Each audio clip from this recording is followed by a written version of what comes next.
All right, attention in the pits, non-electronics, non-electronics. You guys are on a 15-minute standby call. Non-electronics are on a 15-minute standby call for your first round of qualifying.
All right. Well, it's the call that at least non-electronics have been waiting all morning for.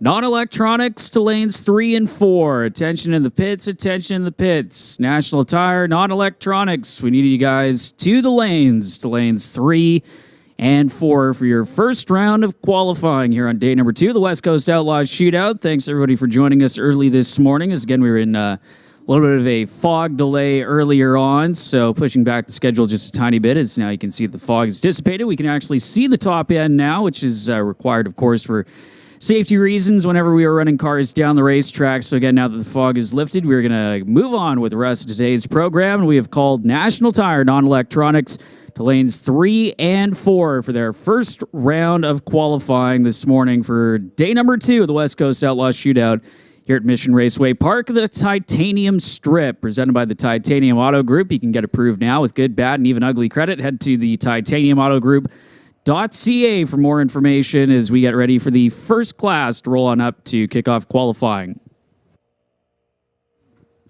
And attention in the pits, junior classes. Junior classes, you guys are on standby. Peden Industries, junior classes, you're now on standby.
So once again, attention in the pits, non-electronics, no box, no box. We need you to lanes 3 and 4 for your first qualifying hit of the morning, and also Peden Industries junior classes. Peden Industries junior classes, you are on standby.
Well, here we go with the first pair of cars for day number 2 of the West Coast Outlaw Shootout. Kicking out qualifying for National Tire Non-Electronics, Rob Monroe Jr. The TCS side of the racetrack, the racer out of Surrey in his 1969 Acadian with a small block Chevy power, the LS-powered Fox body for Ralph Ehlers from right here in Mission over on the far side of the racetrack, the Lordco Auto Parts lane.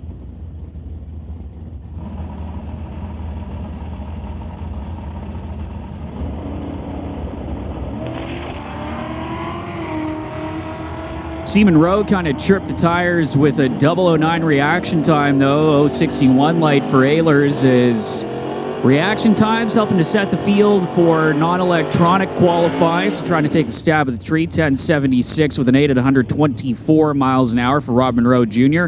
Ralph Ehlers, 1078 with a 224 miles an hour over in the Lordco Auto Parts lane. James Taggart, Tower side, TCS side of the racetrack, is 1964 Ford Falcon up against Kevin McCauley in the 83 Olds Cutlass from Maple Ridge.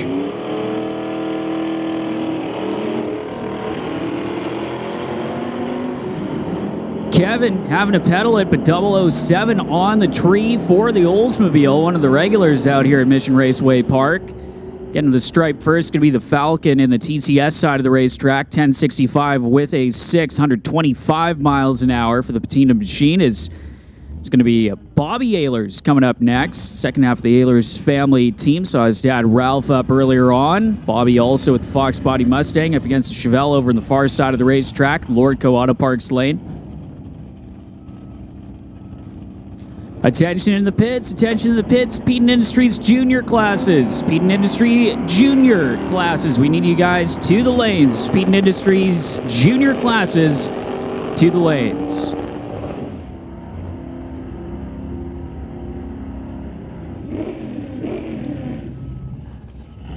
So Bobby Ehlers getting to the stripe with the 1030 with the 1 at 130 miles an hour. The Chevelle 1201 with the 4 at 108 as it's going to be Mike Probin over on the far side of the racetrack out of Vernon. The Probin Motors 66 Nova and Daryl Tippy from Surrey. The Horizon Paint and Auto Body Supplies Nova wagon.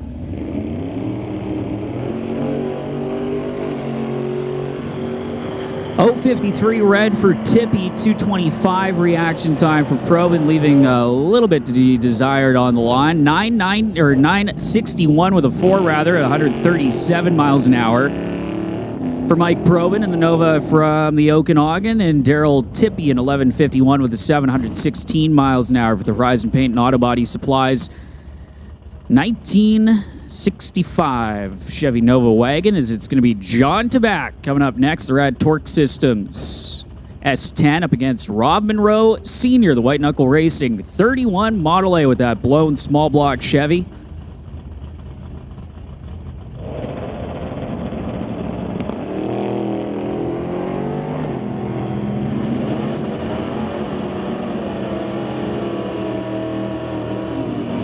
Rob carrying out the front end as per usual. 883 with a 4, 149 miles an hour for the Model A out of Langley at 1035 with a 3, 128 miles an hour. For John Tabak, who goes 003 red on the tree, as it's Dave Jung coming up next out of Surrey. That 1996 Camaro that usually runs in super stock up against Matt Warner, the Linden Service Center 66 Comet out of Sumas, just over the border. How about Matt Warner putting her on the bumper? 035 light as the Mercury shoots down to the top end. 1038 with a 726 miles an hour, but big hang time for Matt Warner. Puts her on the bumper and drags a little bit of chrome off the back of that machine. Dave Jung off pace, 1750 with an 8, coasts his way at only 59 miles an hour. Is Sean Langley going to be up next in his 1969 Ford Mustang? Switching up the Mustangs. Seen him with his Mach 1 throughout the year here at Mission Raceway Park.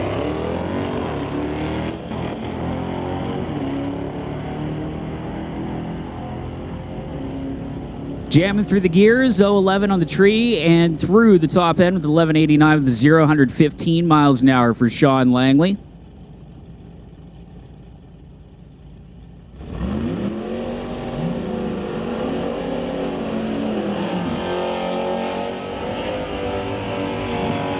Well, two Mission Raceway Park regulars is Chris Stone, feeling like John Force from the 1990s in the Dodge Dart, backing up from the Burnout, the Willowbrook Chrysler sponsored machine. For Stone Cold Racing up against Jim Banky, the 1967 Plymouth Barracuda up against the Dodge Dart, 68 Dart, and Chris on multiple occasions has taken this to the NHRA 70 T-Series finals that formerly held at Pomona. Jim Banky, another one of the regulars here at MRP, turning on that top bulb, and these two always find a way to pair up next to each other in qualifying, to have a little friendly matchup between the two Mopars.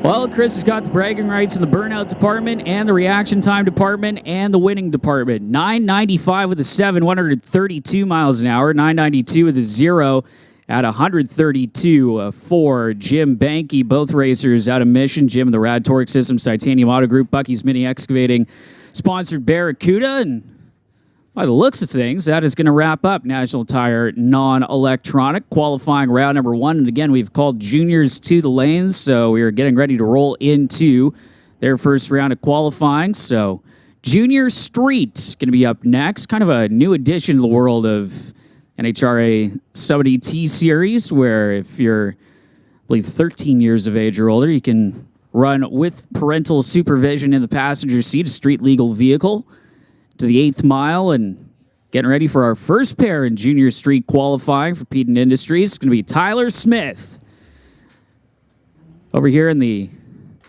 TCS side of the racetrack, the Chevy pickup, and up against Dallas Nassy, the 2000 Civic. Over on the far side in the Lordco lane, you can see the cones coming out to help the drivers still learning the trade, figuring out where they need to roll up for where they want to roll into those beams. You'll see them turn on that pre-stage bulb, and again, run into the 8th mile. You can see the cones up at the 8th mile mark for the finish line stripe for your Junior Street competitors here at MRP.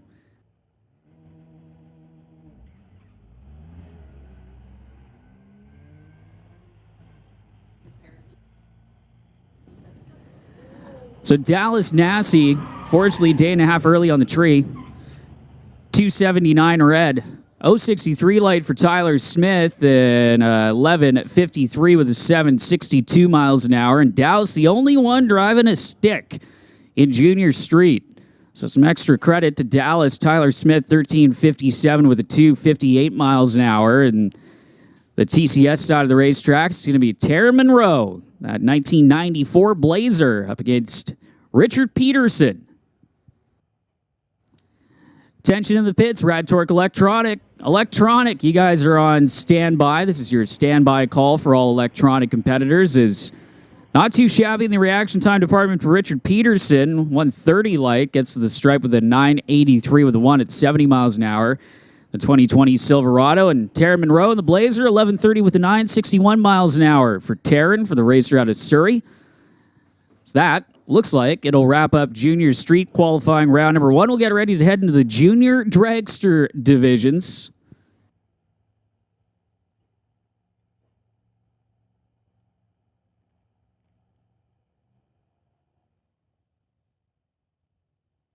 Yes, and then once we start eliminating.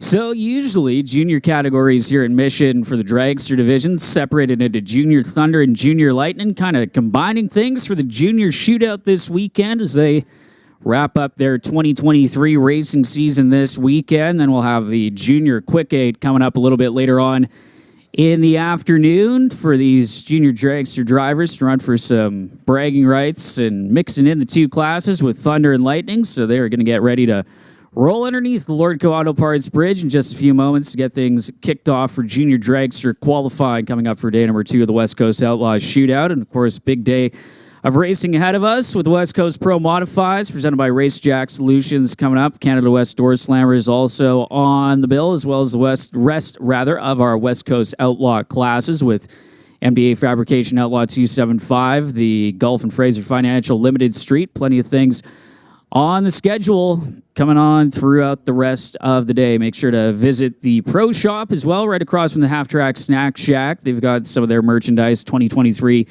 Mission Raceway Park merch on sale here, as we again are just one race day away from wrapping up the 2023 season. Of course, we also got the Mopac Auto Supply Street Legal coming up on October the 6th to wrap up the drag racing season here at Mission Raceway Park. Also, if you need a little bit of something to warm yourselves up here in a little bit of a chilly fall morning, you can head on over to the Half Track Snack Shack. And if you forgot to grab breakfast on the way to the racetrack, make sure to grab something there, as well as hot coffee and other beverages at the Half Track Snack Shack right across from the Pro Shop here at Mission Raceway Park.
So yeah, electronics competitors, you've been placed on a standby call here as we await round number 1 of qualifying for the combined Junior Thunder, Junior Lightning, Junior Shootout, presented by Peden Industries here as they wrap up their season.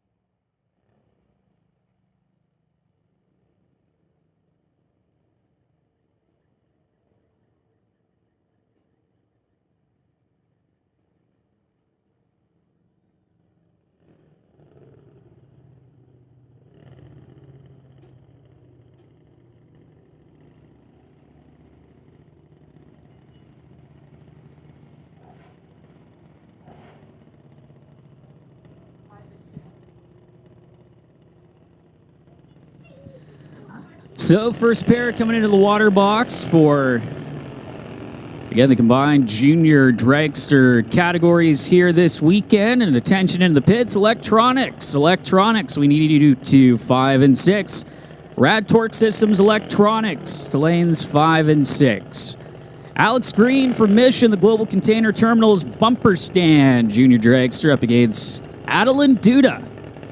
The Land Family Racing dragster. Dad Nick out in front, guiding Adeline into the staging beams. It's like in the big show cars. You'll see them trip that first beam, just to let the driver know where they are going to be bringing that car into stage and how close they are to that first beam. Of course, the junior divisions here really exploding in popularity the last few years with great help from a variety of different families, and great to see this division with the future generation of drag racers getting running to the 8th mile, just like we saw with the junior street competitors in these scaled down versions of the full-size machines, is Alex Green staged and waiting on Adeline Duda to turn on that bottom bulb.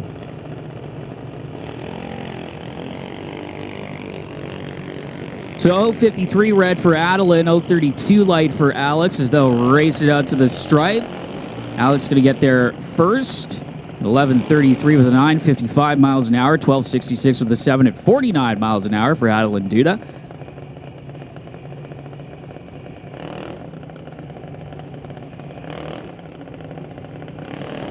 So it's going to be Hunter Gallant in the TCS lane next up. As you can see, the first pair making the turn off at the top end of the racetrack.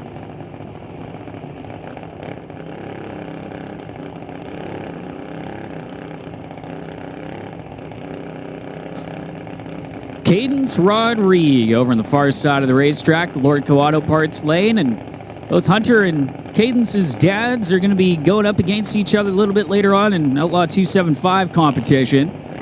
Justin and Dan, you can see Justin out in front, and the directions on Hunter to get that motor warmed up and ready to go and bring that car up to the ready line. And Cadence Rodrigue, both racers out of Chilliwack. Cadence sponsored by Ken Specialty Automotive, Ernie's Speed Shop, and special shout out to Grandpa Joe, as well as Hunter, who's sponsored by BDL Auto, Super Steve's Tire, Diversified Metalworks, and Rocket Coatings.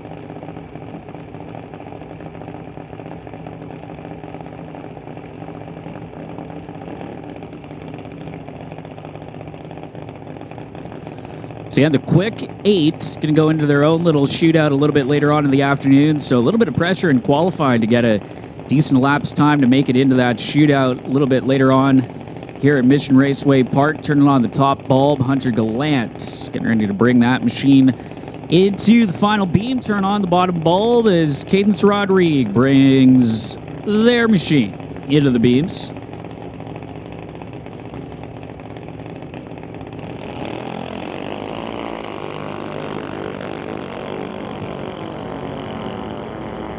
Both racers may be looking for a little bit more in the reaction time department next time out. 9:03 with a 1 at 72 miles an hour for Cadence Rodrigue, and 8:98 with a 1, 71 miles an hour for Hunter Gallant is your next pair.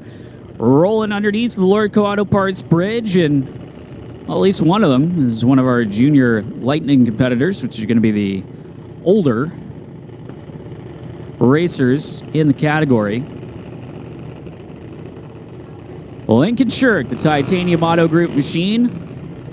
Bentley Johnson.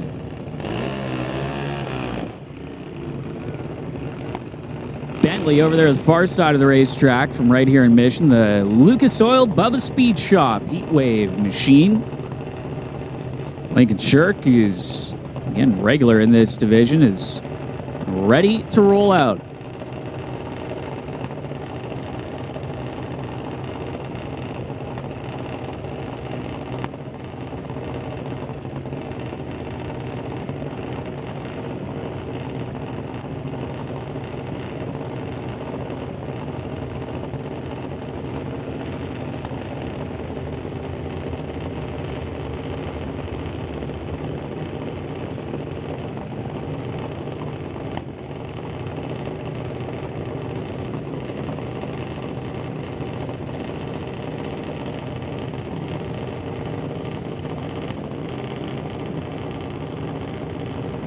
All right. Hey, everybody. It's Chrissy Anderson here. We're carrying on here with our junior shootout. Lincoln Shirk in the Tower Lane and Bentley Johnson in the Lordco Lane, sponsored by Lucas Oil, Bubba Speed Shop, and Heatwave.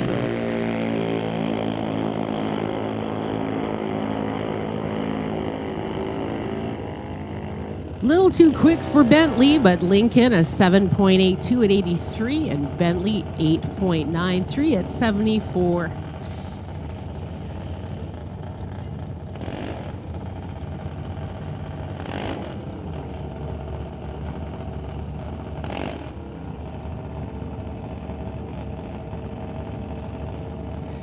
Nate Green pulling up to the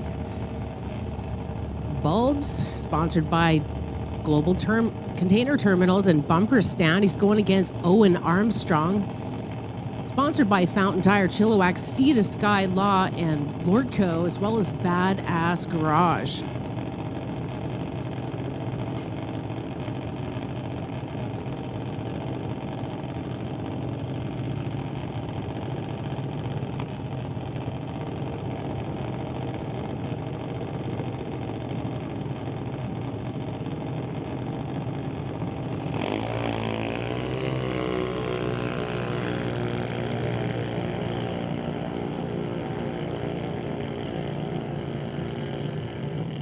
Nate Green, a 9.25, 68 with a 6, and Owen, again, a little too quick on the draw, 13.82 at 44 with an 8.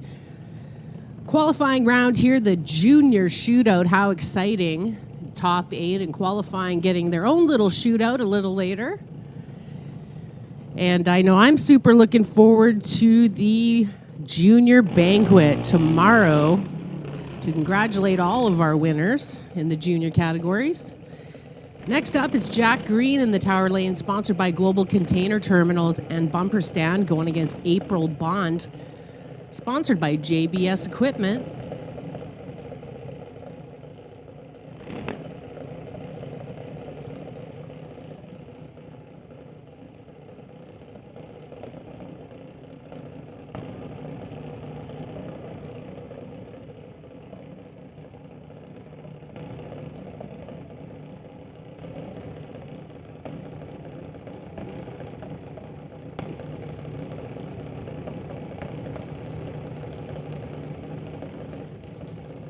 Jack Green and April Bond up next to see if they can get into that quick gate in the junior shootout.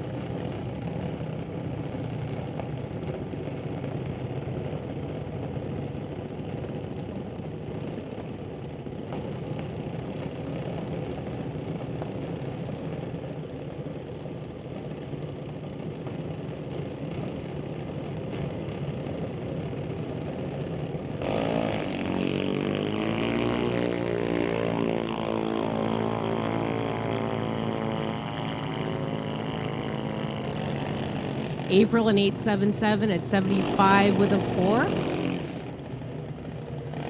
And Jack a 1384 at 44. Of course, just qualifying runs here. They'll get their dial-in time figured out later and we'll be going for the gold.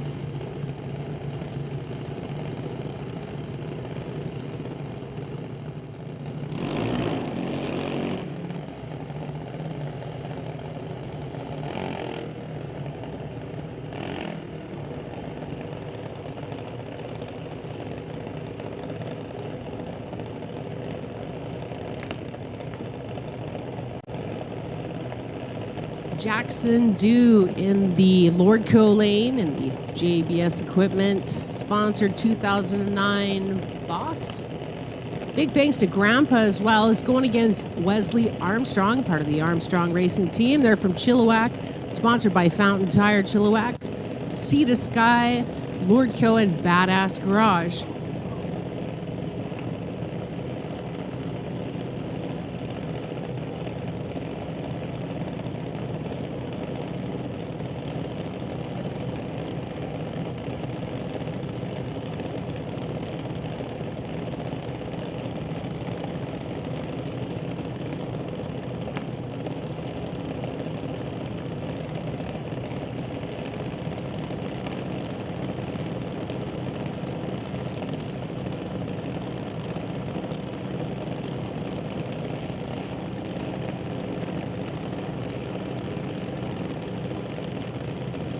All the last minute adjustments are made. Here it is, Wesley Armstrong and Jackson Dew here. All the juniors combined, trying to qualify for the big junior shootout.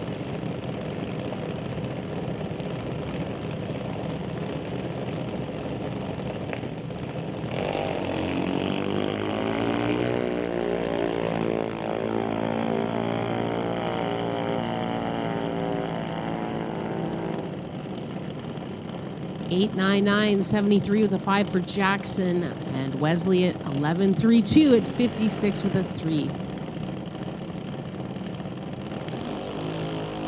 Ashton Katnick in the Tower Lane, sponsored by TK Performance and Lordco Auto Parts, going against Lyndon McKay from Merritt, sponsored by MTMM Performance and Lordco.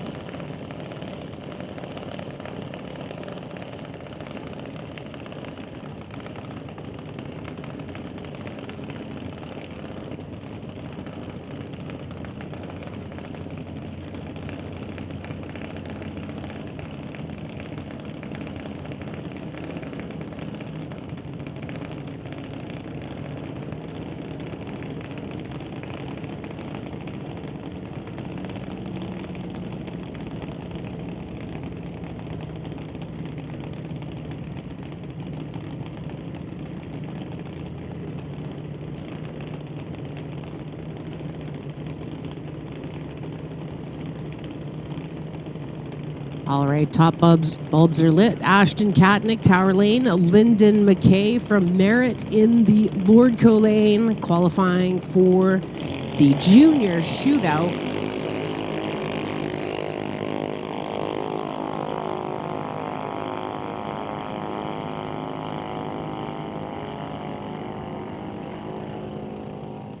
Ashton just a little quick on the takeoff. Lyndon McKay at 12.19 at 52 with a 4, and Ashton 11.75, 54 with an 8.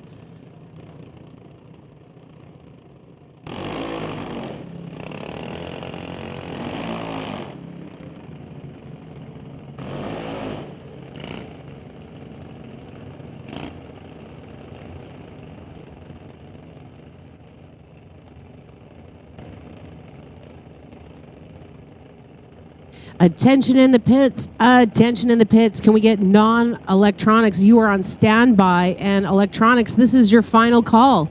So if you're in electronics, please make your way to the lanes if you're not there already. And non-electronics, you are on standby. Natanya Peterson in the Tower Lane, sponsored by Peterson Fabrication, Van Ross Services, and Big Rig Construction. It's going against Connor Jackson from Abbotsford, sponsored by TKO Hot Rods Fitness Lab, Lordco, and Panther Auto.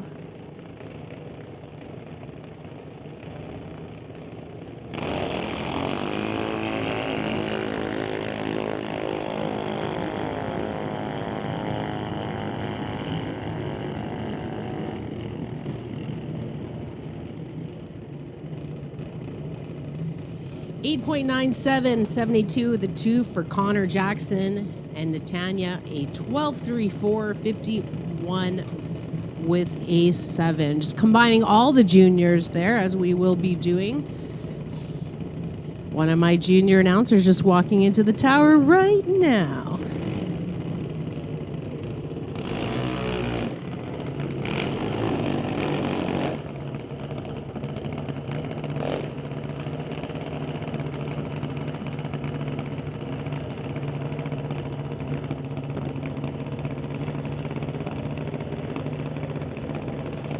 Okay, Aiden Katnick versus Adam Katnick here.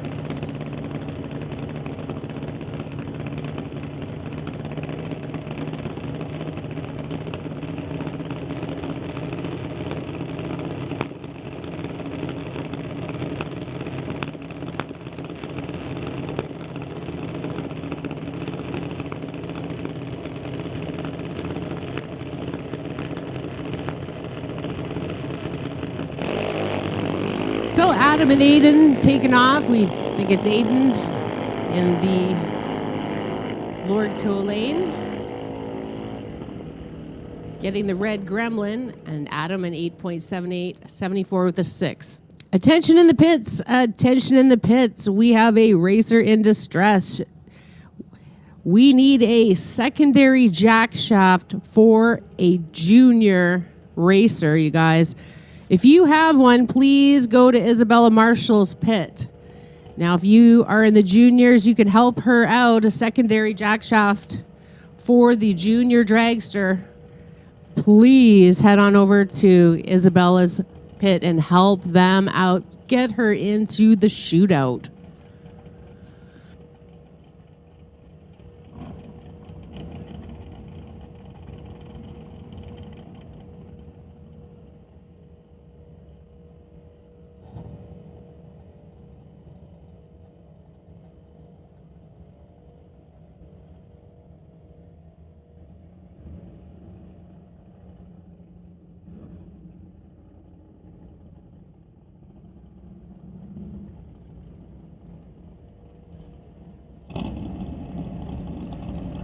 Moving now into the electronics class here on the Titanium Strip at Mission Raceway.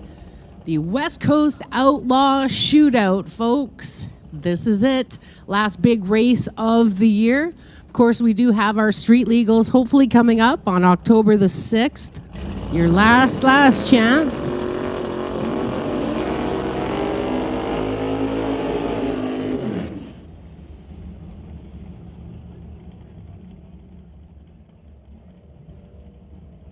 Attention in the pits, attention in the pits. Can we get non-electronics to lanes 3 and 4, please? Non-electronics to lanes 3 and 4. Tower side, we've got Andy Hatton from Langley, 1969 Camaro called the Grinch. It's running a 584 big block Chev, sponsored by Titanium Auto Group, Bubba's Speed Shop, and Taves Roofing. It's going against Irene Cocatello from White Rock, my hometown, 1963 Nova. Round 1 of qualifying here at the West Coast Shootout.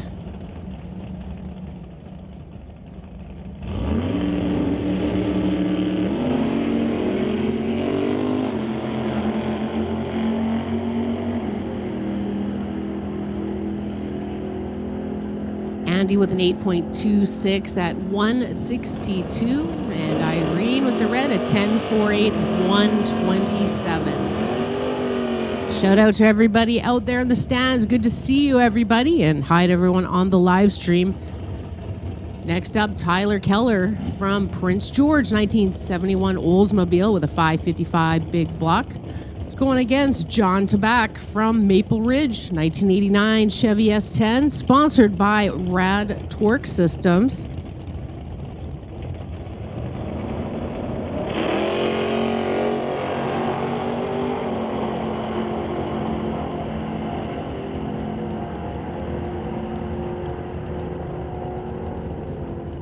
$9.11 at 148 for Tyler. John at 10.35. At 128 with a 6. Electronics class here at the West Coast Outlaw Shootout.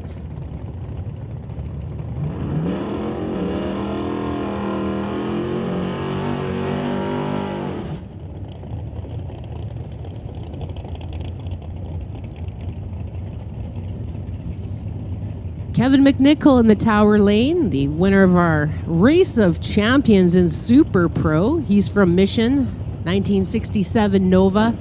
Sponsored by Titanium Auto Group, Ken Specialty Auto, JBS Equipment, Gibson Racing and Transmissions, and Lordco is going against Derek Shirk in the 55 Bel Air, the owner of Titanium Auto Group and a huge sponsor here on the Titanium Strip at Mission Raceway.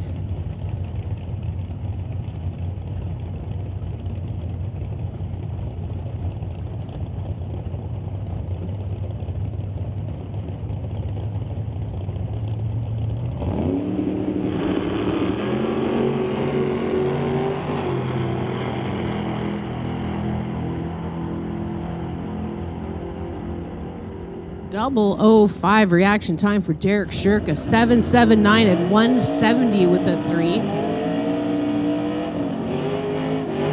Kevin McNichol at 10.03 at 134. Daryl Stobie up next, 1964 Chevelle with a 327, sponsored by Stobie Construction, going against Martin Rochelle in the 78 Malibu. He's from Surrey with the 468 power plant under the hood.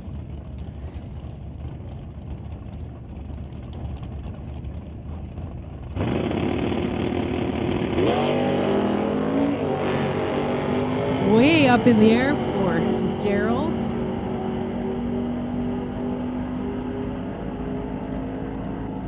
A 10.07 at 126 for Martin Rochelle, and Daryl Stobie at 10.24 at 125.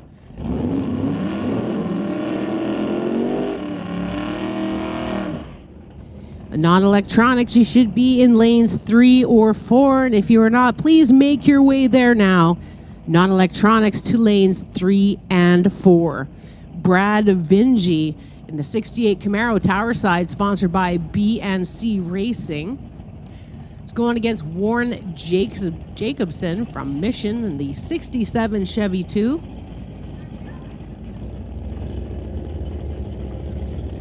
Couple great looking cars here in our electronics class.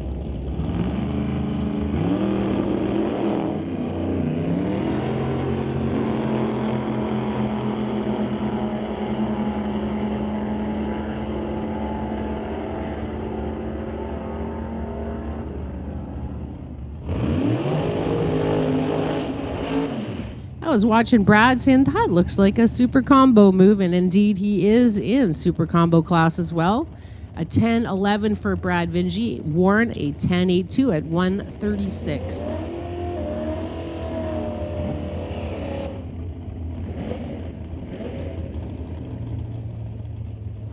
Emily Gerard in the dragster in the Lordco lane, sponsored by Sheer Solutions and Just Mechanical. Emily's from Chilliwack, going against Richard Love from Osoyoos, a 1989 Chevy S10, sponsored by Reflections Guest House and SS Motorsports.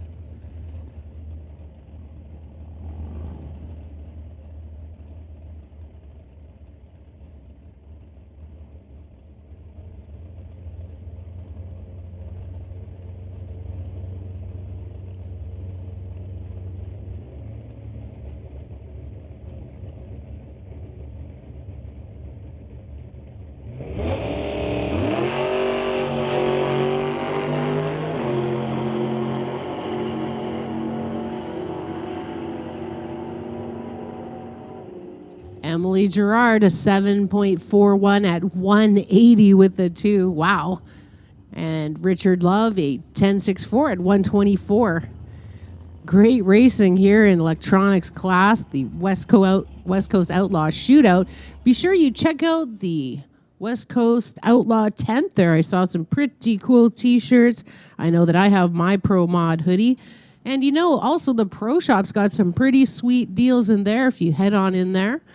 They've got Door War hoodies that are very much reduced, so you might want to check it out if you need a hoodie. Got some cool Door War stuff in there, as well as some cheap deals. If you buy something and you can get a t-shirt for $10 or $5, it's pretty cool. But get your merch from the Pro Shop, as well as I was heading out there in the pits. We've got the BNS Coffee Shop is open with those mini donuts and all those great coffees.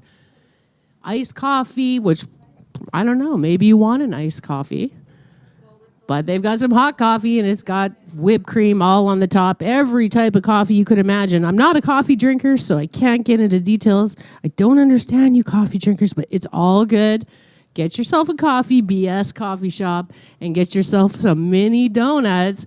It looks like the lovely Anna here in the tower, she's got herself some concession food. Oh, it's going to smell delicious up here in the tower momentarily. So be sure to head to the concession stand and grab yourself some breakfast or brunch. I had the breakfast wrap, and I highly recommend it. See, I was told that is what you need for breakfast. So there I went, and oh, man, deliciousness. So we're going to be moving into our non-electronics class here, the West Coast Outlaw Shootout. We'll have the big boys coming up a little later, the Door Slammers, Pro Mods, and all of the radial tire class. Outlaw 275, Limited Street, Outlaw Street, Real Street. It's going to be a great day of racing.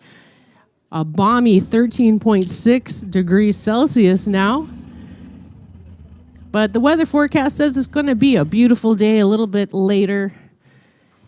But it already is a beautiful day here at the racetrack. The racetrack by the river. The titanium strip here at Mission Raceways.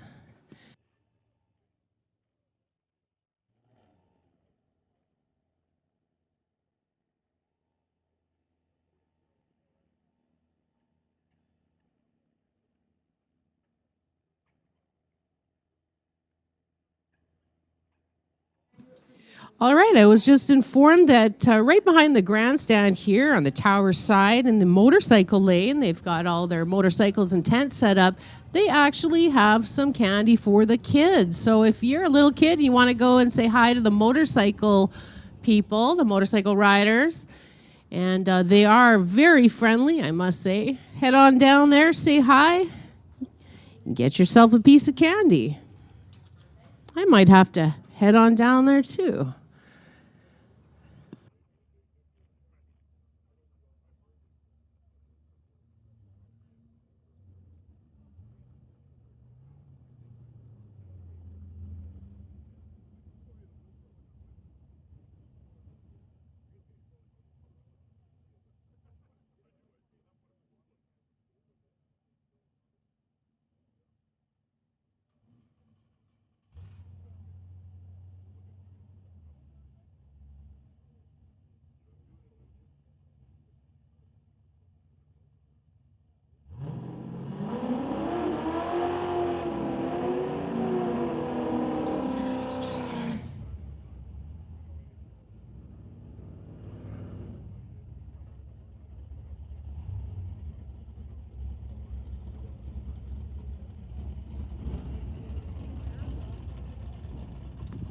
Ralph Ehlers from Mission, 1991 Mustang, running an LS called Junkyard Dog in the Tower Lane, going against Bobby Ehlers in the 89 Mustang.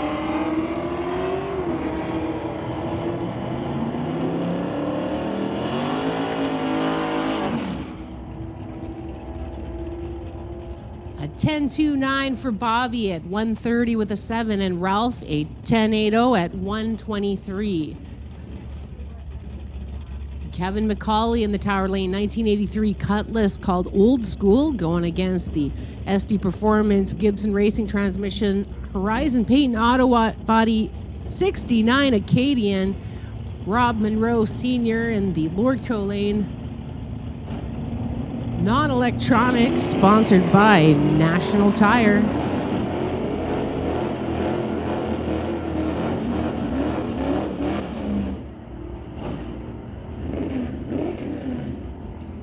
$10.58 at 123 for Rob Monroe Jr. Kevin 11.65 at 114.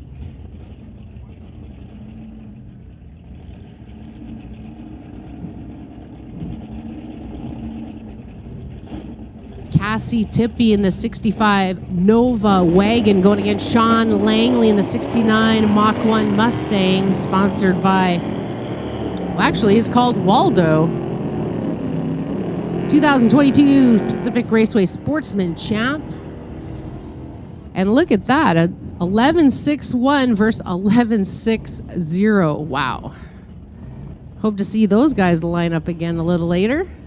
Rob Monroe Sr., the 1931 Model A, sponsored by White Knuckle Racing, Gibson Racing Transmissions, Horizon Payton Autobot, and SD Performance, going against Ryan Ledre in the 71 Chevy, sponsored by Muffler Tech Automotive.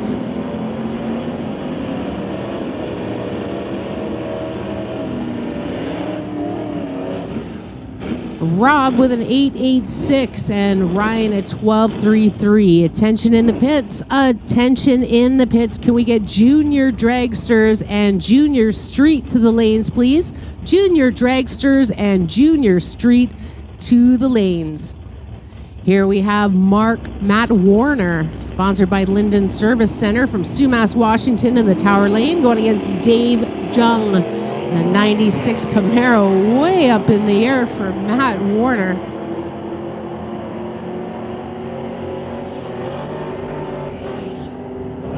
Matt a 10.36 at 126 with a 6, and Dave a 10.86 at 122.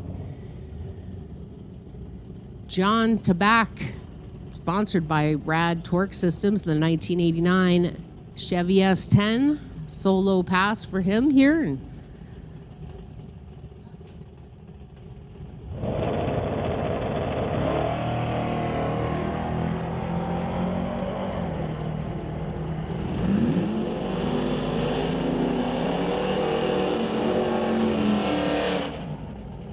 A 10.30 at 128 with a 9. Now, at the last race, John Tabak was like, oh no, I can't race in this race. My wife wouldn't like that at all. But clearly, his wife is awesome, and here he is. John Tabak at 10.30 at 128 with a 9. Chris Stone, the winner of the Hot Rod Race of Champion in the Tower Lane, going against Mr. Jim Banky, sponsored by Rad Torque Systems and Titanium Auto Group, and Bucky's Mini Excavating. 9.97 at 131 for Chris Stone, and a 10 even 132 for Jim Banky.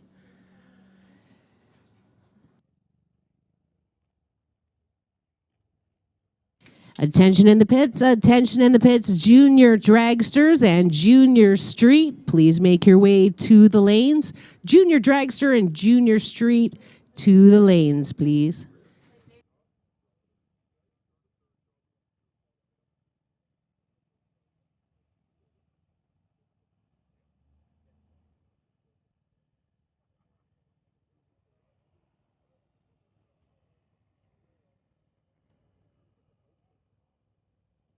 Just a reminder that we are using Twitter all weekend for lane calls. So if you have Twitter, make sure you fire it up and add us at Mission Raceway, and we announce all of our lane calls. So if you can't hear my voice, or if you don't want to broadcast on 92.7 FM, you can always use your Twitter, and we'll let you know all of the lane calls.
Attention in the pits, junior dragsters and junior street. I see you. Thank you so much. Come on down to the lanes. If you're not in the lanes already, junior dragsters and junior street. And can we get electronics? We're going to put you on standby. So junior dragsters, junior street to the lanes, electronics on standby.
All right, just getting ready for the Peden Industries Juniors round. So exciting, our future racers here, folks. I don't know, I'm all about the juniors. I think they're one of the coolest classes that we have. A bunch of cool cats and their parents, very, very cool. Love having those kids come up this year and be junior announcers with me as well. They're always welcome to come on up here and get on the mic and let us know how their race went or how their season's been. They're always welcome up here in the tower.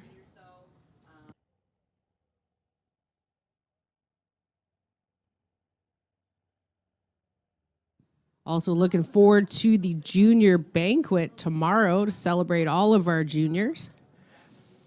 I always say, one day I'm announcing you now in juniors, but I know that you're going to be in Hot Rod. You're going to be in Super Pro. Colton Moore in his last year in the juniors. He's moving up to Super Pro. He's going to be lining up against people like Jan Christensen. Like, whoa. Can't wait to see that next year. And celebrate all of our juniors tomorrow at the junior banquet.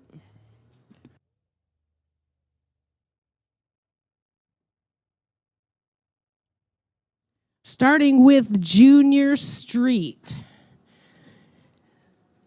Now, if you have a teen between 13 and 16 who would like to drag race, this is the class for you. You can race anything, even your parents' minivan. All is welcome. This point season has been dominated by this young man, Tyler Smith from Abbotsford, sponsored by Jerry's OK Tire and Zapstrap Racing. Now, of course, parents, this is a great way to bond with your teen because guess what? You're sitting in the passenger side next to your teen. So there is definitely some trust built there and bonding and a great way to hang out with your kid. Taryn Monroe in the Tower Side, 1994 Blazer, Taryn from Surrey. These guys are racing to the 8th mile here in Junior Street.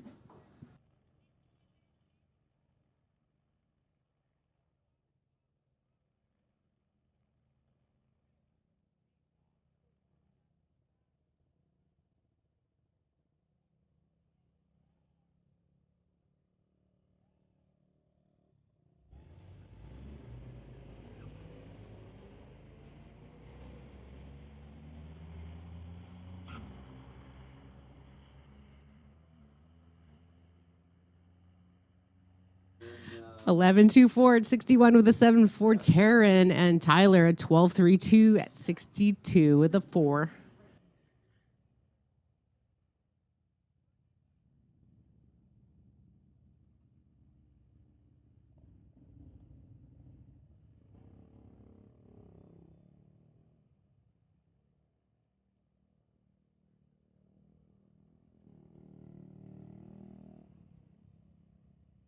Next up, we have the Pro Power Management Peterson Fabricating Stitches by Shireen's 2020 Chevy truck driven by Richard Peterson going against Dallas Nassy from Mission in the 2000 Civic he calls the Slug. Dallas Nassy, of course, our Race of Champion winner in Junior Street. And you can see him actually shifting a standard over there in the Honda.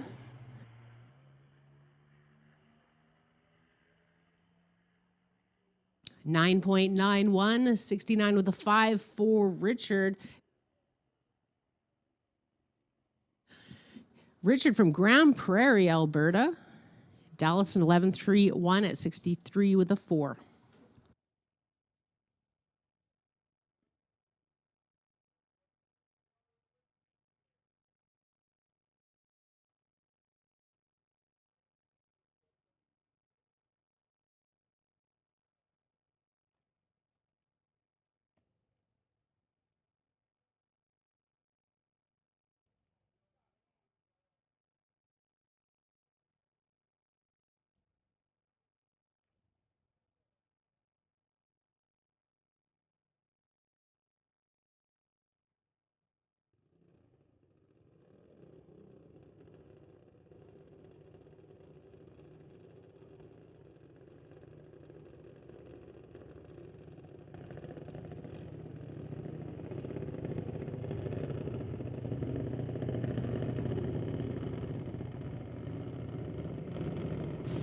All right, moving back into the Junior Shootout, Peden Industries Junior Shootout.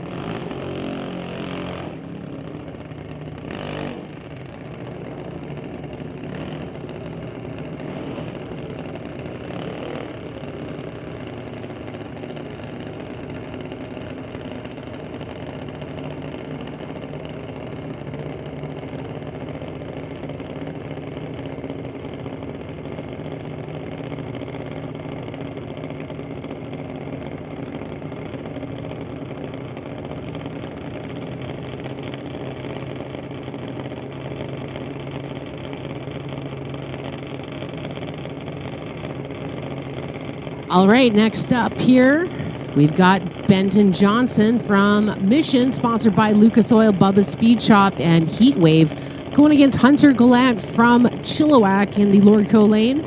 It's Sponsored by BDL Auto, Super Steve's Tire, Diversified Metalworks, and Rocket Coatings.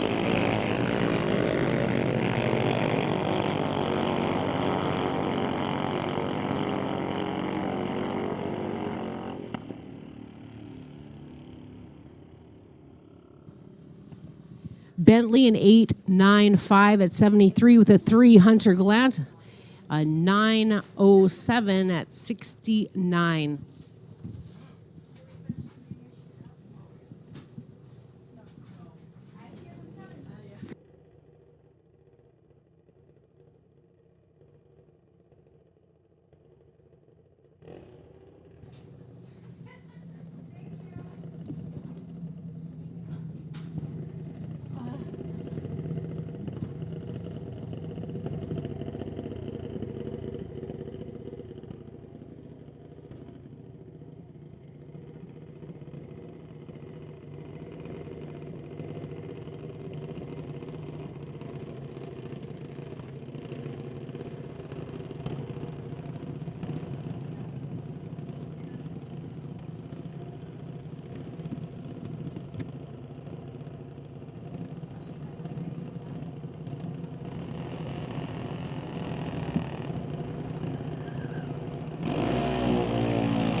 Next two racers are Adeline Duda from Langley, sponsored by the Gallant Family Racing Team, going against Jackson Dew, sponsored by JBS Equipment and Grandpa.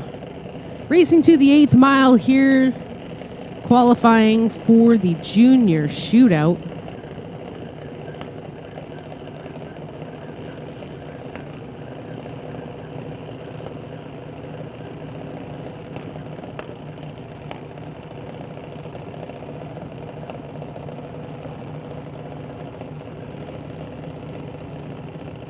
Attention in the pits, attention in the pits. Can we get electronics to lanes 5 and 6, please?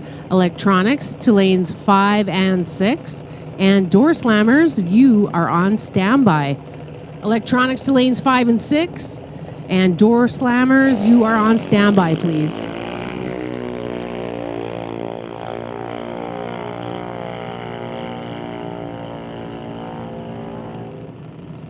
8.6875 with an 8 for Jackson Dew. Adeline Duda, a 12.6749 with a 5. Junior shootout here when we put all of the juniors together, the Junior Lightning and the Junior Thunder Dragsters together for the junior shootout, and the top 8 will be in their own little shootout, the Quick 8 Junior Shootout, a little later. So just getting some qualifying done to see who will be in the Quick 8. Connor Jackson in the Tower Side, sponsored by TKO Hot Rods, Fitness Lab, Lordco, and Panther Auto and Upholstery. Going against Cadence Rodrigue, sponsored by Ken Specialty Auto, Ernie Speed Shop, and Grandpa Joe. Big thanks to Peden Industries for all your support. Really appreciate you.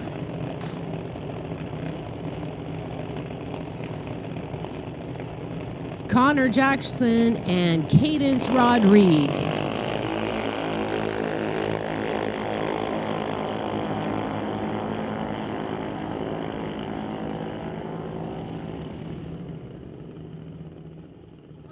A Cadence an 8.99 at 72 flat, and Connor an 8.95 at 71 with a 9.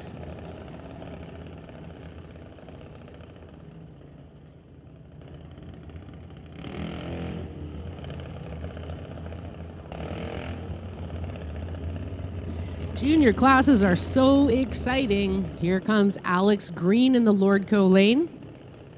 Alex was the Race of Champion winner in Junior Thunder. He's sponsored by Global Container Terminals and Bumper Stand, going against Owen Armstrong. Sponsored by Fountain Tire, Chilliwack, Sea to Sky Law, Lordco, and Badass Garage. Owen, a part of the Armstrong Racing Team, can follow them on Facebook. And going against the Alex Green, the Green Brothers Racing Team, also can follow them on Facebook too. It's quite exciting to follow along with the junior racers on Facebook. Got all the parents up there right now. Final adjustments are done. Owen Armstrong in the Tower lane and Alex Green in the Lordco lane.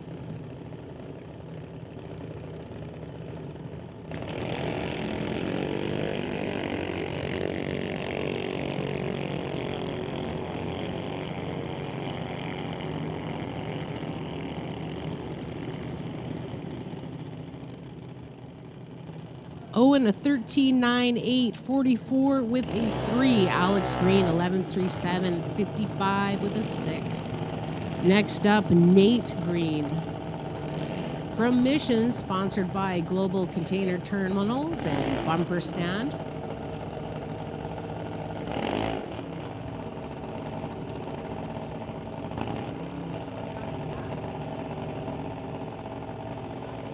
Brooke Green there directing Nate and his burnouts. And parents, of course, a huge part of our junior class. Thank you for everything you guys do, parents. Your kids are superstars. Nate Green in the Tower lane. Wesley Armstrong in the Lordco lane.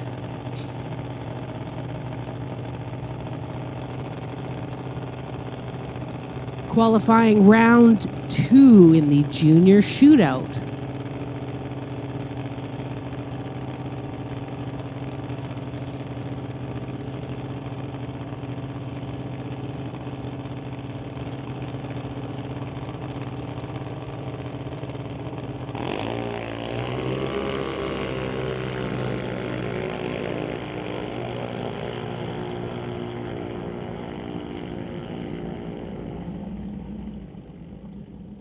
Wesley Armstrong, 11.31.55 with a 9. Nate Green, a 9.49.67 with a 2.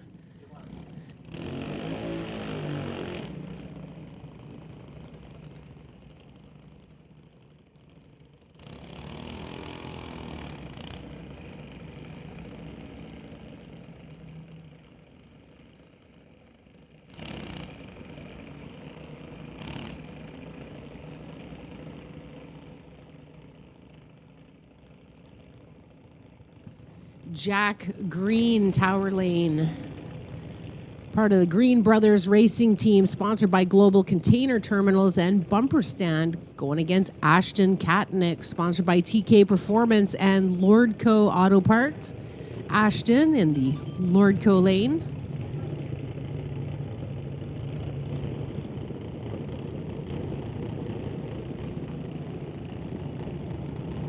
Bulbs are lit.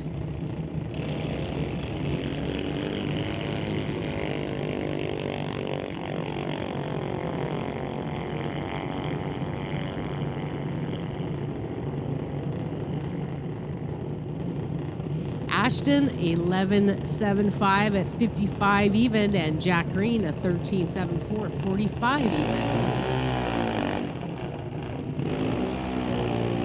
Aiden Katnick in the Tower lane, sponsored by TK Performance and Lordco, going against April Bond from Mission, sponsored by JBS Equipment.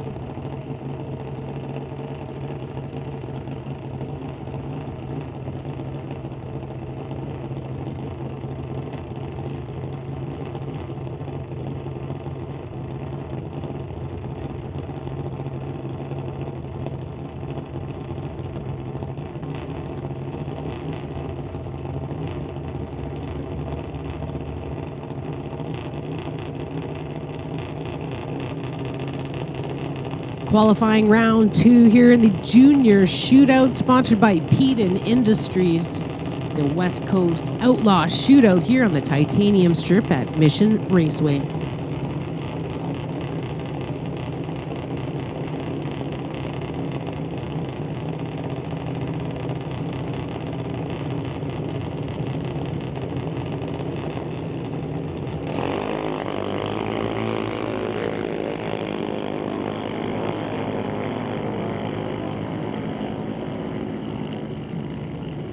8.7777 for Aiden Katnick.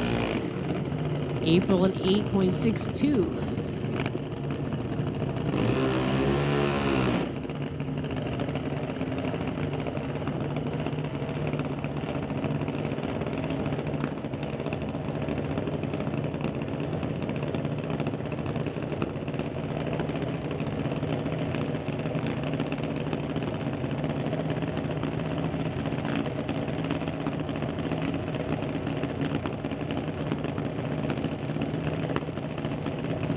Adam Katnick in the Tower Lane, sponsored by TK Performance and Lordco Auto Parts. Going against Lincoln Shirk, sponsored by Titanium Auto Group. Qualifying for the junior shootout here.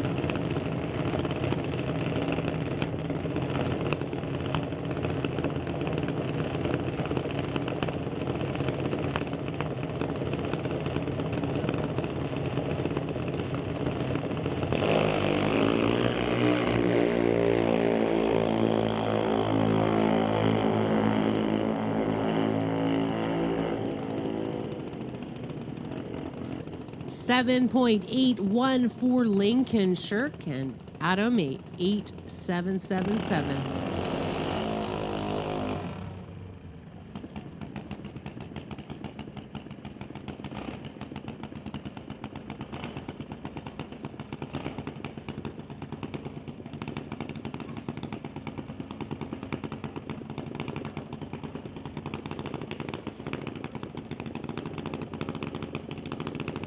Our next pair is Lyndon McCabe. Lyndon is in the Tower Lane from Merritt, BC, sponsored by MTMM Performance and Lordco. Going against Natanya Peterson, sponsored by Peterson Fabrication, Van Ross Services, and Big Rig Construction.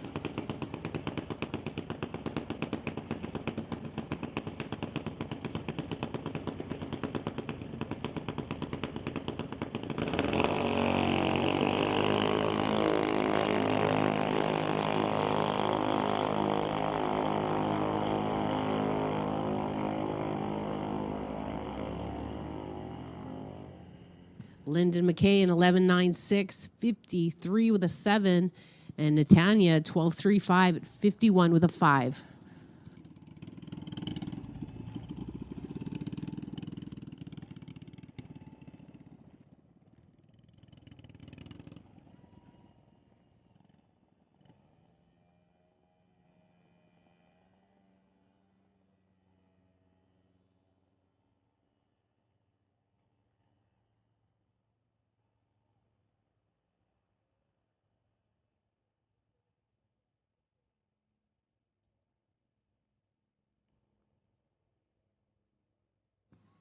Attention in the pits, attention in the pits.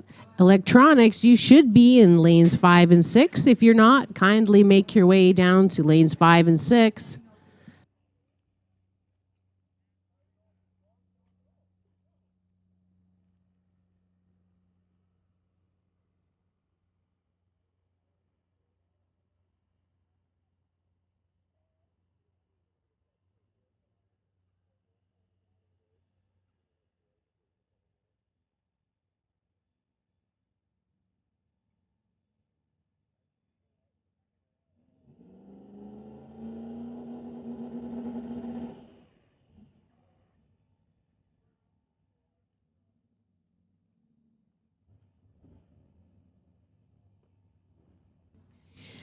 Attention in the pits, attention in the pits. It's come to our attention. There's been some speed limits exceeded in the pit area. So if you are making your way to the lanes, please, we are coasting through the pits.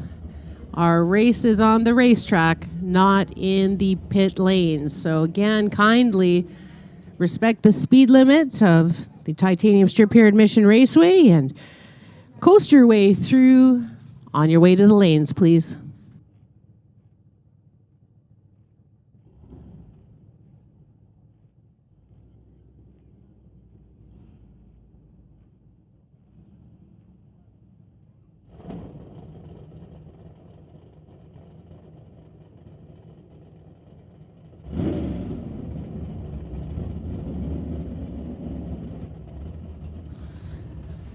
All right, getting ready to roll into the next round of qualifying for electronics presented by Rad Torque Systems.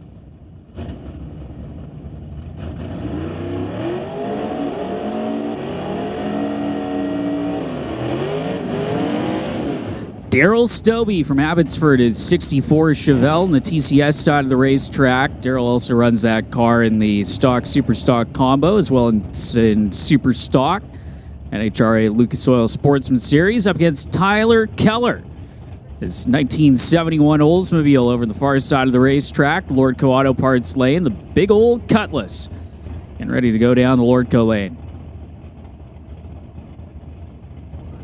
Tension in the pits, tension in the pits. Canada West door slammers lanes 5 and 6 with overflow to 3 and 4. Nice wheels up launch from Daryl Stobie is once again Canada West door slammers. We need you to lanes 5 and 6 with overflow in 3 and 4.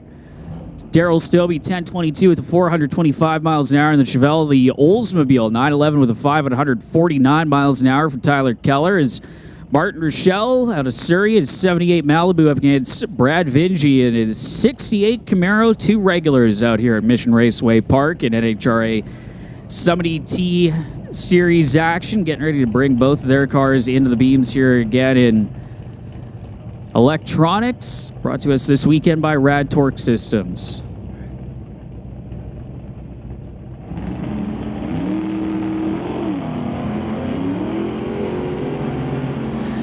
You can see the delay box in effect for Brad Vingy trying to run his way down the Lordco Auto Parts lane. 1010 with a 152 miles an hour. 1004 with the 7 at 127 for Martin Rochelle. And the Malibu getting to the stripe first. Again, just bragging rights and qualifying pretty even in the reaction time department with an 065 light for Martin, 064 light for Brad is Warren Jacobson and Andy Hatton coming up to the line next. It's going to be Jacobson in the Chevy 2 in the TCS side, Towers side, and Andy Hatton over the Lordco lane in the Grinch. 1969 Camaro from Langley, running that big block Chevy power plant.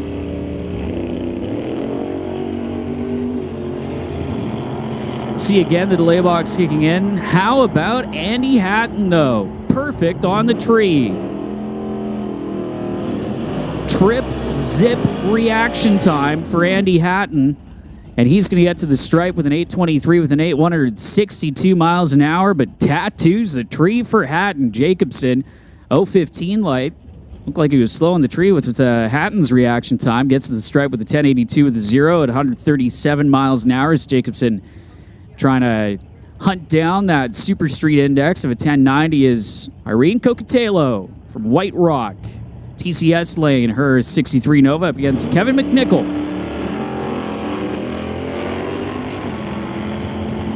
McNichol from Mission, the 67 Nova, the 2 Novas getting to the top end with McNichol with 1001 with the 334 miles an hour for the racer out of Mission. 1049 with the 328.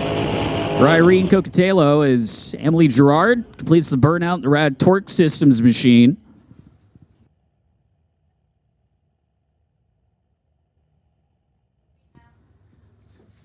John Tabak over on the far side is Gerard waiting to back that machine up for the burnout, and sounds like it might have gone a little bit quiet as she's going to get that car refired.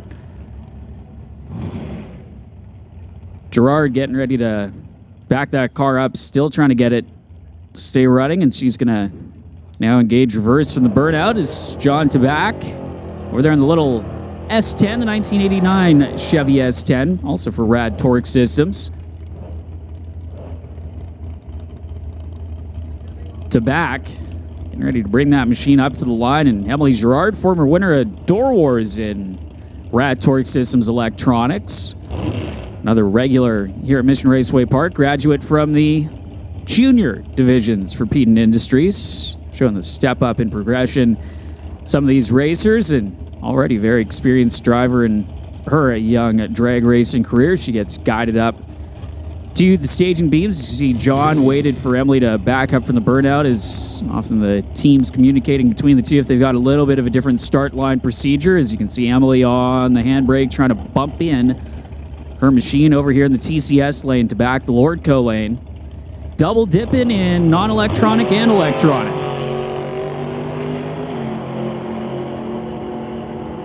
Double 03 on the tree for Gerard. She's going to get to the stripe first. 742 with a 3 at 180 miles an hour. 1034 the 1 at 128 for John Tabak. Not too shabby in the reaction time department as well. An 011 light for Tabak is Richard Love from a Soyuz. Getting ready to bring his S10 up to the line. Reflections Guest House and SS Motorsports lined up and ready to go. Is a little bit of a dry hop there, checking the traction of the starting line before he brings that little S10 up to the line, what looks to be the final vehicle in electronics.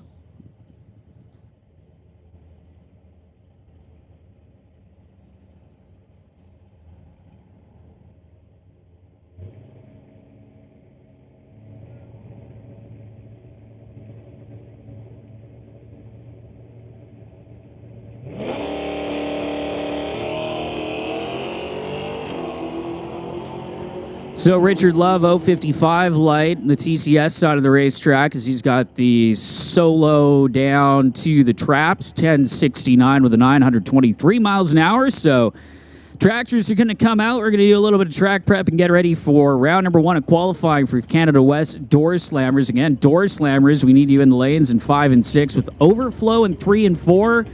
And West Coast Pro Modified, presented by Racejack Solutions. You guys are on standby. West Coast Pro Modified on standby. Canada West Door Slammers, you should be making your way to the lanes for round number 1 of qualifying.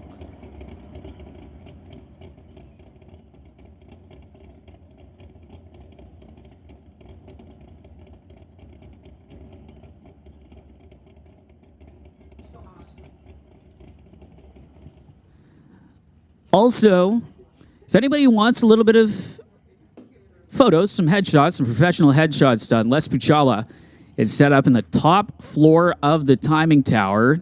You can come see Les, get yourself a professional headshot done if there are any racers on the property that want that with their driving suit, helmet, whatever you want. Coming up and see Les at the top floor of the timing tower. He's got his photo studios set up at the top floor of the timing tower here at MRP. Is again just a little bit of track prep. You can see the rosin going down in the starting line. They're going to take the tractor out, do some dragging, and put down some traction compound. Make sure that everything is good to go for round number 1 of qualifying for Canada West Door Slammers. And already seeing some cars towing up to the lines. Lanes starting to fill up again. They're going to be in lanes 5 and 6 with Overflow in 3 and 4. So when you come up, if you see that lanes 5 and 6 are full, you can bleed over into lanes 3 and 4 in West Coast Pro Modifieds. We have made the standby call for you, so be at the ready for, or rather to come up to the staging lanes so that you guys are ready to go for your final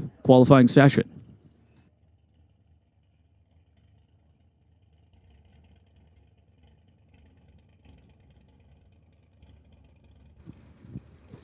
Of course, Canada West Door Slammers this year brought to us by the fine folks at Winter Harbor Marina and RV, the title sponsor of the Door Slammers Association, Total Dairy Solutions, Greenlight Auto Sales and Financing. We're also the VP Race Fuel Distributor right here in Mission, Paradise Homes, Associated Tire and Auto, as well as Alpine Backhoe and Lance Racing, Comox Valley Bobcat and Excavating, TCS Performance Products, and Travel and RV, all helping out with the Canada West Door Slammers Association for 2023. Over 20-plus years of drag racing action, fast door car action here in the Pacific Northwest for the Canada West Door Slammers organization that have made Mission Raceway Park their home racetrack for the entirety of the association's existence. And great to see another strong field of Door Slammers getting lined up and ready to go for their first qualifying session of the weekend, as they're going to get set to finish off their season coming up tomorrow with eliminations. But first 4, I believe, qualifying sessions on the books for Canada West Door Slammers throughout the day. And again, Pro Mods on standby for Racejack Solutions.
So again, the Canada West Door Slammers rolling up to the head of staging around the side of the timing tower as we get ready for their first round of qualifying for the weekend here for the West Coast Outlaw Shootout at Mission Raceway Park. Just going through the final stages of track prep at the moment, giving the starting line a little bit of extra attention just to make sure that it's got some good bite off the line for these high horsepower, big tire cars as we get set to roll in to that first session to help set the field. In Canada West Door Slammers, of course, you got to have a roof, 2 functioning doors. You got to run quicker than an 870 to get yourself locked into the eliminations field coming up tomorrow.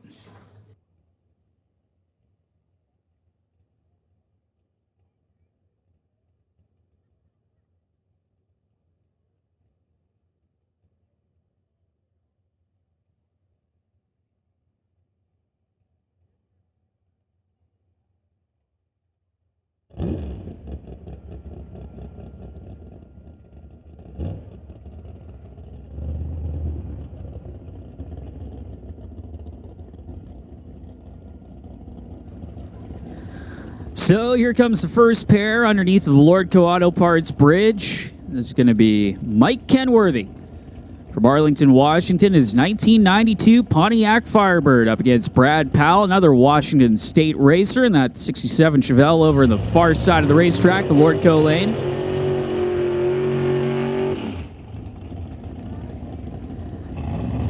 So, well, we'll pause for burnouts. When it comes time for eliminations tomorrow, these racers are going to be dialing in what they're going to estimate these cars run, but a little bit of a twist as opposed to usual bracket racing where they run on a sportsman tree where the amber lights on the Christmas tree blink down, easy for me to say, individually. They run on a pro tree where all 3 ambers flash on simultaneously. So Mike Kenworthy already pre-staged. It is courtesy staging in Canada West Door Slammers. You cannot deep stage and turn off that bottom bulb, otherwise the run is disallowed, as Brad Powell from Linden, Washington, bringing the Outlaw Garage Custom 67 Chevelle final car into that last beam. Again, setting the qualifying field from quickest to slowest. So the red light for Kenworthy not mattering is an 8:44 with a 3 for Brad Powell, 158 miles an hour. 8:43 with a 1 at 161 for Kenworthy. In the Firebird is mentioned that it's a lot of big tire cars. Well, the only small tire car is going to be Jason Field at 71 Nova as he backs up from the burnout. Jason from right here in Mission with the Ritchie Race Engines, Greenlight Auto Sales, Induction Solutions Nova. A little bit of spray with the 632 cubic inches of Chevy power that he has underneath the hood of that machine, and also runs on pump gas. As Steve Wilson out of Langley in the 1968 Chevy Camaro with big block Chevy power that calls the Angry Pumpkin. Both racers trying to get themselves into the qualifying field and again run quicker than that 870.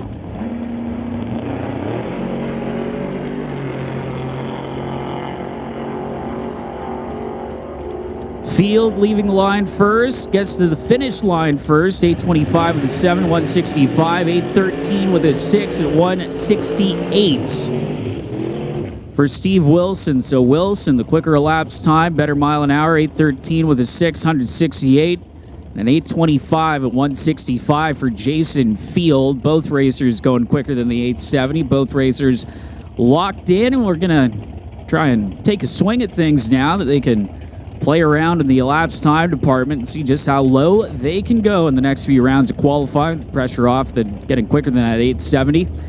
Ray Rusciani out of Kelowna, the Dexy Paws Online Pet Supplies 66 Chevy 2, and Ray used to run back in Ontario, moved to the sunny Okanagan Valley this year and has made Mission Raceway Park his home racetrack. Mike Bedsworth out of Marysville, Washington, that 1996 Olds Cutlass.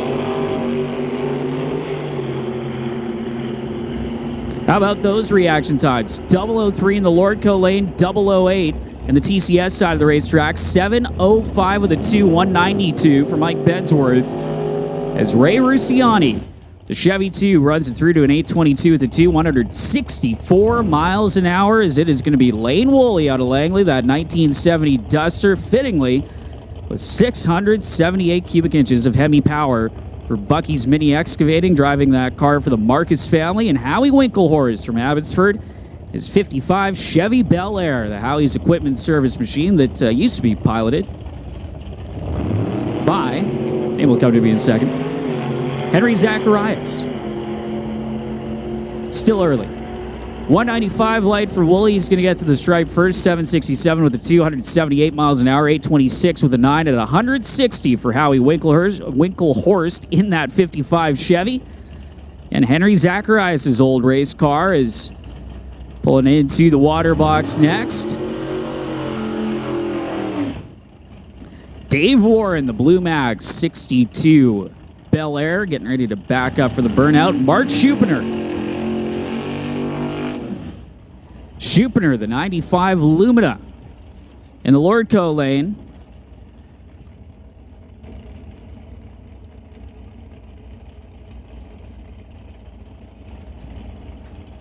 Dave Warren, one of the veteran competitors in Canada West Door Slammer competition, that naturally aspirated Bel Air.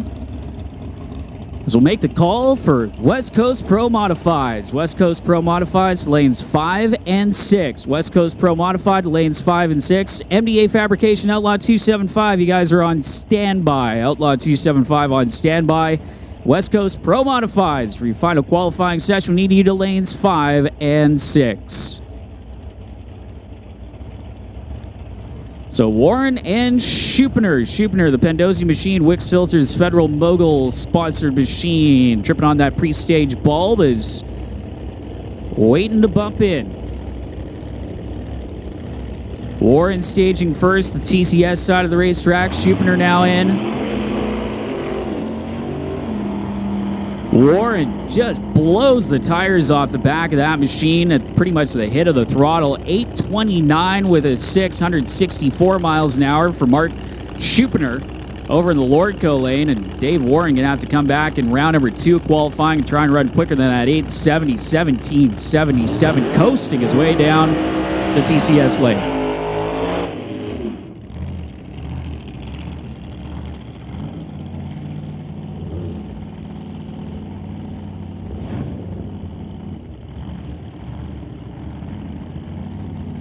Side-by-side smoky burnouts from the late 60s GM products. Mike McMahon from Chilliwack, his 1969 Camaro. A wicked old-school injection stack sticking out of the hood over the far side.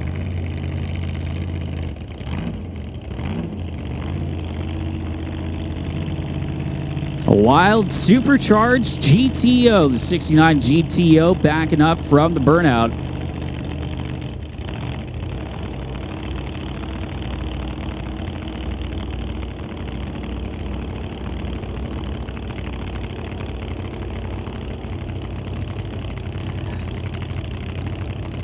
So Mike Sapine from Abbotsford in that GTO, the supercharged combo.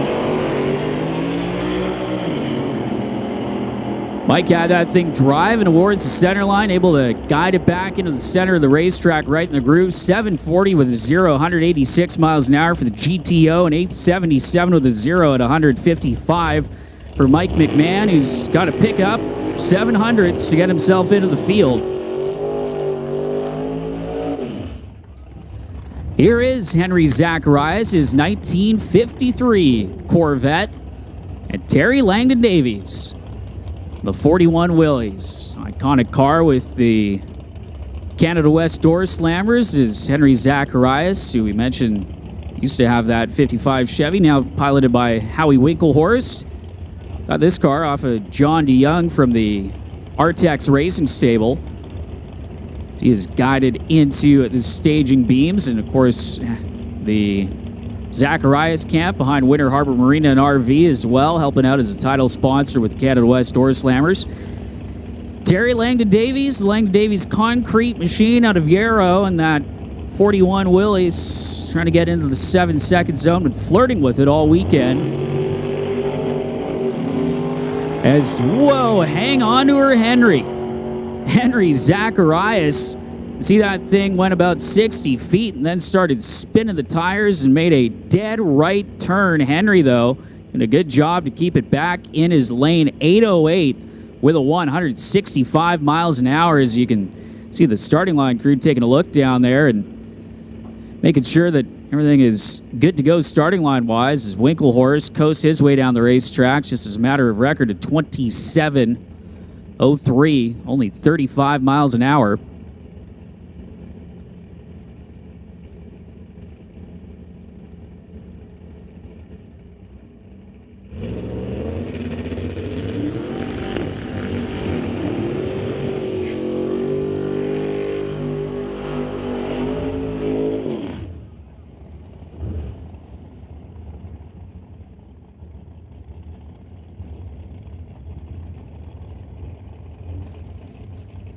So it is going to be Greg Feel out of Kamloops, 1969 Opel, the twin turbocharged machine in the TCS side of the racetrack.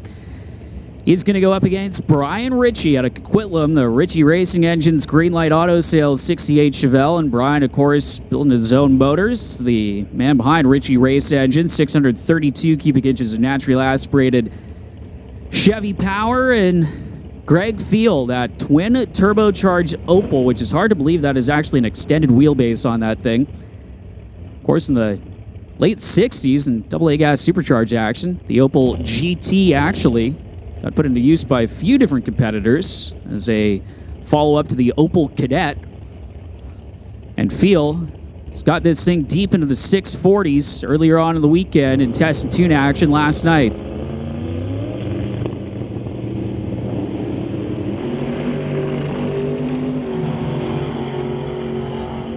Feel no problems in the TCS side of the racetrack. Runs through to a 6:51 with a 224 miles an hour.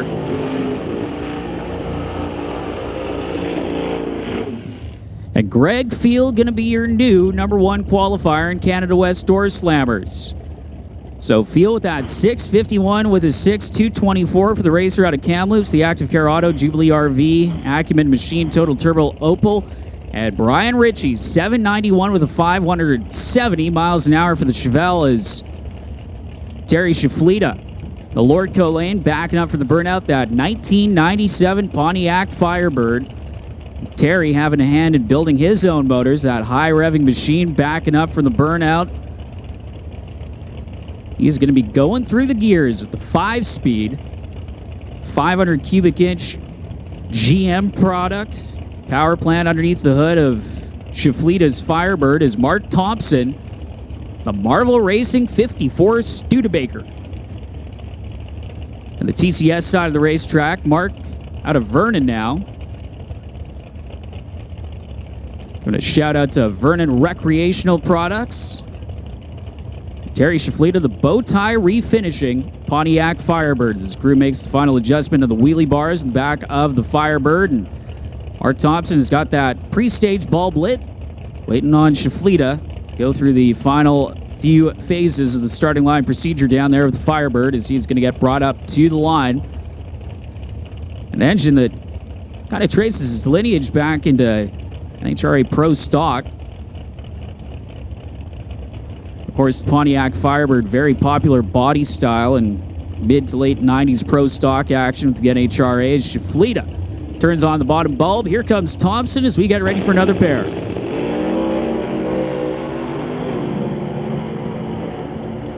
Shaflita again going through the gears. He gets to the top end with a 7:15 with a 191 miles an hour. 7:51 with a 182 for Mark Thompson in the Studebaker. The TCS side of the racetrack is going to be Grant Howell coming up next, former Canada West Door Slammers Series champion.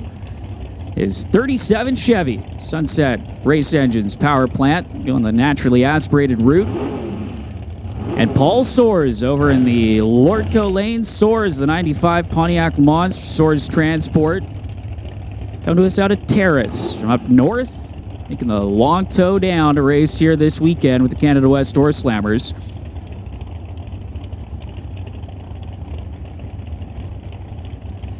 how that 37 Chevy that is an oh so prominent in fast stored car racing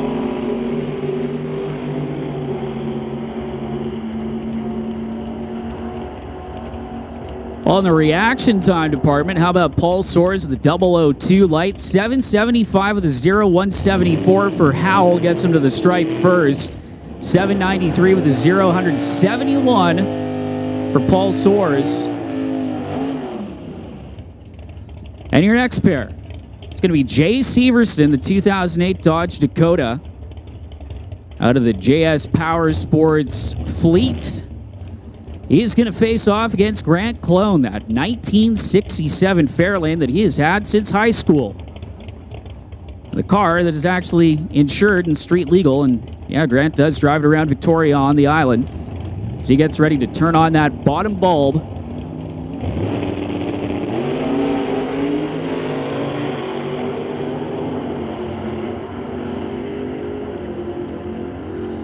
So Severson gets to the stripe first, 779 with a 571 miles an hour. Grant Clone at 857 with a 655 for the Fairlane.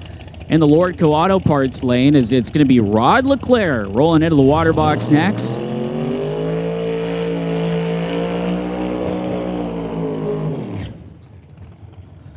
Leclerc, the Paradise Homes Chevy Camaro, with a little bit of help in the wrap from M2 Graphics and a little bit of a different look this year, at least for Leclerc. That car has been blue pretty much since he's had it in the 10 years that he's raced with Canada West Door Slammers. A little bit of nitrous assistance with 598 cubic inches power for the Gordon Interiors machine, as well as open up the driver's side door to help air out some of the smoke from the burnout as his crew getting ready to back him up right in the tire tracks, and he's going to back him up just a little bit more to make sure that he is clear of the beams before they bring him in. There you can see the crew adjusting the wheelie bars at the back that have become crucial in the tune-up of these race cars.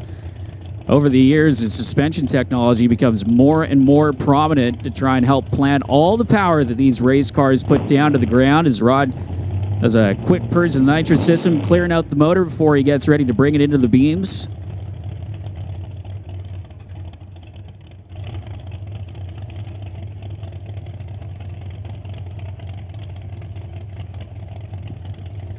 So Rod Leclerc in what looks to be the final car in Canada West Door Slammer qualifying, trying to go up at least in the number 2 spot behind Greg Field.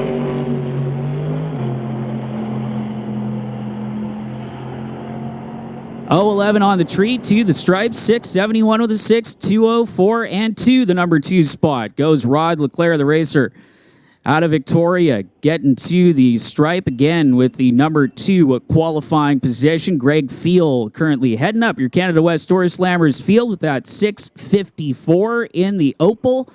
As we're going to get the tractors out and get ready. West Coast Pro Modifieds getting ready to come on up to the ready line next after, again, just making sure the racetrack is in tip-top condition.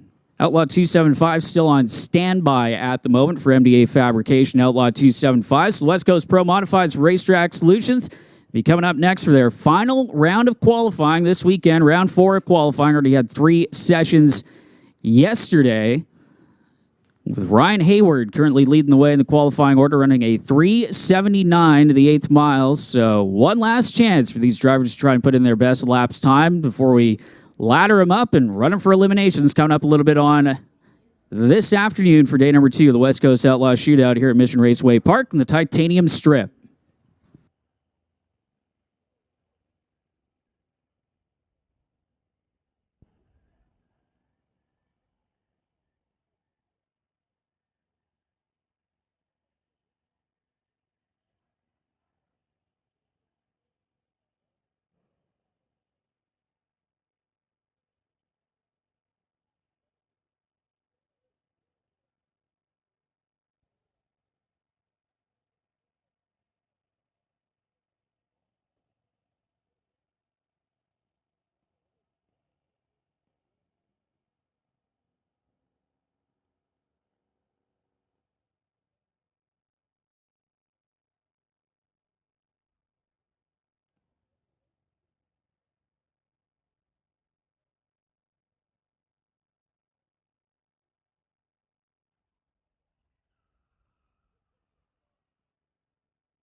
So Canada West Door Slammers this weekend getting helped out with their $3,000 to win shootout by Winter Harbor Marine and RV, Artex Racing, Greenlight Auto Sales, Paradise Homes, Associated Tire and Auto, as well as Comox Valley Bobcat and Excavating, TCS Performance Products, right here, Mission Raceway Park, Bubba Speed Shop, and the Titanium Auto Group, again, helping to put up the $3,000 to win shootout for the Canada West Door Slammers this weekend as they round out their season here for 2023. Hard to believe, already into October as of tomorrow here at Mission Raceway Park. And again, one final race in the schedule after we wrap things up eliminations-wise tomorrow here for the West Coast Outlaws Shootout. And that, of course, is the Mopac Auto Supply Street Legal coming up on October the 6th. If, knock on wood, we get good enough weather for that. Chrissy, I know you've been the announcer with the the street legals throughout the 2023 season. I know it's been a well-attended event. They're always great time to check out your own car's performance as well as your friend's performance and have a good time out here at MRP and race your own car down the quarter mile. That is absolutely correct. Boy, we do have a great time at the Friday Night Street Legals. Of course, one last one left, guys. October the 6th. Fingers crossed. Everything will look wonderful in the skies for us to have that final race. So it's your last chance to bring down your race car and be a drag racer. So I hope all of you guys come out for the Street Legals. And, it's just a great old time. Maybe we're street legals, but in our hearts, we're outlaws. Yeah, we're street outlaws. And I know that my Toyota Corolla did a 17-second pass with my brother behind the wheel, and I'm hoping to be able to get behind the wheel as well. Friday Night Street Legals, October 6th. Hope to see you there. Now, I was just watching those door slammers. Boy, oh boy. I don't get to see this very often, but wow, isn't that just amazing? Those guys and the save, like going sideways and then saving it like that, and man, oh man. Well, again, West Coast Pro Modifieds getting ready to head on to the racetrack. As soon as the tractors head off, we'll do a quick spray as well, just again to make sure that the surface is good to go to handle these high horsepower door cars. And the West Coast Pro Modifieds running here at Mission Raceway Park, also at Rad Torque Raceway in Edmonton. They're going to wrap up their season. The Streetcar Super Nationals at the Strip at the Las Vegas Motors Speedway in just a few weeks' time. That is a attendance points-paying race. This is the final full points race weekend of the season for the West Coast Pro Modifieds. And coming into this session, Ryan Hayward currently leading the qualifying order with a 379 with a 2 and only 7th thou back behind him. Garrett Richards with 379 with a 999 miles an hour. Richards with top speed in the West Coast Pro Modifieds at the moment with just a tick over 200 miles an hour to the 8th mile in his 2012 Shelby Mustang that looks like it's going to be in the first pairing coming up as we see the Pro Mods making their way around the tower to the head of the staging lanes. And the first pair is, again, as soon as the equipment clears off the racetrack, getting ready to roll underneath the Lordco Auto Parts Bridge. We are just a few minutes away from getting things set for the final qualifying session for your West Coast Pro Modifieds. So they get ready to head into eliminations here for the West Coast Outlaw Shootout.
Well, here we go with the first pair of West Coast Pro Modifieds, and you can hear that car cranked up all around the property. Garrett Richards, your number 2 qualifier, the TCS side of the racetrack, and Scott Blake in the Lordco lane getting ready to start the burnout.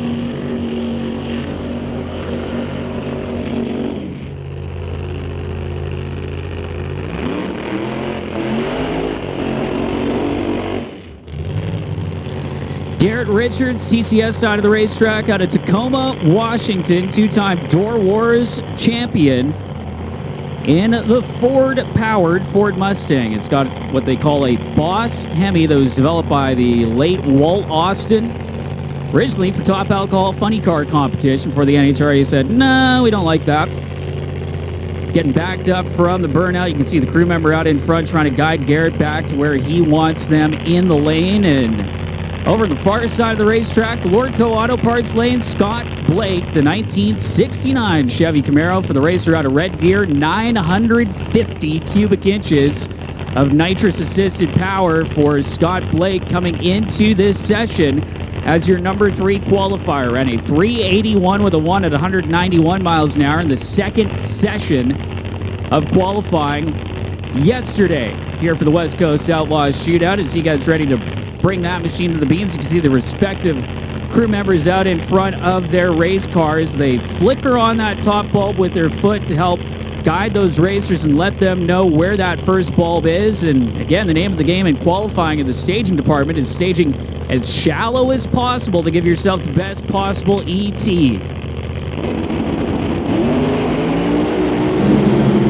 Both cars on a pass, top end 378 with a 7, new number 1 qualifier, and that is Garrett Richards. 201 miles an hour, top speed of the meet as well for the West Coast Pro Modifieds, and a 378 with a 4. I should correct myself. Scott Blake is your number 1 qualifier by 3 thousandths of a second over in the Lordco lane. So 378 with a 4 for Scott Blake out of Red Deer. Now at the top, Garrett Richards in the number 2 spot, improving on the elapsed time department, but by 3 thousandths of a second, Scott Blake is now your new number 1 qualifier. The racer out of Red Deer in that 69 Camaro.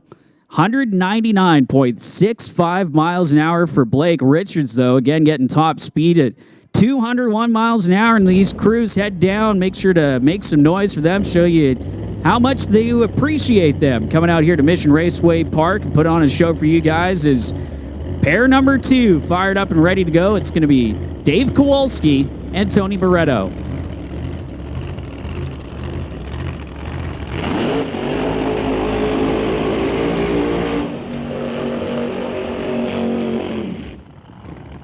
So Dave Kowalski in that C7 Vet, racer out of Fort St. John for Daycow Ventures. Tony Moretto, the 55 Chevy Bel Air from Spruce Grove, Alberta, backing up for the burnout. And Tony, another one of the nitrous competitors with 903 cubic inches underneath the hood of that 55 Chevy Bel Air, the beautifully presented machine that...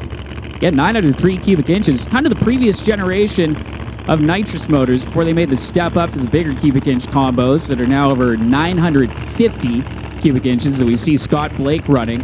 Moretto purging the nitrous system coming into this session. Tony in the number 4 qualifying spot, only ran a 545 with a 4 at 88 miles an hour, trying to get an A to B run under the books, as well as Dave Kowalski, who on all 3 of his previous runs struck the tires in the back of that C7 Corvette as he gets ready to guide that machine into the staging beams, and the supercharged combo for Kowalski that is shut off as soon as he tried to put that thing back in drive out of reverse. So problems for Kowalski on the line. The crew is going to try and get that thing refired. As looks like, unfortunately, it is going to be a single for Tony Moretto, as Kowalski's crew going to try and get that Corvette potentially refired and get it brought back up to the line, as Moretto one final purge of the nitrous system of the 55 Chevy Bel Air as he gets ready to head down the Lordco lane and trying to make, again, a representative run to get himself a little further up in the qualifying field.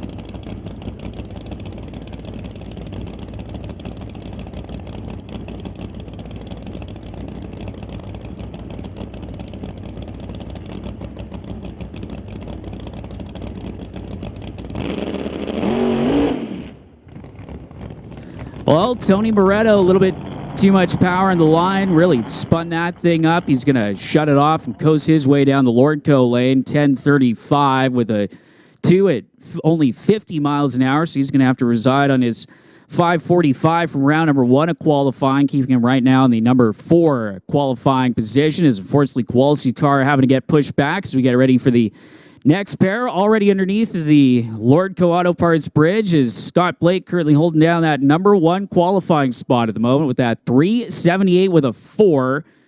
And just behind him with a 378 with a 7, Garrett Richards in the number 2 qualifying position. It's going to be Ryan Griffin in that 67 Mustang from Olympia, Washington. He's going to be up against Marysville, Washington's Ryan Hayward over in the Lordco lane. Ryan coming in as your number 1 qualifier into this session, now trails in the number 3 qualifying spot with a 379 with a 2 at 196 miles an hour, and run number 2 of qualifying yesterday in that 69 Camaro. Also, big cubic inch combo for Ryan Hayward is Ryan Griffin in the Battle of the Ryans, the twin turbocharged 67 Mustang with the Hemi, ready for both to start their burnouts.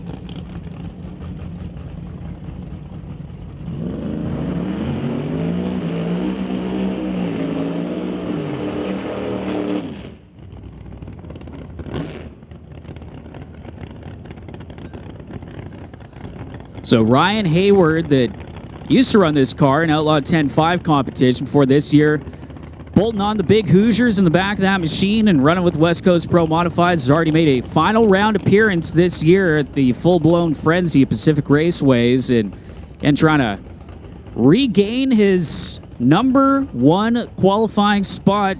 Again, getting bumped back down to the number 3 qualifying position is Ryan Griffin, a twin turbocharged Mustang that is a little bit unique in that it has the Zoomy style headers and exhaust on that machine instead of the usual bullhorns that the turbocharged cars run. And a very unique setup for Ryan that had this beautifully presented Mustang put together in the last few years. They have been trying to dial this car in throughout the 2023 season, have made multiple trips up here to Mission Raceway Park throughout the year. Is again just in those wheelie bars, the back of the race car, and all sounded quiet in comparison to Ryan Hayward's race car. 959 cubic inches of rare Morrison power for Ryan Hayward over in the Lordco lane. As Ryan Griffin getting ready to bring the Mustang in, you'll hear Ryan when he goes to turn on the bottom bulb really build up the boost in that Ford Mustang. Is the other Ryan Hayward, coming in the Camaro in the Lordco lane.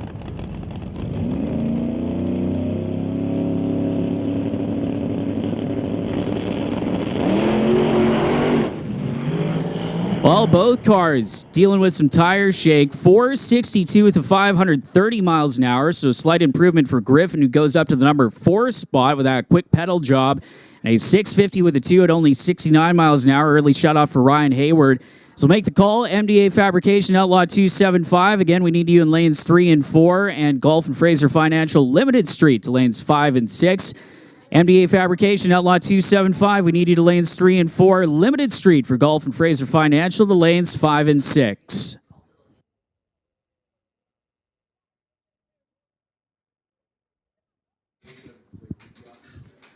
So, quick check of the racetrack is already getting fired up and ready to go. It is going to be Steve Horn, that 1941 Willys, the supercharged big block Chevy combination for Steve Horn, the JS Power Sports team.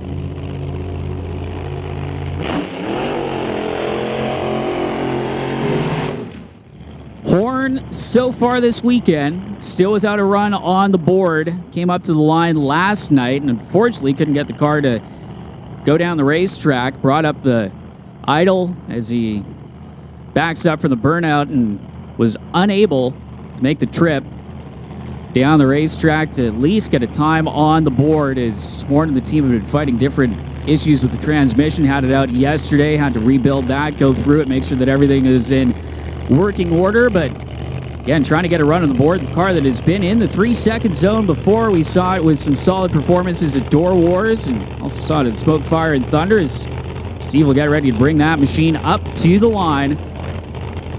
Again, part of the JS Power Sports fleet. Jay Severson also involved in this race car. And Jay not having the 57 Bel Air out here this weekend that we have been so accustomed to seeing him with, but also running in the Canada West Door Slammers with their Dodge Dakota this weekend, while Steve Horn going to be the representative for the team in the West Coast Pro Modifieds.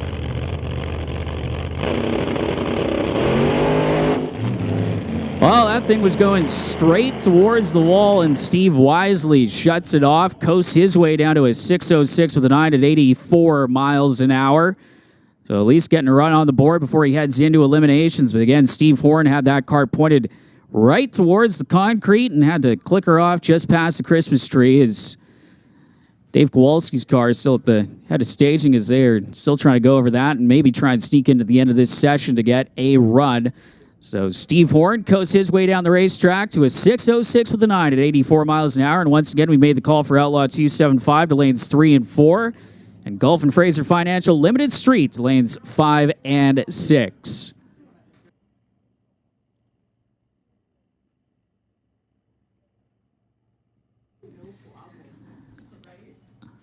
Still looking to see is potentially got one more car trying to make a qualifying hit for here for West Coast Pro Modified action. Again, they're going to be kicking off their eliminations the next time they come up to the line here for the West Coast Outlaw Shootout.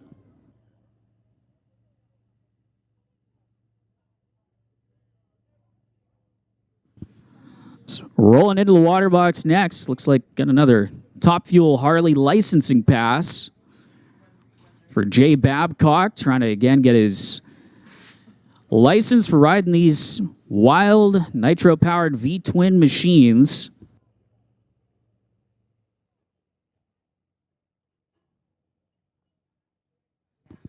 All right, up here in the tower, just before we get Jay's bike fired up, I think we got Owen Armstrong up here, one of our junior dragster competitors. And Owen's, you got to thank the sponsors for the season. I know you guys are wrapping up your year, so this is the opportunity on the live stream and across the track to thank the sponsors. Thank you for Lordco Auto Parts for sponsoring me. A Badass Garage, Felton Tire, C2I Skyland, Tub of Towels, was Bubba Speed Shop, and Peyton Industries. There you are, the sponsors for Owen Armstrong with his Junior Thunder machine, and you'll see Owen out for the Junior Shootout coming out a little bit later on as some of the youngest competitors here at Mission Raceway Park. Tough break for Dave Kowalski. He's going to have to tow his machine down the return road, and we're going to try and get that thing all bolted together and come back for eliminations. Is Jay Babcock getting that V-twin fired up and ready to go. Again, the ejected nitro machines in Top Fuel Harley. You'll see the Western Canadian Nitro bikes coming up a little bit later on in the afternoon with their full field. But again, Jay Babcock trying to get his competition license with the NHRA so that he can make the full pull down the quarter mile here and inching his way longer and longer runs in NHRA competition. Babcock from Peachland getting help from Ron Howneat, multi-time CMDRA Top Fuel Harley champion.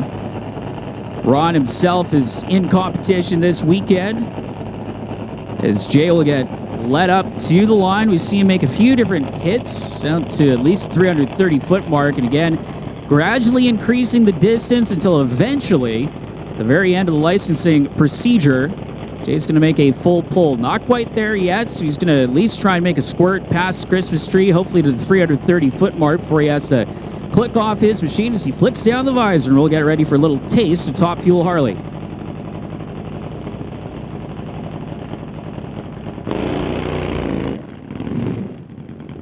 I can see he got little past the Christmas tree, and then that thing was going again towards the wall, and Jay electing to shut it off and coast down to the top end. So Jay Babcock continuing on with the licensing procedure, and with that, we'll send the tractors out one more time as our radial competitors getting ready to take to the racetrack. The Outlaw 275 gang coming out next for MDA Fabrication, and also Gulf and Fraser Limited Street. And again, you guys should be in the lanes right now. Outlaw 275 to 3 and 4, and Limited Street to 5 and 6. So again, just like we saw with the West Coast Pro Modifieds, this will be the final qualifying session for your Outlaw 275 competitors, as well as your Limited Street competitors before they head into eliminations for their final race at Mission Raceway Park, the 2023 West Coast Outlaws schedule.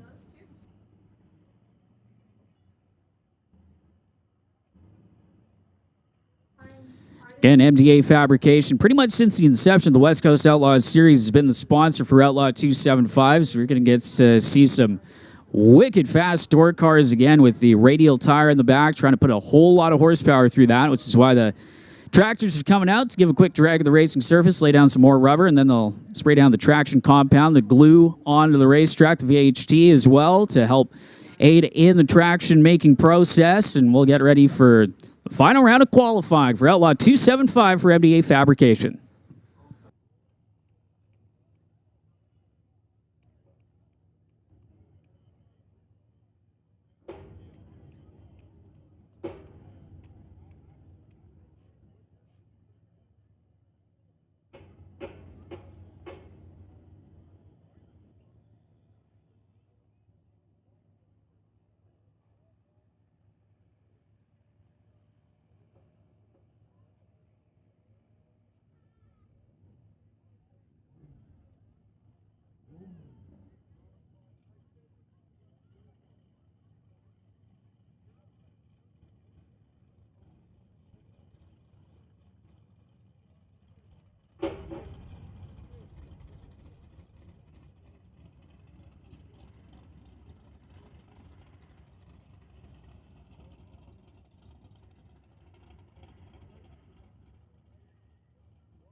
So coming into Outlaw 275 qualifying, Dan Rodrigue heading up the list with a 450 with a 560 miles an hour. Trevor Mulder coming in as your number 2 qualifier for Outlaw 275 with a 458 with a 0. A 458 with a 0 as well for Chris Gould, having to go to the 4th decimal place, 2/10,000ths of a second.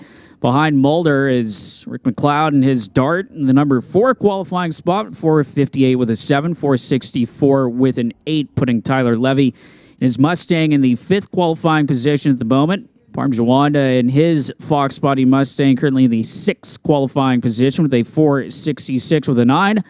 Jason Gagnon in the Nova 475 with a 1 in the number 7 spot, and Jordan Brandon a 478 with a 6, rounding out your top 8 in qualifying.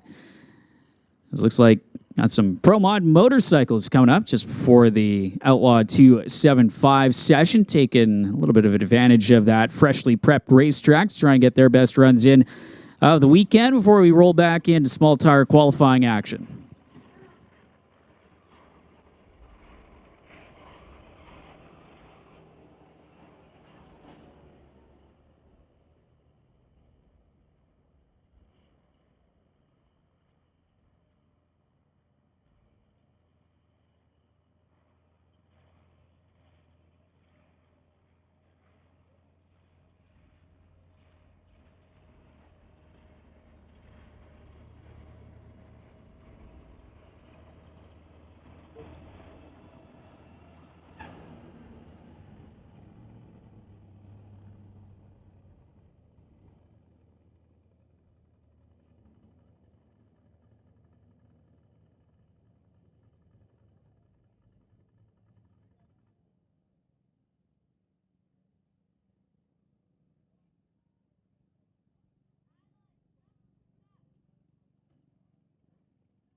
So your 2 Pro Mod motorcycles rolling underneath the Lordco Auto Parts Bridge at the moment. Matt McKay Smith from Merritt and the Lordco Lane, Austin Christopher out of Hope.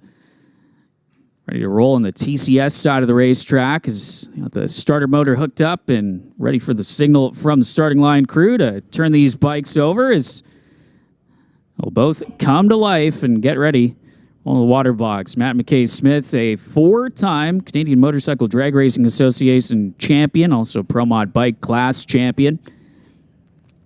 And Austin Christopher, experience piloting a variety of different motorcycles out here at MRP for the racer out of Hope, also the record holder, the quickest Kawasaki in the world.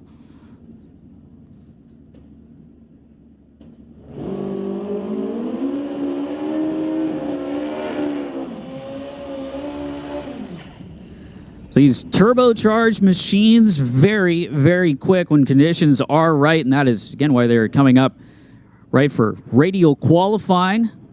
So the track has been prepped for the small tire gang, and trying to take advantage of that fresh track prep is Austin Christopher and Matt McKay Smith bring their bikes up to the ready line. And again, it's like you heard with the turbocharged cars, you'll hear the boost build in these motorcycles as Austin Christopher deep into the 6:40 zone in the quarter mile last night here at Mission Raceway Park in his final run of the evening.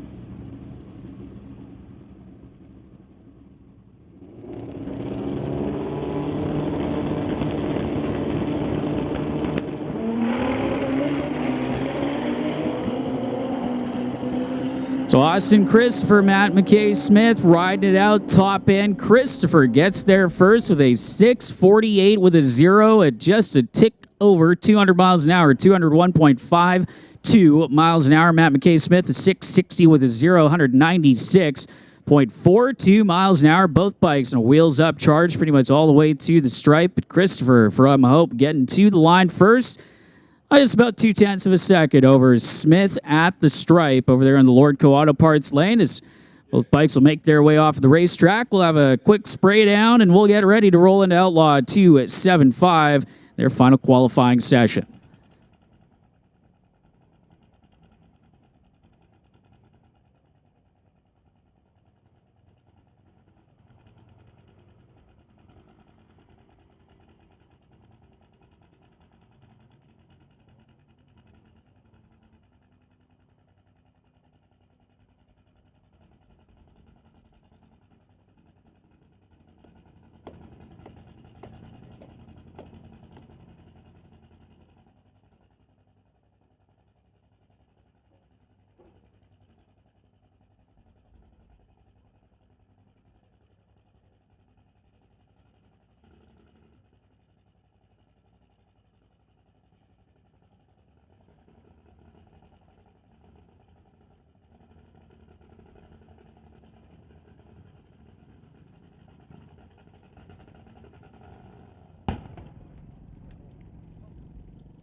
Just a little bit of track prep left, and we'll be getting back to the West Coast Outlaw Shootout with the Outlaw 275 class coming up next. Lots of racing action yet to come, folks, and so glad to see you all out here today. Hello, and hello to all you kids out there. Good to see you. Shout out to everyone on the live stream as well. Hope to see you down here, either for the Friday night street legals coming up or maybe even tomorrow. Beautiful day, a balmy 16.3 degrees Celsius out there. Certainly a lot warmer than it was this morning. And looking for some great racing action with good traction now as we warm up for the rest of the day. Next up, of course, Outlaw 275.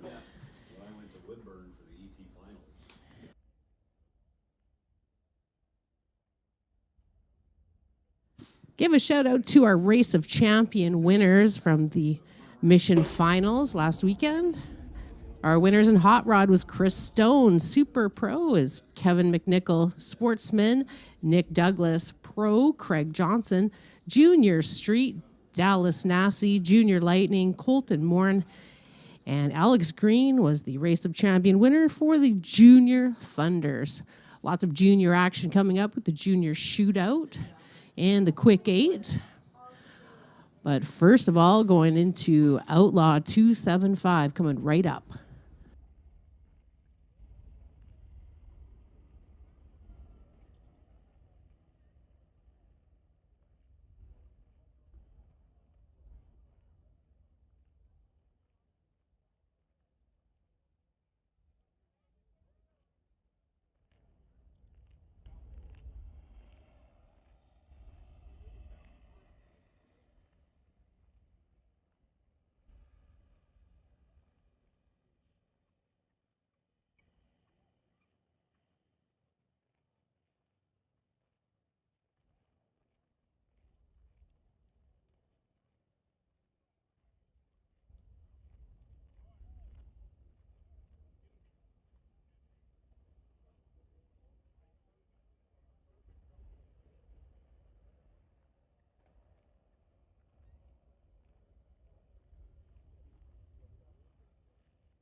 Well, here we go with the first pair in the final round of qualifying for MDA Fabrication Outlaw 275. And Justin Gallant in unfamiliar territory at the bottom of the qualifying order at the moment with 7:02 with a 4 best run. He's going to try and get his Mustang down the racetrack. His burnout started on both sides. Jeff Whitworth, far side of the racetrack, the Mustang from Nanaimo, the Precise Mechanical Machine, has only really made one hit on the weekend and currently finds himself coming in. It's the number 12 qualifier. Best pass of a 5:56 with an 8 at only 103 miles an hour. Whitworth, relatively new to the world of small tire racing and trying to make the step up in the performance department. His starting line crew taking a look underneath the race car, just making a check to make sure that nothing coming out from the bottom of Whitworth's machine is Justin Gallant. Again, a car that is very capable of getting deep into the 4-second zone, has been so far unable to do that for BDL Automotive. DMW Race Cars, Super Steve's Tire, Ford Mustang out of Chilliwack. The Street Cars Super Nationals winner last year for Justin Gallant. They made the trip down to Vegas and it's a little bit snake bit right here at Mission Raceway Parks. He turns on that top bulb. Jeff Whitworth getting ready to bump in his turbocharged Mustang. Turbos a pair on both sides of the racetrack.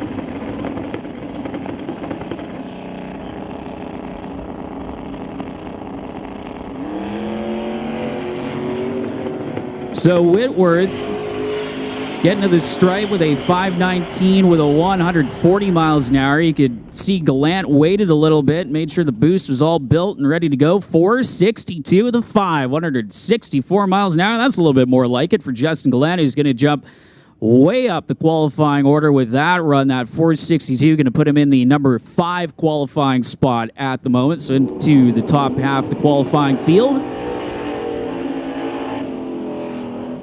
As Jordan Brandon, your Door Wars winner out of Sherwood Park, Alberta, in that 2000 Camaro, the LS-powered machine, and it's been so dominant in Outlaw 275 action, but has also struggled to get down the racetrack this weekend. So far, coming into the final session, best run of a 478 with a 6, pedaling his way down the racetrack in that Camaro, and took out the win at Door Wars earlier this year. Also won the inaugural Just Send It Shootout at Rad Torque Raceway in Edmonton up against Parm Jawanda in the night shift. 91 Mustang, the Fox body machine, has been running career best numbers, running that car deep into the 460s. 466 with a 9 at 158 miles an hour last night in the final session of Friday as he gets ready to bring that car up to the line. Also turbocharged combos in both lanes. We've seen is Parm Jawanda out of Surrey.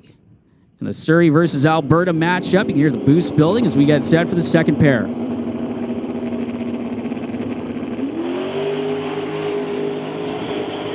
Both cars get through what is often the trouble zone with no problems, and to the number 1 spot goes Jordan Brandon, 441 with a 9, 173 miles an hour, and that is low ET and top speed of the meet for Outlaw 275 in one run is Jordan Brandon. We were waiting for that car to do it. Wait till the final session. He is going to go to the top of the qualifying order. Parm Jawanda, 461 with a 4, 165 miles an hour for Parm, and that's actually going to put him up the qualifying order as well to the 5th qualifying position.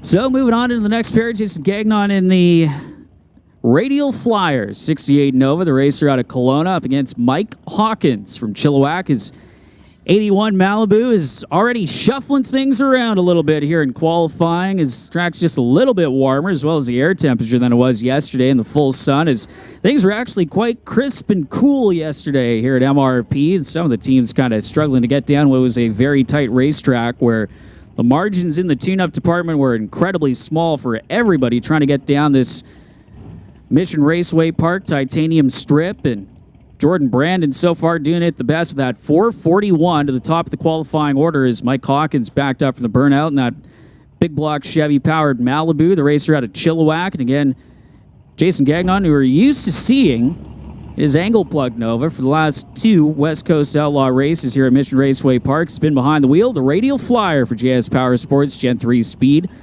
All helping out in a car that has quite the pedigree in small tire competition here in the Pacific Northwest. Got a Door Wars win with Jordan Lask behind the wheel of that car a few years ago now. Is going through the purge of the nitrous system over in the Lordco lane for Mike Hawkins, the turbocharged combo for Jason Gagnon, who also runs a turbo combination in the angle plug Nova, which is a 1970 Chevy Nova that he owns for the racer from the Okanagan.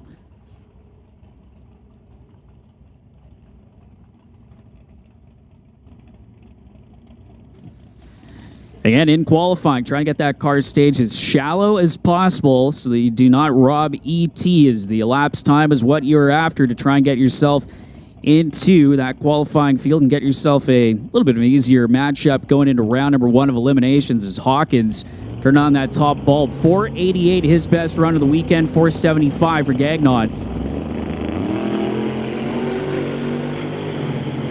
Hawkins getting to the stripe with a 462 with a 7, 155 miles an hour, 488 with a 4 at 154 for Gagnon, as his car almost seemed like it started creeping just a little bit at the starting line, and Jason's going to reside on his 475 from earlier on in the weekend is his best run heading into eliminations, but Hawkins with that 462, quite a few cars in that 460-second zone. I believe that's going to put Mike up around the number 8 spot at the moment. We'll have to double check when we get the updated qualifying lineup at the end of the session. Is getting ready to roll up to the line now in the number 3 qualifying spot, Trevor Mulder.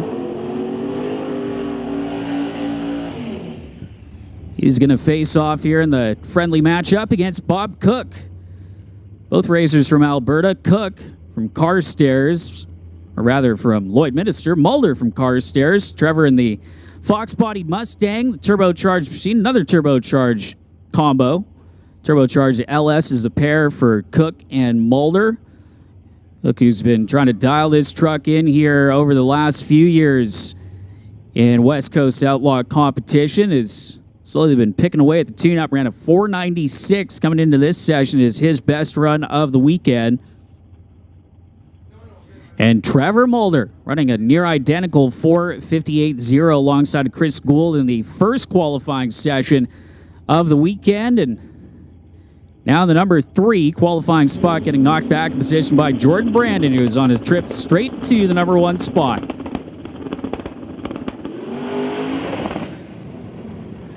Well, you can see that Trevor had the wheels up and he was charging towards the top end, and spit pop and shut off for Bob Cook, and potentially some problems for the F-150 as he is pulled out of the groove and has come to a stop, and so is Trevor Mulder. So some problems on both sides of the racetrack. 987 with an 8, 35 miles an hour, just coasting through the 8th mile traps. And the TCS side of the racetrack is Bob Cook's truck also coming to a stop in the Lordco lanes. So you can see that the quad's going out, and starting line team, safety team as well, to take a look and make sure that there's nothing down in the racetrack, but some problems on both sides for Trevor Mulder, who's going to stay in the number 3 qualifying position if he can go into eliminations. Hopefully no damage, significant mechanical issues with that machine for Mulder. Is Bob Cook going to need some assistance down to the top end of the racetrack as well, as he is out of the truck down there in the Lordco lane. Tough break for both racers as we'll get those vehicles cleared off the racing surface. Do a quick once-over to make sure that there is no objects, debris, or anything on the racetrack, and we'll get ready to continue on here with this final qualifying session for Outlaw 275. Still some cars making their way around the tower, and then we got Gulf and Fraser Financial Limited Street coming up next. But again, the crew's heading out there to make sure that they can get both of their vehicles pushed off the racing surface, and our crew's going to go take a quick look at the racing surface on either sides of the racetrack, make sure that nothing has been laid down on the track itself, and we'll get underway with the rest of qualifying. But both drivers heads up and getting out of the groove that center of the racetrack where everybody wants to run the prepped portion of the lane, and both of them are going to have the long push back to the first turnoff here in Outlaw 275 qualifying. Jordan Brandon currently heading up the field with that 441 at the moment. Dan Rodriguez now in the number 2 spot. He is still to come in his 1981 Chevy Malibu that he calls the Boo with that 450 with a 5, and still a few heavy hitters in the line trying to shake things up going into round number 1 of eliminations in terms rather of how they're going to line up for eliminations with your qualified field.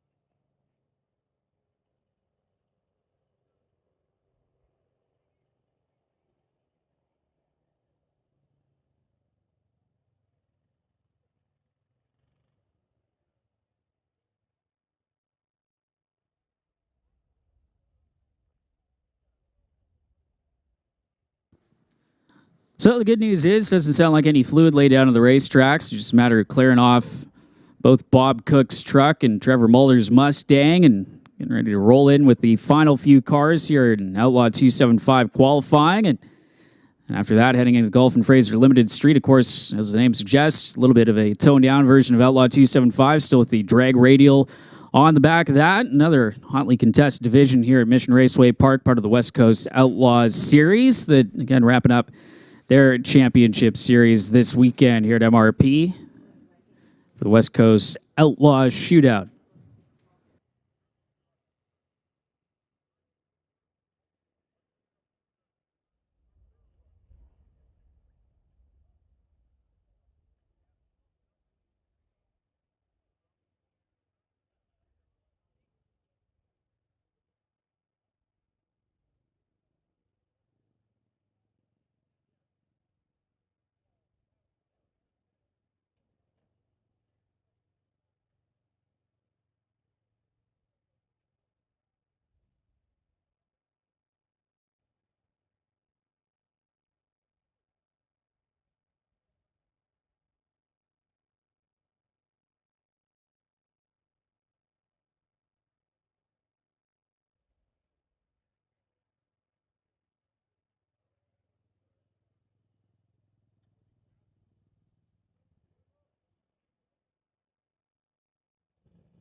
Well, here we go. Track gets the A-OK, and another pair rolling underneath the Lordco bridge. It is going to be Rick McLeod in the Dodge Dart. He's going to face off against Chris Gould, and you got to give it up for Rick McLeod switching things up, and definitely unique to have the Dart in the field. Mopar power, fittingly, for the 87 Motorsports 1970 Dodge Dart.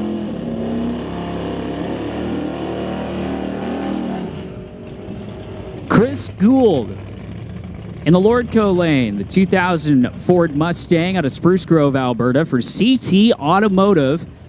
Chris with the turbocharged setup. McLeod going for the big cubic inch nitrous combo. 689 cubic inches of Mopar power for Rick McLeod as he backs up from the burnout. Rick coming into this session, his best run of the weekend so far into the 450 zone. One of 3 competitors locked in with a 458 in qualifying, 458 with a 7 for McLeod, putting him 7 thou behind Chris Gould right now at the moment, as Gould is back in the number 4 qualifying spot. McLeod currently sitting in the number 5 position, does a purge of the nitrous system on the Dart, getting ready to bring that machine into the staging beams. And on the far side of the racetrack, Chris Gould, former Outlaw 10.5 racer, moving up into the world of Outlaw 275 competition, putting on an even smaller tire in the back of this race car. Already tripping on that top bulb is Rick McLeod, getting ready to bring the Dart into the beams. Both racers looking for an improvement to get up just a little bit further in the qualifying order.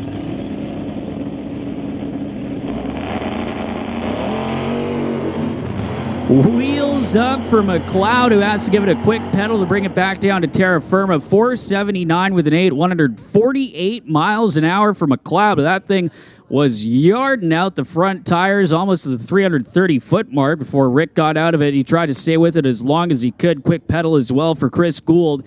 A 531 with a 3, 151 miles an hour. So it is going to be Tej Sanga coming up next over in the Lordco lane. Tej out of Surrey, the Bubba Racing RPK Tiles Fox-bodied Mustang. And Tej coming in with a best run so far of a 521 with a 734 miles an hour.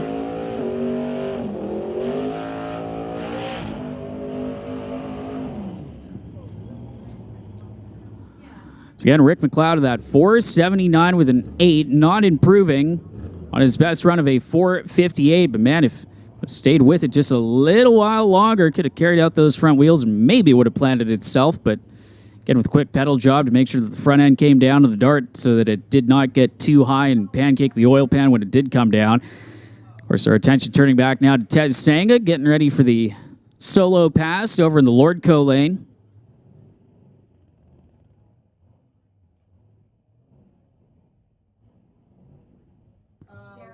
Sanga at least trying to get into the 5 teens on this run after running that 521 in qualifying yesterday, coming into this 4th and final small tires session.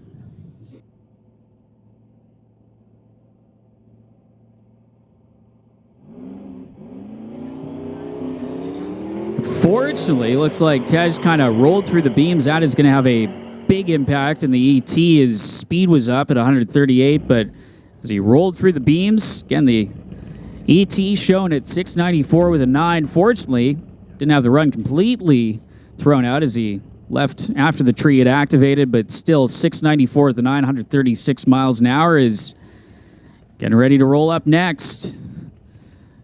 You can see the nose poking out from behind the AFD sign. It is Dan Rodrigue. His 1981 Chevy Malibu.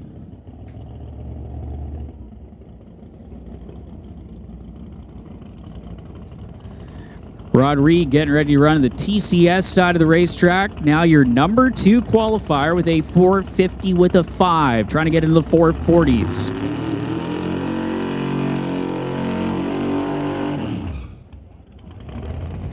The big cubic inch nitrous combo, and Mike Hawkins kind of sharing data between the two of them and their respective Malibus. 598 cubic inches of big block Chevy for Dan Rodrigue as he backs that machine up from the burnout. The Kent Specialty Automotive Milron truck body. McGraw Metalworks color compressed core car that they call the Boo. Dan Rodriguez, your defending Outlaw 275 champion, defending winner of the West Coast Outlaws Shootout. And I love the vinyl roof on that car. Nice little touch for Dan that runs a whole lot of nitrous with that big block Chevy combo. You can see him purging the lines, making sure the pressure is all A-OK and the lines are cleared out and ready to go for that optimal performance on the line. A long purge, as we mentioned. This thing runs a whole lot of nitrous, and Dan again trying to get into the 440-second zone. 441 at the moment. Your number one qualifier, Jordan Brandon, who also has one of the quickest runs in track history here at Mission Raceway Park and Outlaw 275 competition. One final purge for Dan Rodriguez. Gets ready to hopefully try and reclaim his number one qualifying spot.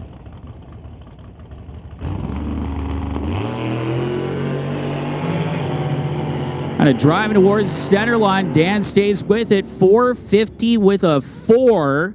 And by 1/1000th of a second, he's going to improve on his laps time. Came into the session with a 450 with a 5 as his best run. And that 450 with a 4, even by 1/1000th of a second, is an improvement in the ET department. It stays in the number 2 qualifying spot. Heading into eliminations coming up in a little bit is what looks to be your final car in Outlaw 275. Tony Souza. Violent Performance, SDK Performance, Langley Westcan Auto Parts, 1988 Ford Mustang. Came into this session number 13 in the qualifying order, knocked back down to the number 14 spot. 571 with a 4 at 120 miles an hour. His best run so far of the weekend is, fortunately, spun the tires on even that best run, trying to get that thing to hook up just a little bit better off the hit for Tony Souza.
Sharing a car, so what did that change? changed a lot. Is usually a good thing. There you are, you're against the drain now.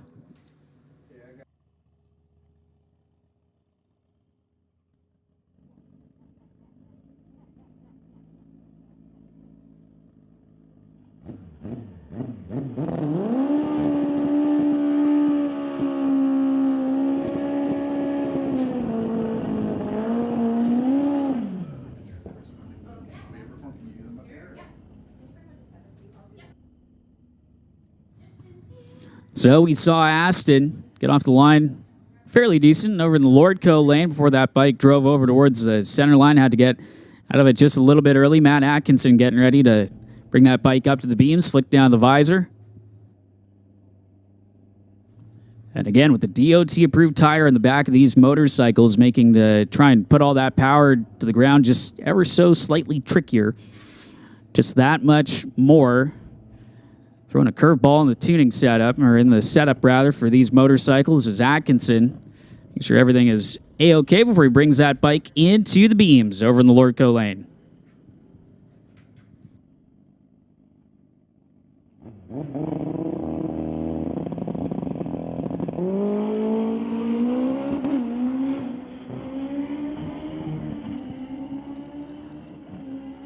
So getting to the line, an 861 at 161 miles an hour for Matt Atkinson. It's going to wrap up some Pro Street bike action. We'll get ready to roll on up with Limited Street. Their final qualifying session for the West Coast Outlaws is make another call for Outlaw Street and Real Street to the lanes. Outlaw Street, we need you in lanes 1 and 2. Real Street to lanes 3 and 4. And the corrected non-electronics ladder is now posted at the back of the tower on the board.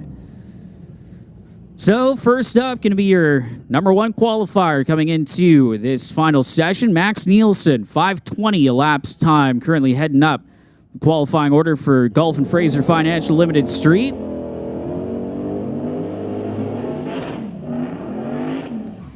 And Justin Lee from Langley. Lee, the convertible 1993 Fox Body Mustang. Actually, the last year that particular body style of Mustang was offered as the next generation of Mustang after that. Directly alongside Max Nielsen out of Sturgeon, Alberta. 2 wins so far in the season. Got the Smoke, Fire, and Thunder win in August. Also, well, he had a big month of August. A few weeks previous to that, won the inaugural Just Send It Shootout at the Rad Torque Raceway. Tim and Vanessa Richards have been engaged in a season-long battle over who's going to get the trophy at the end of the weekend. Both races pre-staged, both turbocharged machines on either side of the racetrack.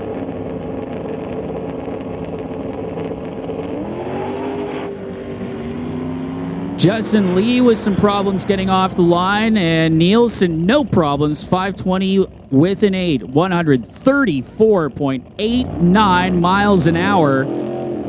As he continues to knock off 5:20 after 5:20, still at the top of the qualifying order. It is Dennis Drummond, another racer that can step on up and challenge for that number 1 spot. You saw it last year, the West Coast Outlaw Shootout, that 03 Cobra Mustang, getting ready to bring that machine up to the line. The turbocharged machine up against Vanessa Richards, the nitrous-assisted Ford-powered Fox Body.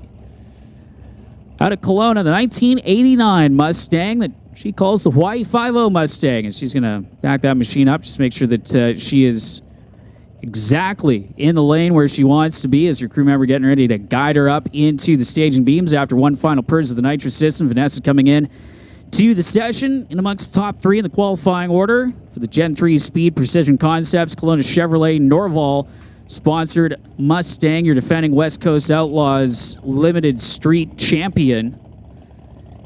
And Dennis Drummond out of Crossfield, Alberta, making his first appearance in Limited Street action for the 2023 season here at Mission Raceway Park, but again was a heavy hitter last year here at this exact race.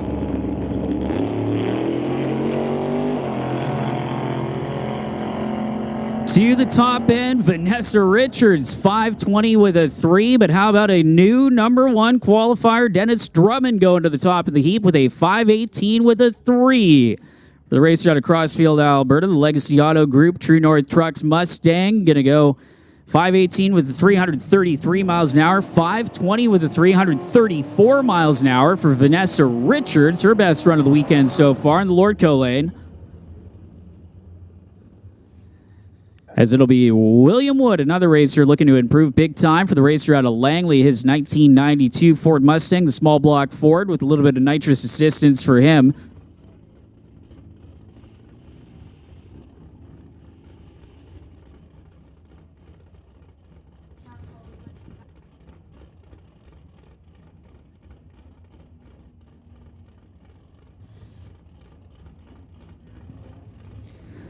So William Wood getting ready to bring that machine up to the ready line. Wood on a much better run than we've seen him make all throughout the weekend. 540 with an 8, 129 miles an hour. That is more like it for Mr. Wood, going up to the number 4.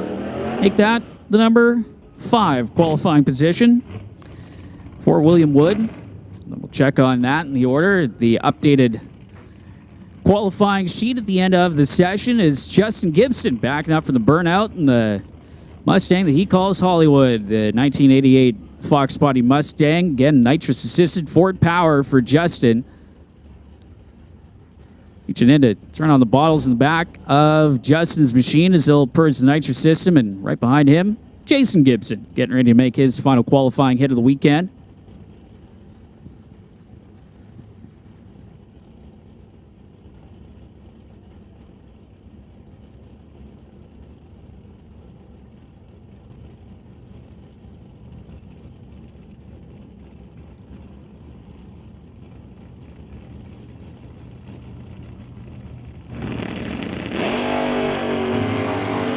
So Justin Gibson wheels up charge as he heads down track to a 524 with a 3. And that is his best run of the weekend, bettering his 530 with a 4 from early on. He's going to go up to the number 4 qualifying spot. It's going to be Jason Gibson up next. Jason in the Lordco lane.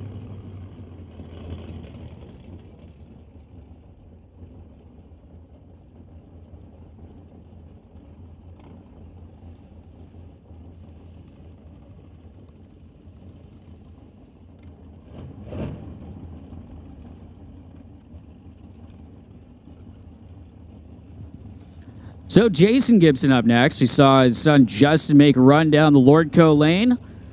Jason starting the season off with a win at the Full-Blown Frenzy down at Pacific Raceways in Kent, Washington, and currently in the top half of the qualifying field, and fortunately overpowering the racetrack in the Lordco lane. He's going to coast his way down track and fall back on his previous run as his best run of the weekend. Is the Cade Shirt coming up next.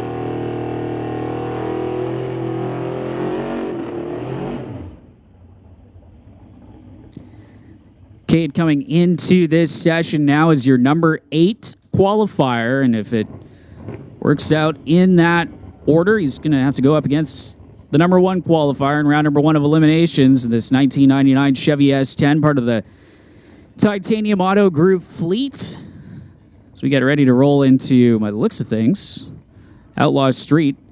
Coming up after this, heads up 8th mile category for street legal machines is Shirt getting backed up from the burnout. We saw him make his limited street debut for Gulf and Fraser Financial during Smoke, Fire, and Thunder in this S10. Again, obviously sponsored by the Titanium Auto Group.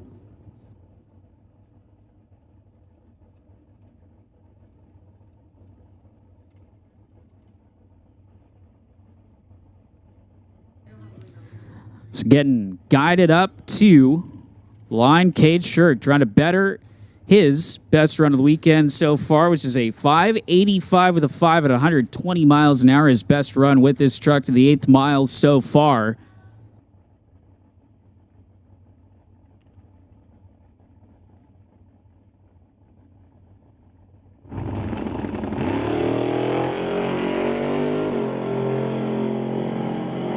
Cade Shirt, another wheels up launch, 587 with a 0. Not quite as good as the 585 from the final session last night. So Cade going to go into eliminations as your number 8 qualifiers. That'll wrap up the final qualifying session for Gulf and Fraser Financial Limited Street. We're going to roll into Outlaw Street.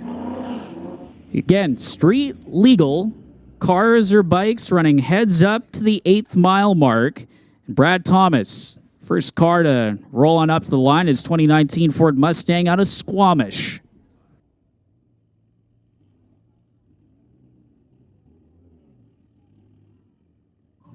Brad Thomas from Squamish, that 2019 Mustang called Mean Green, sponsored by Lordco Auto Parts.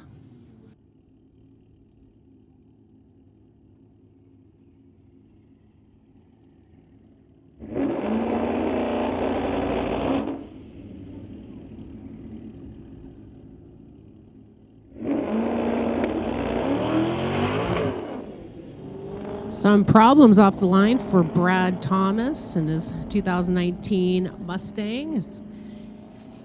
He makes his way down to the top end, 9.96 at 67.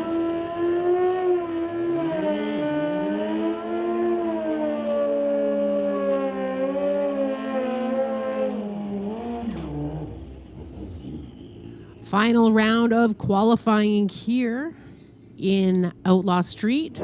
Tower Lane, we've got Corey Craig from Chilliwack in the 05 Hayabusa, sponsored by ADK Services, going against Tom Turan from Maple Ridge on that 2017 GSXR called the Kraken, sponsored by Daytona Motorsports and Boulder Designs. Tom just unable to get traction in that Lordco lane at this time. A 5.44 for Corey Craig. Tom an 8.30 at 82 at the 7.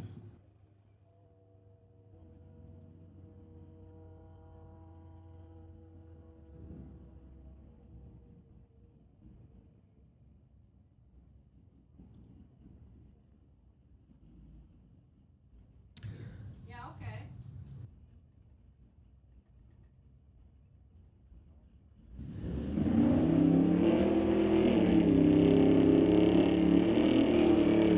Moving now into Jerry's OK Tire Real Street class at the West Coast Outlaw Shootout. It's Daryl Tippy in the Tower Lane in the 65 Nova wagon. It's going against Rob Monroe Jr. from Surrey, the 1969 Acadian, sponsored by Gibson Racing Transmissions, Horizon Paint and Auto Body, and SD Performance.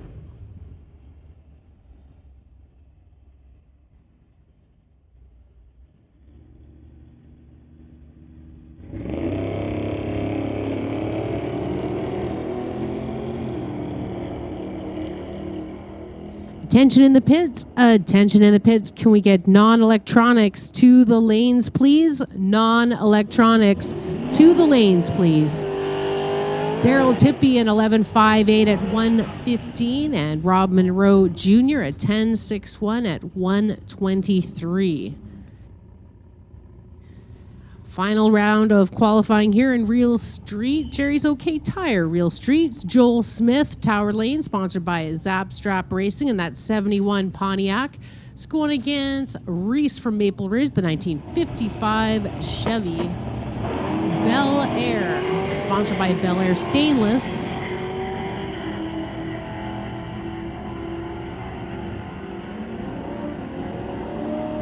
Joel with a 10.53 at 1:31. And Reese a 10.25 at 1:28. Next up, Rob Monroe Sr., 1931 Model A, running a 414 small block Chev, sponsored by Gibson Racing Transmissions, SD Performance, and White Knuckle Racing. He'll be going against Richard Love from Osoyoos, 1989 S10, sponsored by Reflections Guest House and SS Motorsports.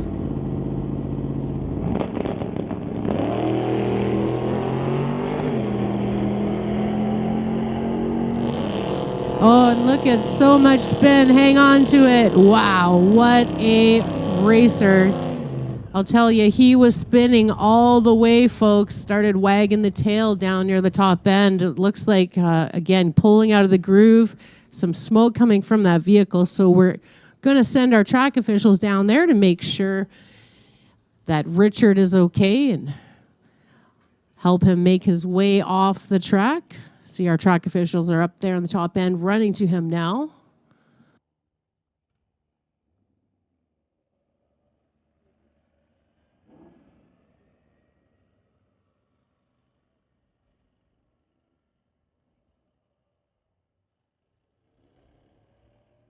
So Richard Love having some problems with the S10, the racer out of Soyuz. Is again the MRP safety team get a head up there just to make sure that nothing is amiss on the truck itself, as well as to take a closer look at the racing surface in the Lordco lane as Richard's got the driver's side door open on that machine. And again, they're just going to take a look and make sure that everything is A-okay with the truck itself. And obviously having some problems there in the Lordco lane as we'll get ready to make sure that the track is in good condition, get Richard's truck cleared off at the top end, and continue on with the rest of Real Street qualifying.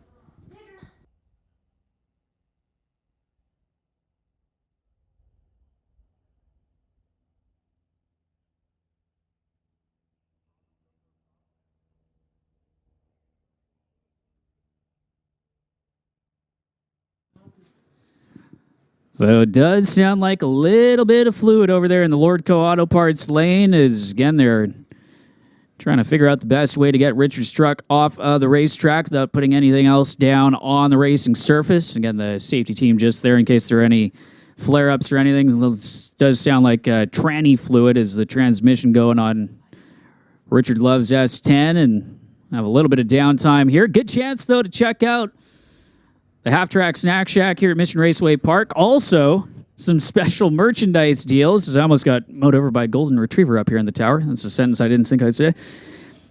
Also, you can head on over to the Pro Shop. They have got special deals on all of their merchandise, all the leftover 2023 merchandise. If you didn't get a chance to pick up a Door Wars t-shirt, Door Wars hoodie, or Smoke, Fire, and Thunder merch, you can head on over to the Pro Shop right now. They've got some discounts to try and move some of that merchandise before we head into the off season. So make sure to get over to the Pro Shop and take advantage of all they have to offer. They also got some snacks as well. If you want to avoid the line at the Half-Track Snack Shack, grab yourself some lunch as well over there. And make sure to check out some of the cars and drivers competing in all the action. As, of course, wristband that you got as soon as you came in here onto the property. Good for the pit pass here at Mission Raceway Parks. Make your way over the Lordco Auto Parts Bridge if you're on the spectator side of things. Check out all that the pit side over here in the TCS side of the racetrack, Tower side, has to offer with all of the competitors in action throughout this weekend for the West Coast Outlaw Shootout. Definitely come on over to this side and come talk to the racers. They'd love to tell you about their cars and so much more racing action yet to come. Just letting our track officials now do what they have to do to get the vehicle off the track. We'll be carrying on with our Real Street, and after that moving into our non-electronics class, and then right into our juniors. Round one of eliminations will be next up for the non-electronics and all of the juniors. And of course, the Door Slammers, Pro Mod, Top Fuel Harley, and Pro Mod Bike will be coming on up later on. Still a lot of racing to come, folks. And it does look like we're puppy sitting up here in the tower with the golden retriever here with us. It's always nice to have visitors up in the tower. If you're having a special day, a birthday, anniversary, come on up to the tower and let me know.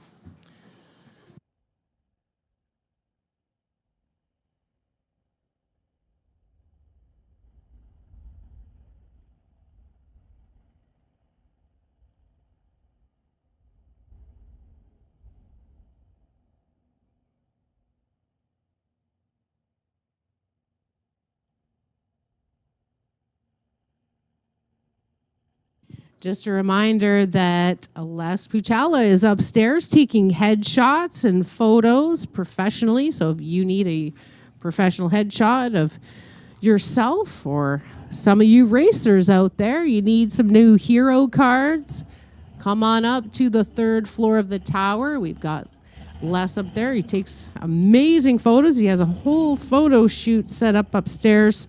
So again, racers, if you are looking for some headshots or some photos, we have a professional photographer up there waiting for you.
So again, a little bit of downtime here. It looks like they've got some cleanup work to do from about the 330-foot mark all the way down to the quarter-mile timers. So that is going to take just a little bit of downtime here while we get things cleaned up and sorted. And again, make sure to check out all that the pit area has to offer here at Mission Raceway Park as we savor the last little bit of sunshine here at the early part of October. Beautiful weekend of racing here for the West Coast Outlaw Shootout, an event that has grown in size over the few years that we've had it here at MRP and continues to grow each and every time we host the West Coast Outlaw Shootout. And also glad to see that we've got the little special non-electronics and electronics divisions out here, as well as the Junior Dragster and Junior Series Shootout presented by Peden Industries. So all that getting ready for their first round of eliminations coming up here as we get ready to complete round of qualifying, final round of qualifying for Real Street as they get set to head into eliminations a little bit later on this afternoon.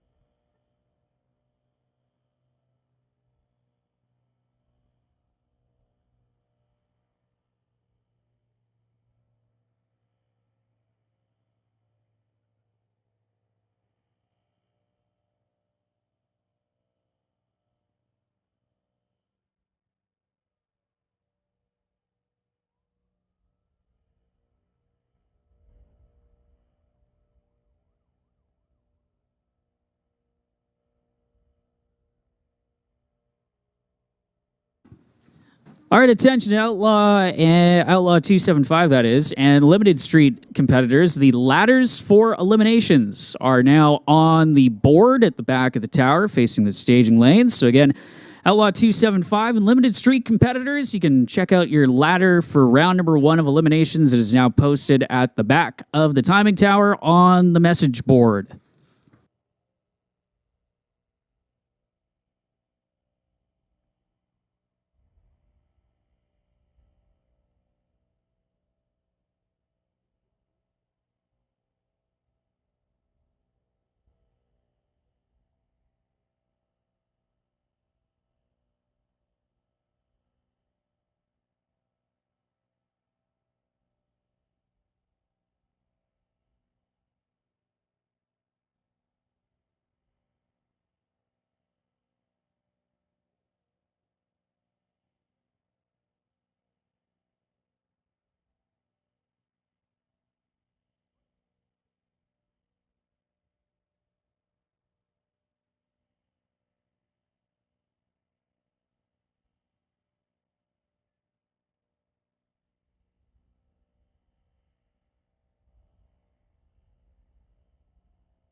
So attention in the pits, no box, not electronics. National Tire, not electronics. We need you to the lanes for round number 1 of eliminations. No box. We need you guys to the lanes for round number 1.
Track officials hard at work to clean up that racetrack.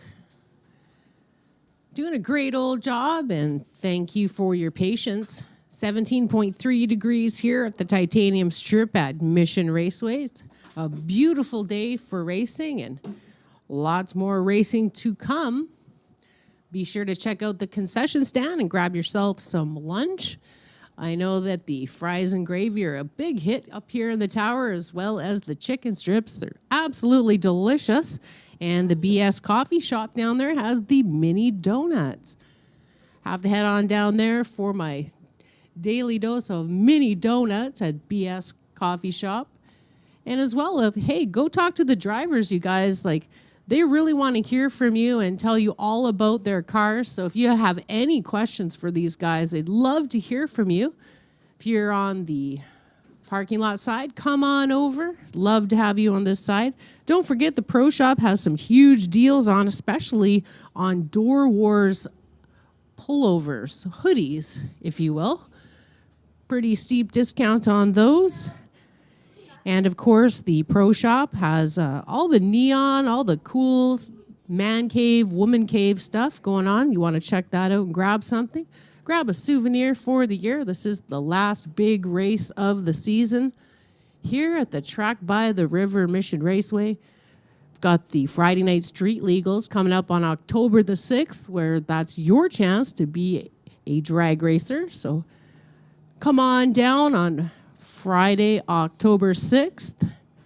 Weather permitting, be sure you're following us on the Mission Raceway Facebook page for all the latest deets. But bring your car down. We have a great old time hanging out and watching our friends race their cars. So Friday Night Street Legals brought to you by Mopac, October the 6th. Of course, the full day of racing again tomorrow, where the big trophies are handed out. So we hope to see you out again tomorrow. Shout out to everyone on the live stream. Come on down for tomorrow, folks. It's going to be a great day.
All right, looks like our last stages of the cleanup from the issue there in the Lordco lane. Thanks so much for your patience. Just about to get underway again with Jerry's OK Tire Real Street.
Track officials are just attending to one small area, a little stubborn area. They're just going to apply some spray there, and we should be able to get back to racing. The West Coast Outlaw Shootout will be resuming with our Jerry's OK Tire Real Street class. Then we'll be moving into first round of eliminations in non-electronics, the National Tire non-electronics to be exact.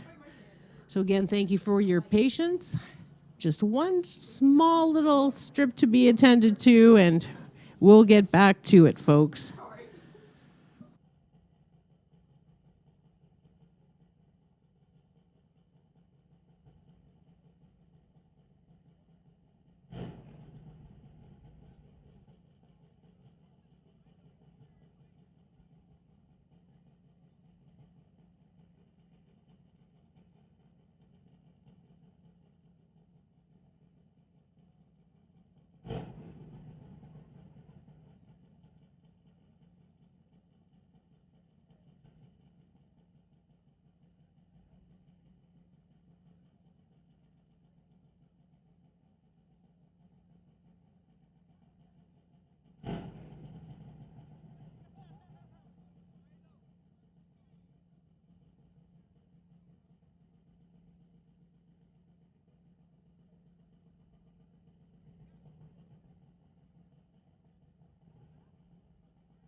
Well, again, most of the equipment cleared off of the racetrack here is in the final stages of getting the racetrack ready to go after a little bit of a oil down midway through Real Street.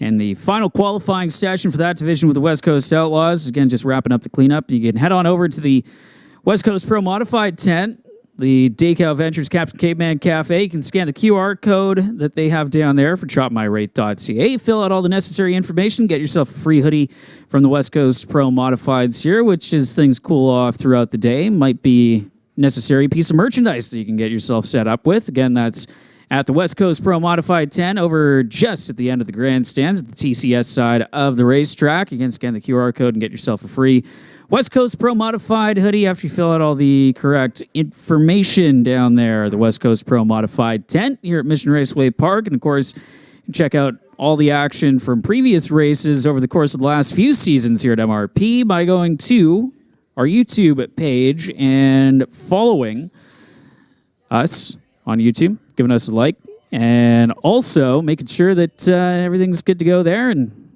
taking a look at the Valley Tech Productions live stream. A big thanks to Valley Tech Productions for helping us out throughout the 2023 season over the last couple of years, bringing us all the action live on YouTube, and also with some of the bigger production events that they do over the course of the 2023 season here at Mission Raceway Parks. So again, final thanks going out to Valley Tech Productions. Again, just going through the final few stages, getting that right lane all back and ready to go after having some transmission fluid down on the racetrack from one of our real street competitors. Just a few more cars left in that qualifying session before we roll on in with the next few categories and get an elimination set for some of our other classes in competition here for day number 2 of the West Coast Outlaw Shootout.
All right, looks like we've got the good to go signal. Thank you so much for your patience as well. Thank you, track officials, for cleaning up the top end there after the incident with Richard.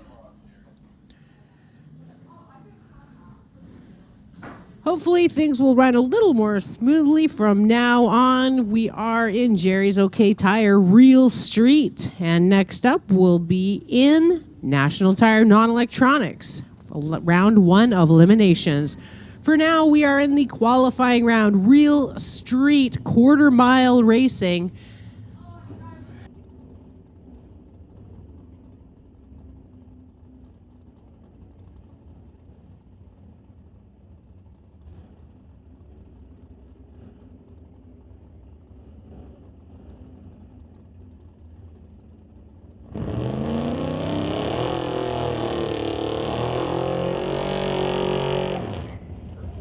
Dave Shirk from Cologne in the 1986 Blazer, sponsored by Titanium Auto Group and Titanium Racing. It's going against Bobby Ehlers in the 1989 Fox Body Mustang.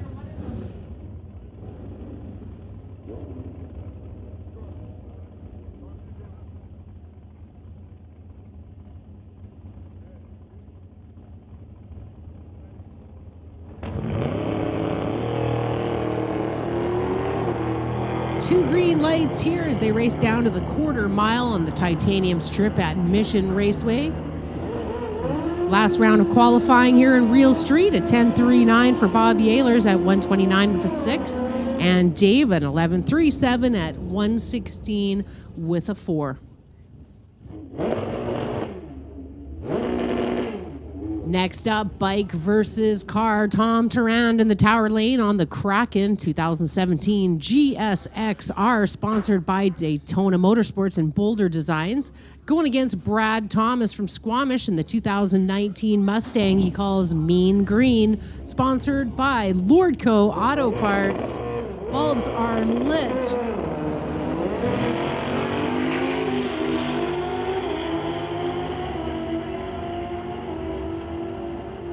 Well, you don't see that too often. Tom going red, a 9.28 at 155 with a 9, and Brad Thomas an 8.29 at 170 with a 2.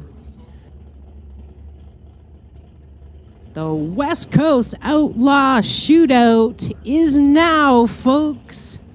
Real Street, sponsored by Jerry's OK Tires.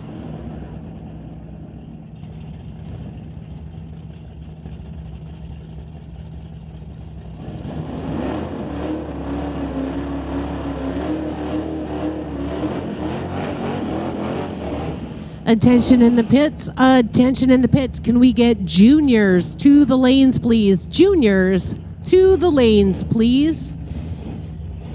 Moving into the National Tire Non-Electronics class, it's Ralph Ehlers in the Tower Lane, a 1991 Mustang running an LS engine.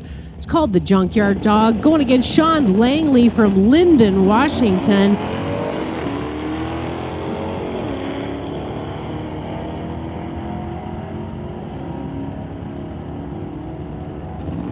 Unfortunately, a red light for Sean Langley. And Ralph Ehlers moving on into the next round, a 10.80 at 124 even, folks. Round 1 of eliminations. You have to win or you're heading to the trailer. James Taggart from Winlock, Washington, 1964 Ford, sponsored by Airport Glass. Barrett Utilities, going against Mike Probin from Vernon in the 66 Nova, sponsored by Provin Motors.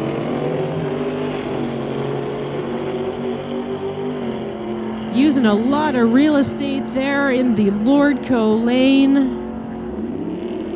But he takes it, a 9.66, 136 with a 2 for Mike Probin, and he's moving on into the next round. Cassie Tippy in the Tower Side from Surrey, 1965 Nova Wagon. Dialed in at 11.52, Rob Monroe Jr. in the 69 Acadian, sponsored by SD Performance, Gibson Racing Transmissions, Horizon Paint and Auto Body, dialed in at a 10.60. Cassie with the head start.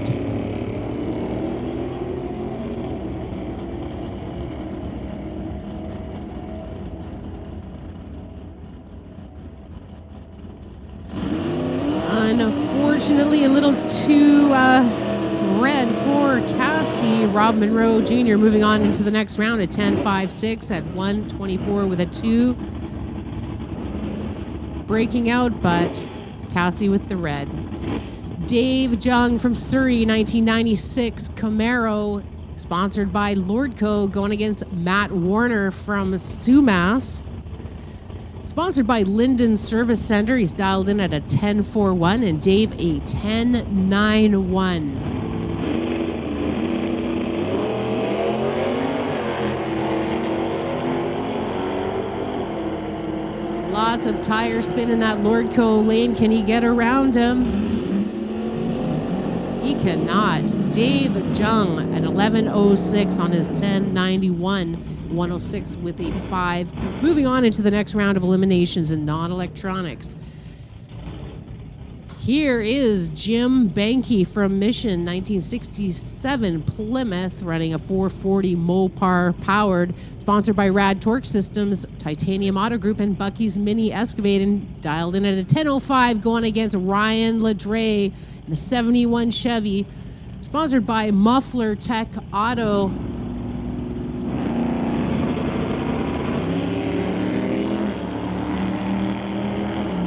Jim with the big liftoff chasing after Ryan, but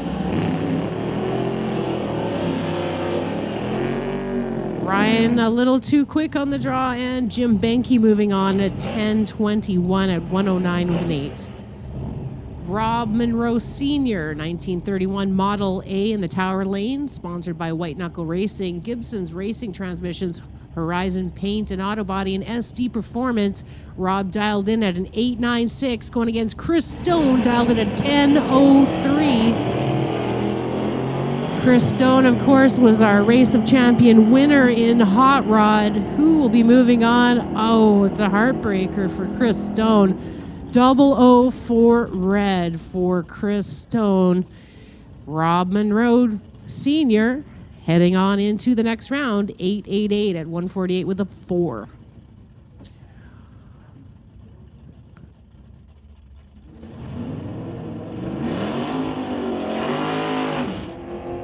The action continuing here in National Tire Non-Electronics. Kevin McCulkey from Maple Ridge in the 83 Cutlass, called Old School, dialed in at 11.75.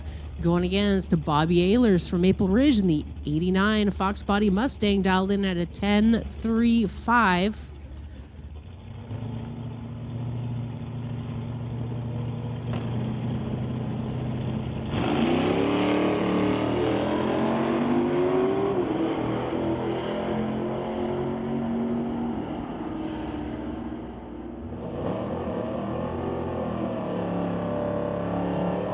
Bobby Ehlers, that 008 reaction time. He's moving on into the next round at 10.39 on his 10.35 dial. Next up, a bye round for John Tabak from Maple Ridge, 1989, a Chevy S10, sponsored by Rad Torque Systems.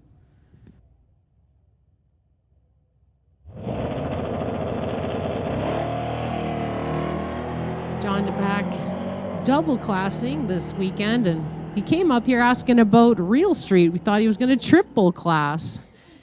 He just loves racing, and he can't get enough at 10.45, 1:15 with a 2.4. John Tabak moving on into the next round.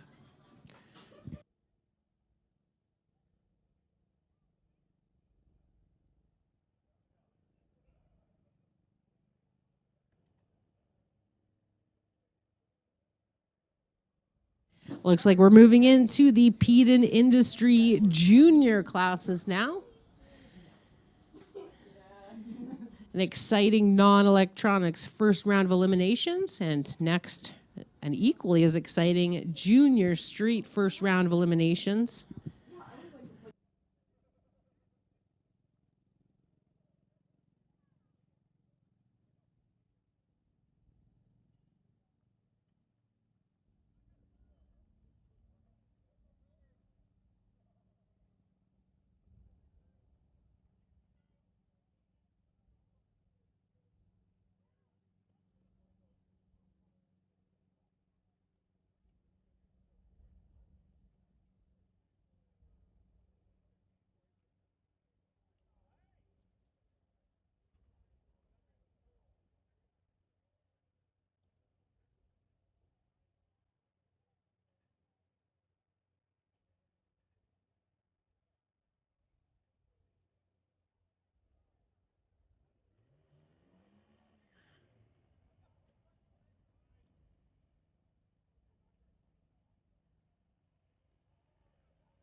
Semifinals here in Junior Street, sponsored by Peden Industries. This is our 13 to 16-year-old class racing to the 8th mile. They've got their parents sitting there, or someone with a license sitting beside them.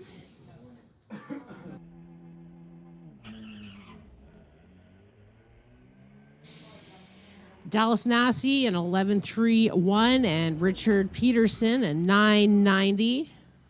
Congratulations to Dallas Nassie for being the Race of Champions winner in Junior Street at the Mission Finals, and a red light for Richard Peterson. So Dallas Nassie moving on, and he will be in the final against who? Tyler Smith, the points leader, sponsored by Jerry's OK Tire and Zapstrap Racing, dialed in at 11.28, or Taryn Monroe, 94 Blazer, also 11.28. So here it is. Bulbs are lit.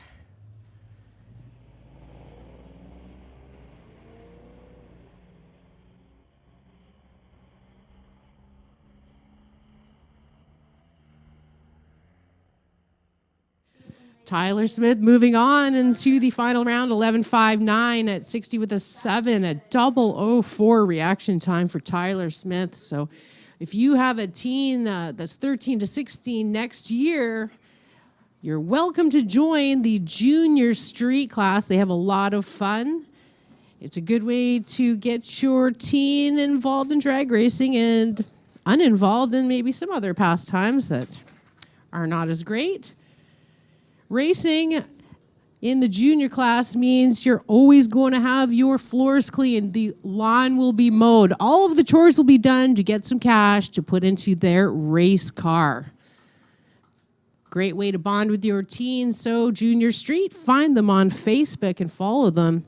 Great class to be in, and a great bunch of teenagers in that class. Going to be moving on into junior dragsters now.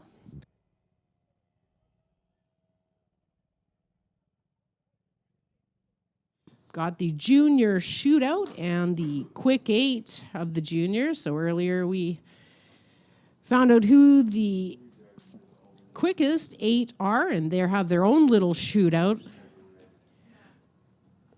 Quite excited. The juniors having their banquet tomorrow night to celebrate all of the junior racers. It's going to be a great time. Can't wait to attend that and celebrate our future racers, folks. These juniors, I'm telling you, they may be juniors now, but they're our future hot rod, super pro, sportsmen, and who knows, maybe pro mod drivers one day.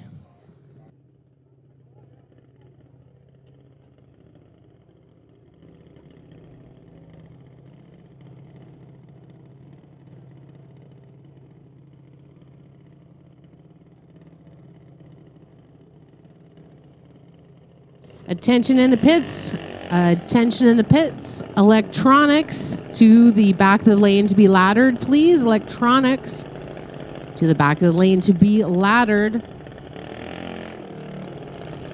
And door slammers, you are on standby, please. Door Door slammers on standby. Electronics to the back of the lanes to be laddered. James McNeil first. Oh no, Alex Green and Jack Green.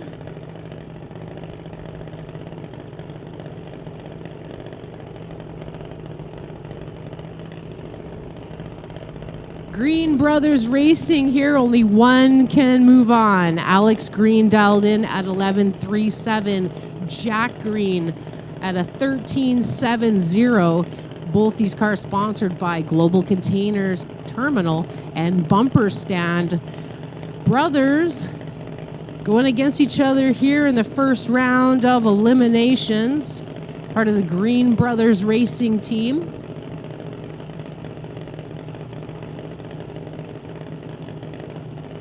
Got Jen Green and Brooke Green, parents out there helping out their kids. Looks like final adjustments are done.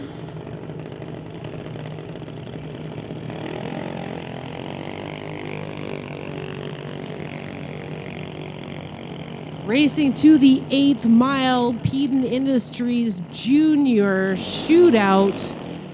It'll be Jack Green moving on into the next round, 14.04 at 44, with Alex Green a little too quick to go with the red gremlin showing up.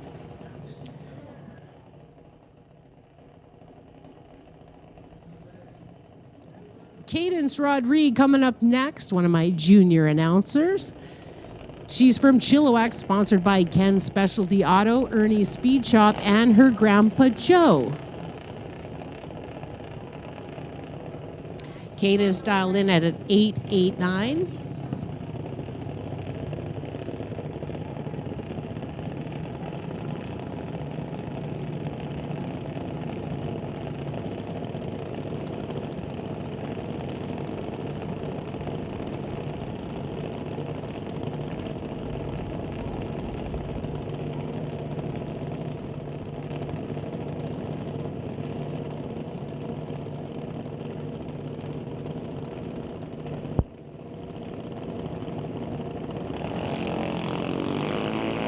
With her bye run into the next round of eliminations.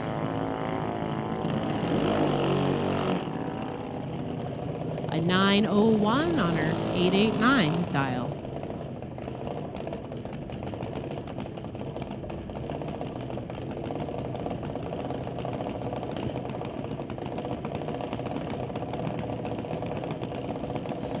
Lyndon McKay in the tower lane from Merritt, BC, sponsored by MTMM Performance and Lordco Auto Parts.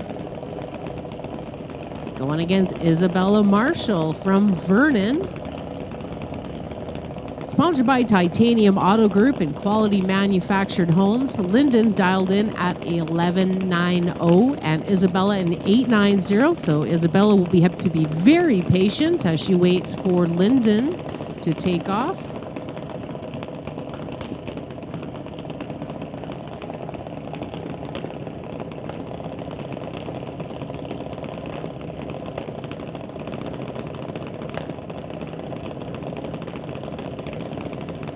Bulbs are lit. Off Lyndon goes. And here comes Isabella.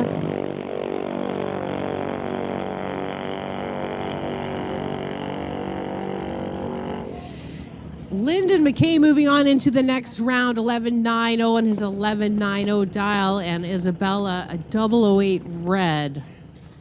So it'll be Lyndon McKay moving on into the next round of eliminations in the Peden Industries Junior Shootout.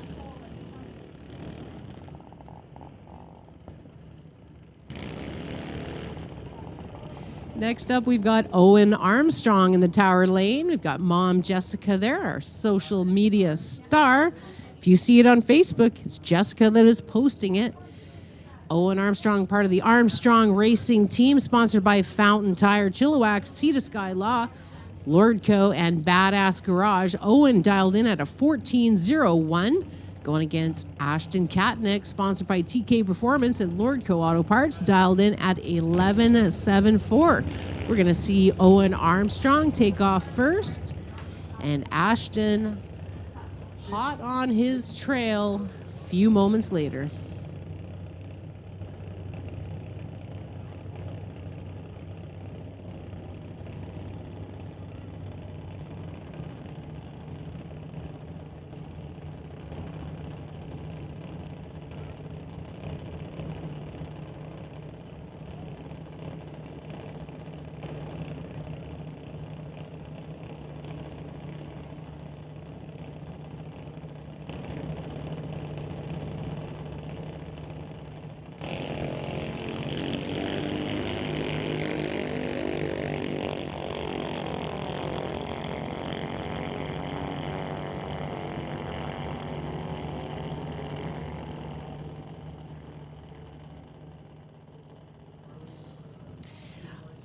Looks like Owen rolled through, unfortunately. So Ashton Katnick moving on to the next round, 11.99 at 53 with a 6 on his 11.74 dial.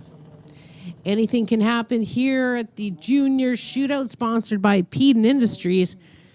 But all of our juniors are superstars anyways.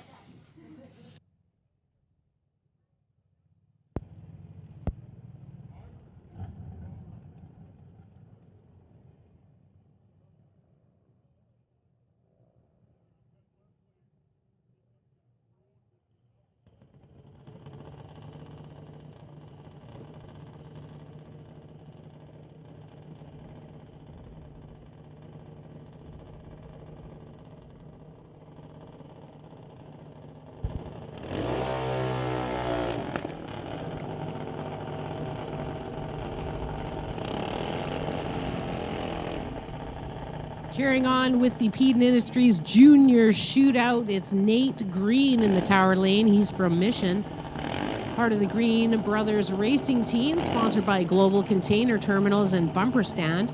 Nate is dialed in at a 930, going against Netanya Peterson from Grand Prairie, Alberta, sponsored by Peterson Fabrication, Van Ross Services, and Big Rig Construction. Natanya's dialed in at a 12.33, so she'll be heading off first, and Nate Green will be chasing after her.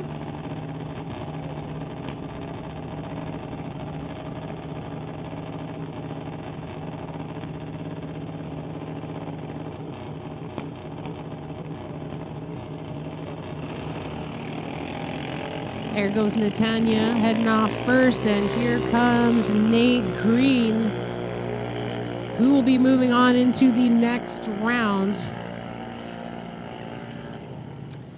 It is Netanya Peterson, a 12.45 on her 12.33 dial.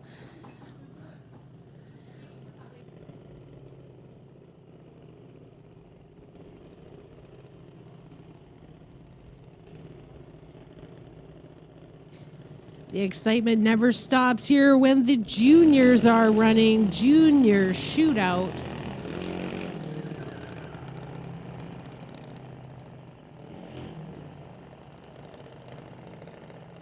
Adeline Duda in the tower side from Langley, sponsored by the Gallant Family Racing Team. Adeline's dialed in at a 12.73, and we've got Wesley Armstrong in the Lordco lane from Chilliwack, his 2012 Martin, sponsored by Fountain Tire Chilliwack, Sea to Sky, Lordco, and Badass Garage.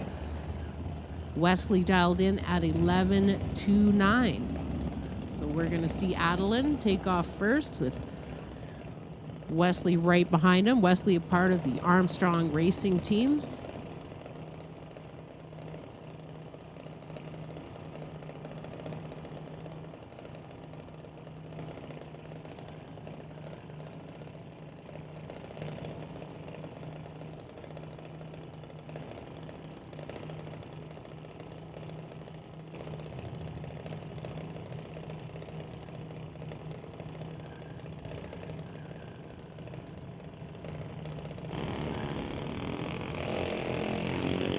Two green lights.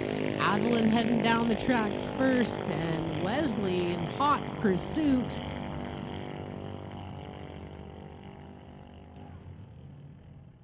Adeline Duda moving on into the next round, a 12.83 on her 12.73 dial.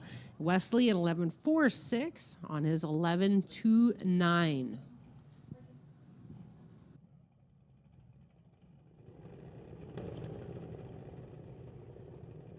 All right, it looks like it's going to be a very exciting quarterfinal round in our next round of the Junior Shootout edition.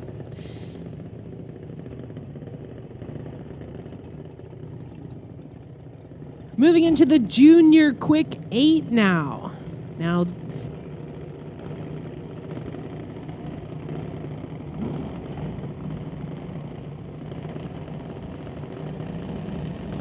Okay, so right now these are the 8 quickest juniors on the property now, and they're in the Quick 8. Their own little shootout here. It's Jackson Dew in the Tower Lane from Langley, sponsored by JBS Equipment and Grandpa. He's going against Hunter Gallant in his 2016 Junior Dragster, sponsored by BDL Auto, Super Steve's Tire, Diversified Rocket Coatings. Jackson dialed in at an 8.67 and Hunter a 9.08.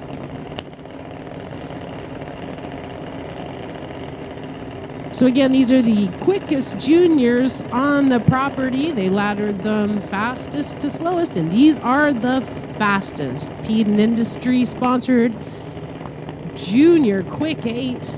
Jackson Dew here, pulling up to the staging lane here, ready to light his top bulb. And Hunter Gallant in the Lordco lane.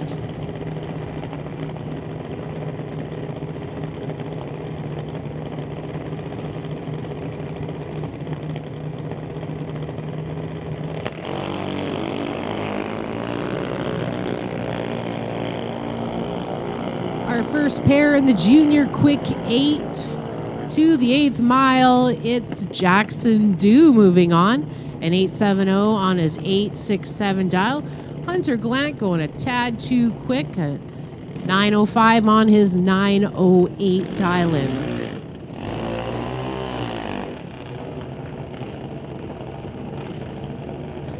Couple Katnick brothers coming up next. It's Aiden Katnick from Maple Ridge in the Tower Lane, sponsored by TK Performance and Lordco Auto Parts.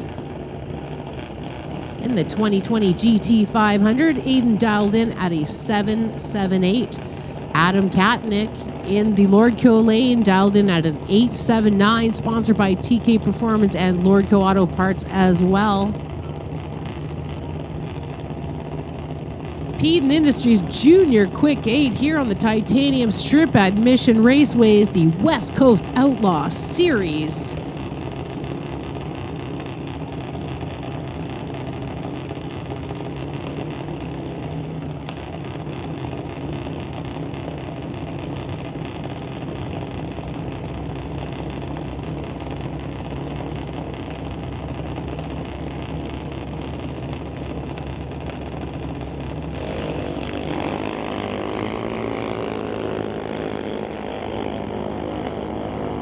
Two green lights, who will be moving on into the next round of the Quick 8. It's a double breakout, but Aiden Katnick breaking out last, 7.77 on his 7.78 dial versus the 8.68. So Aiden moving on, just 1/1000th off his dial.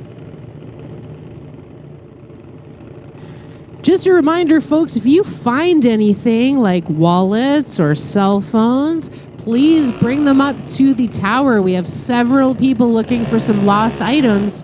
So if you happen to see a wallet or a cell phone or anything that is unattended, and please return it up to the tower. We'd be really happy if we could reunite these people's items.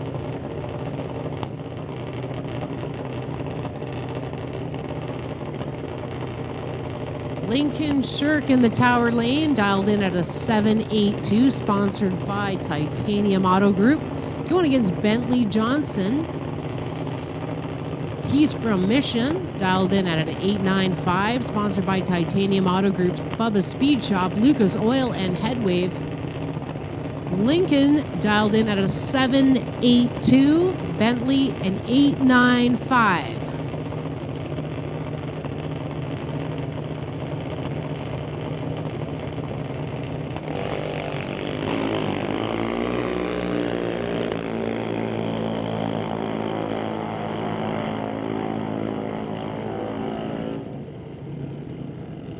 Lincoln moving on a 7.85 on his 782 dial, and Bentley just a little too eager to take off and gets the red gremlin.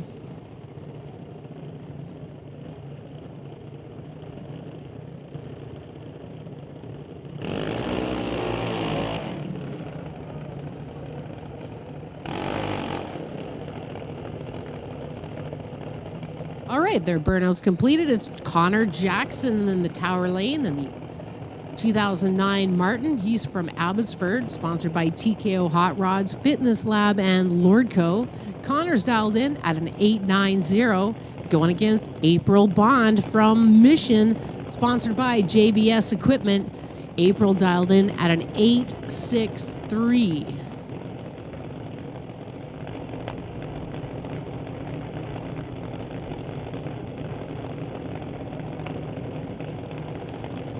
So Connor Jackson in the Tower Lane, lighting the top bulb, and April Bond in the Lordco lane.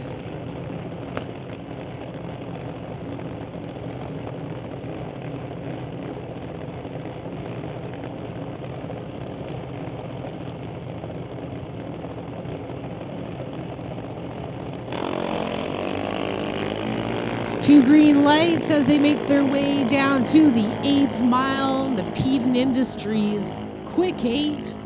It's Connor Jackson moving on an 894 on his 890 dial. April an 867 on her 863.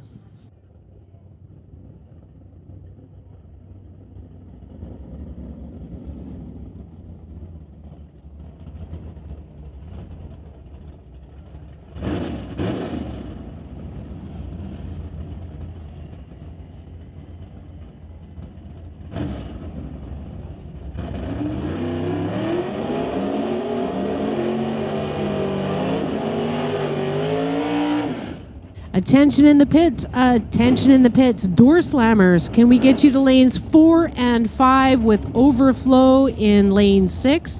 Door slammers, that's 4 and 5 and overflow to 6. And Pro Mod, you are on standby.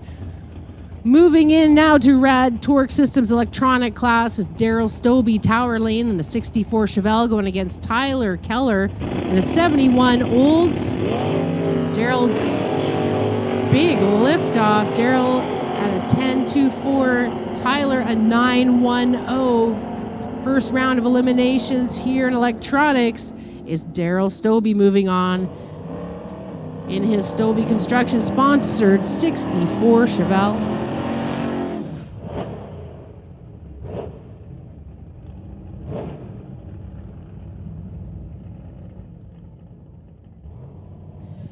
John Tabak in the Tower Lane 1989 Chevy S10, sponsored by Rad Torque Systems, going against Martin Rochelle in the 78 Malibu. He's from Surrey. John dialed in at a 10.38. Martin a 10.90.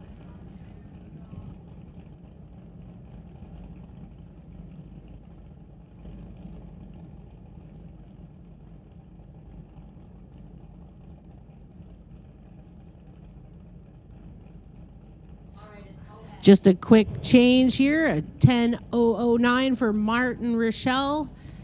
And John Tabak here in the Tower Lane.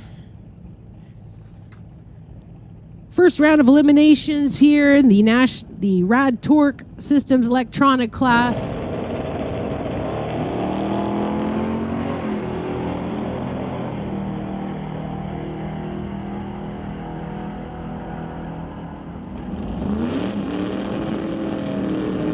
John Tabak moving on.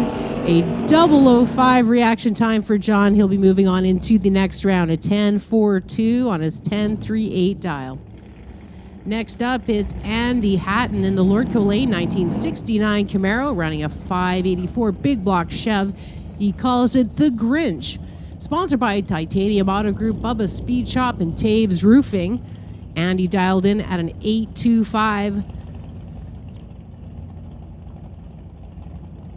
Going against Richard Love. He's driving another car. He's the gentleman that fortunately is okay and had the incident down to the end of the track. So he's jumped into the 71 Chevelle, sponsored by Reflections Guest House, SS Motorsports. Big thanks to Ryan Ladre for borrowing his car. Off Richard goes, and here comes Andy Hatton after him. Round one of eliminations here. And Andy Hatton moving on an 831 on his 825 dial.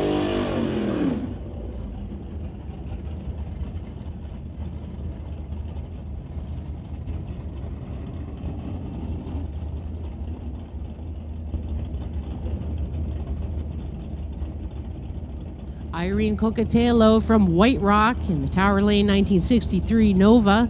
Dal Gibson from Mission 1967 Chevy 2 running a 454. Warren dialed in at a 1084. Irene a 1050. Round one of eliminations in Rad Torque Systems electronic class at the West Coast Outlaw Series here on the Titanium Strip at Mission Raceway.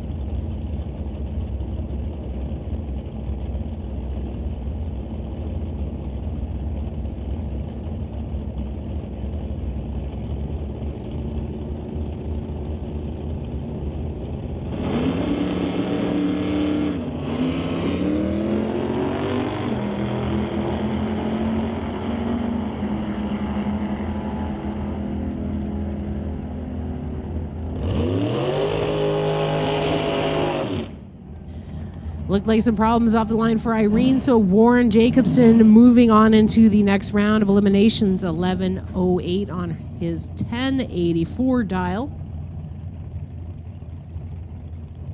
Next up is Emily Gerard in her dragster.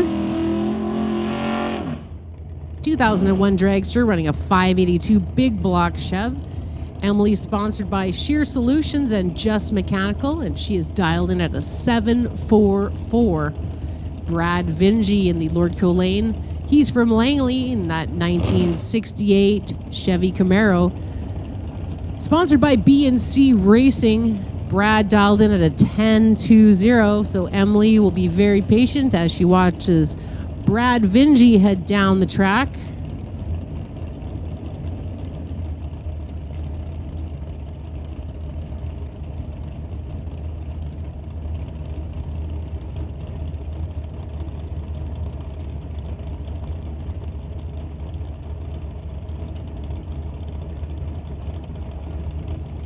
Emily Gerard in the dragster, Brad Vingy in the Camaro. Round one of eliminations here. Rad Torque Systems electronics class.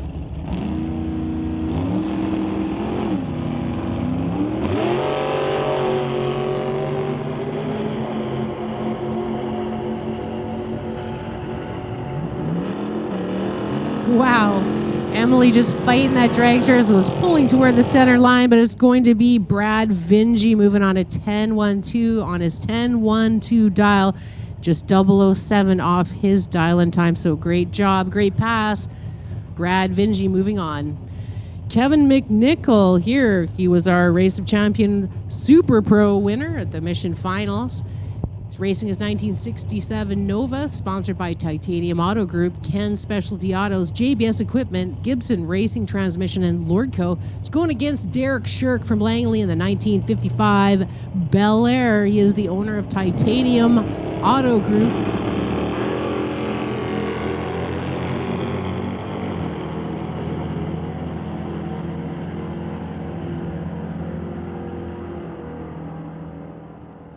Kevin McNichol moving on a 1013 on his 1005 dial, and Derek Shirk an 1140 on his 1139, but it was all about the reaction time in that race. Kevin McNichol moving on. Of course, our Race of Champion Super Pro winner, Kevin McNichol.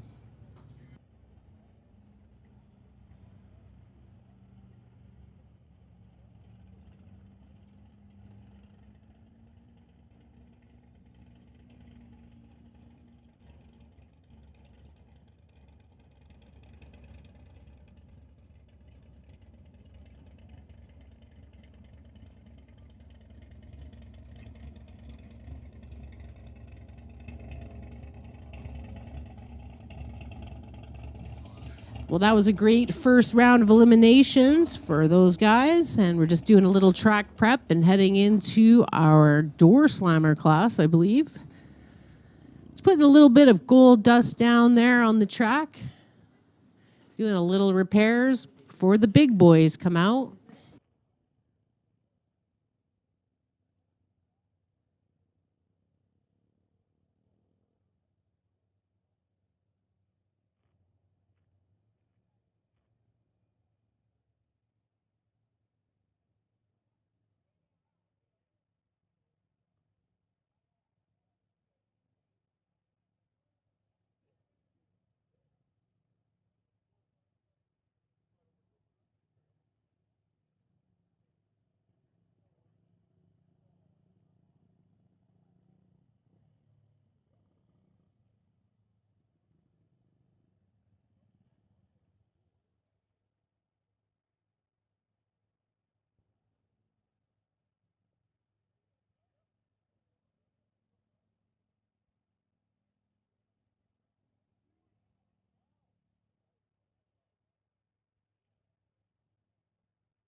So again, some track prep ahead of Canada West Door Slammer qualifying session number 2 here for the West Coast Outlaw Shootout, day number 2 at Mission Raceway Park. And thanks to everybody for coming out and making us part of your weekend here as we get close to wrapping up the season. And again, lanes full of door slammers getting ready to roll up next for their second qualifying hit of the weekend. They were, of course, in test and tune mode yesterday, but getting the ladder all set and making sure that everything is good to go heading into this weekend's race. Kind of for fun with some sponsorship money pitched in as well, helping to give the winner $3,000 this weekend. Whoever gets the job done in Canada West Door Slammer competition, that is thanks to Winter Harbor Marine and RV, as well as Artex Racing, Greenlight Auto Sales and Financing, Paradise Homes, Associated Tire and Auto, Comox Valley Bobcat and Excavating, TCS Performance Products, Mission Raceway Park, Bubba's Speed Shop, and the Titanium Auto Group helping out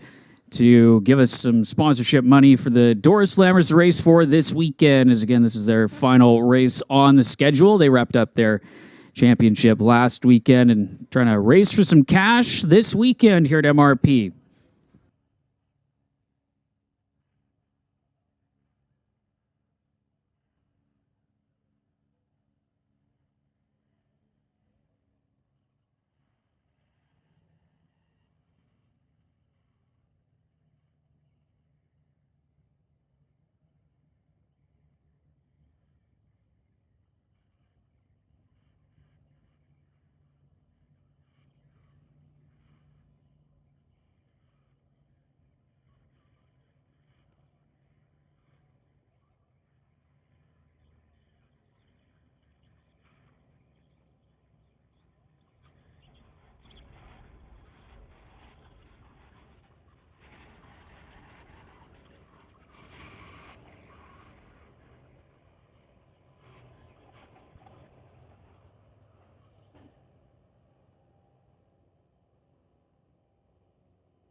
Door Slammers coming up next. The West Coast Outlaw Series continues here on the Titanium Strip at Mission Raceway.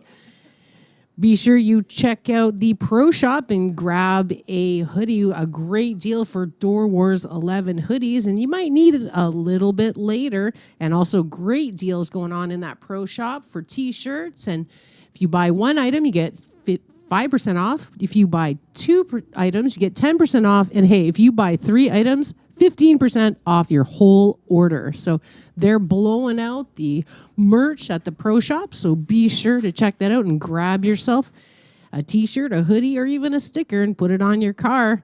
Let everybody know you hang out at the Titanium Strip at Mission Raceway. So lots of racing yet to come, and Door Slammers coming up next.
So heading into session number 2 for Canada West Door Slammer qualifying, Greg Field currently leading the way in his Opel with a 651 with a 6 at 224 miles an hour. Rod Leclerc in the number 2 qualifying spot at the moment with a 671 with a 6, 705 with a 2, putting Mike Bedsworth in the number 3 qualifying position. Terry Shaflita and his Pontiac Firebird in the number 4 qualifying spot with a 715 with a 4 and a 740, putting Mark Schupner in the number 5 qualifying spot. As your first pairs in the water box getting ready to go. Grant Clone for Victoria, that 1967 Ford Fairlane, up against Greg Field, the number 1 qualifier coming into this session in the Opel out of Kamloops, the twin turbocharged machine, against Grant Clone, the naturally aspirated Ford.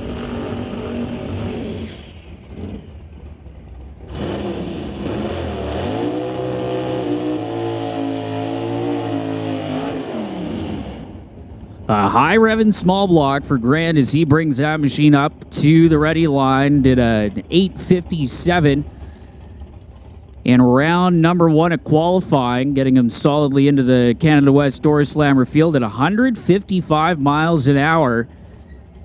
As over in the Lordco Auto Parts lane, Greg Feel, in a car that has developed over the last few years here at Mission Raceway Park into a consistent 6-second player, and try to dip into the 640s with track temperature a little bit up from what it was, and a few more race cars making passes to put some more rubber down on the racing surface here on day number 2 of the West Coast Outlaw Shootout.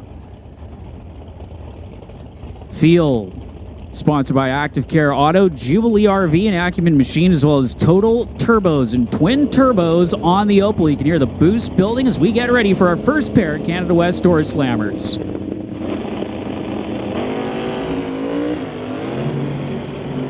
Quick pedal for Feel as you see him strike the tires and pulls the chutes with a 7:05, 208 miles an hour. So he'll reside on his 6:51 from session number 1 as his best elapsed time so far.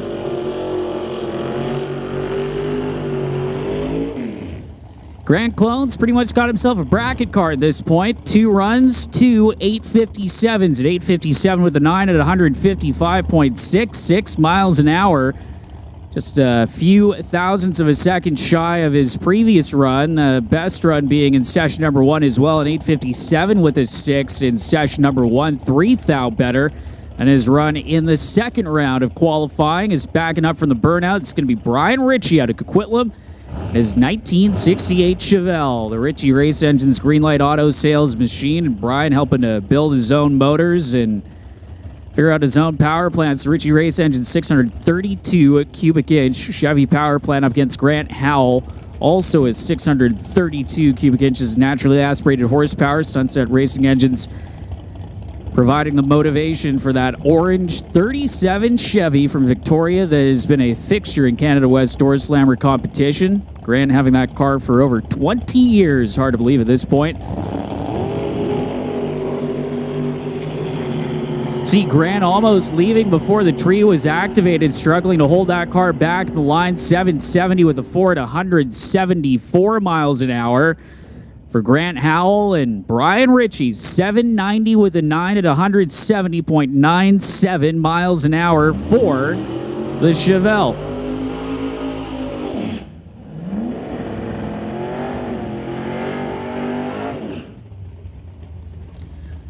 So Howell with the 770 actually improving in the elapsed time department, stays in the number 8 qualifying spot, came into that session with the best run of a 775.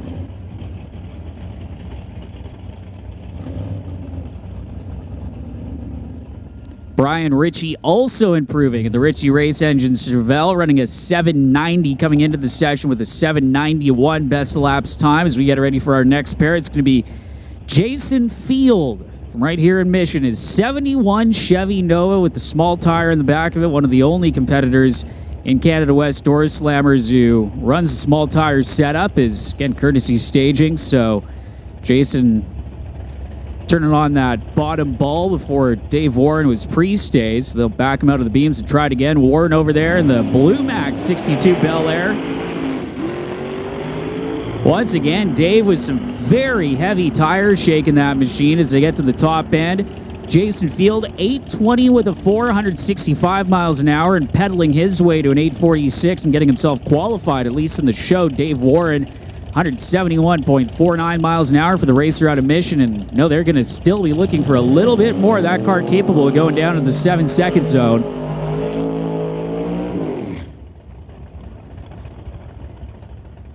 It's going to be Rod Leclerc finishing up the burnout in his 1967 Chevy Camaro. He's going to go up against Mike Bedsworth out of Marysville, Washington, his 96 Olds Cutlass.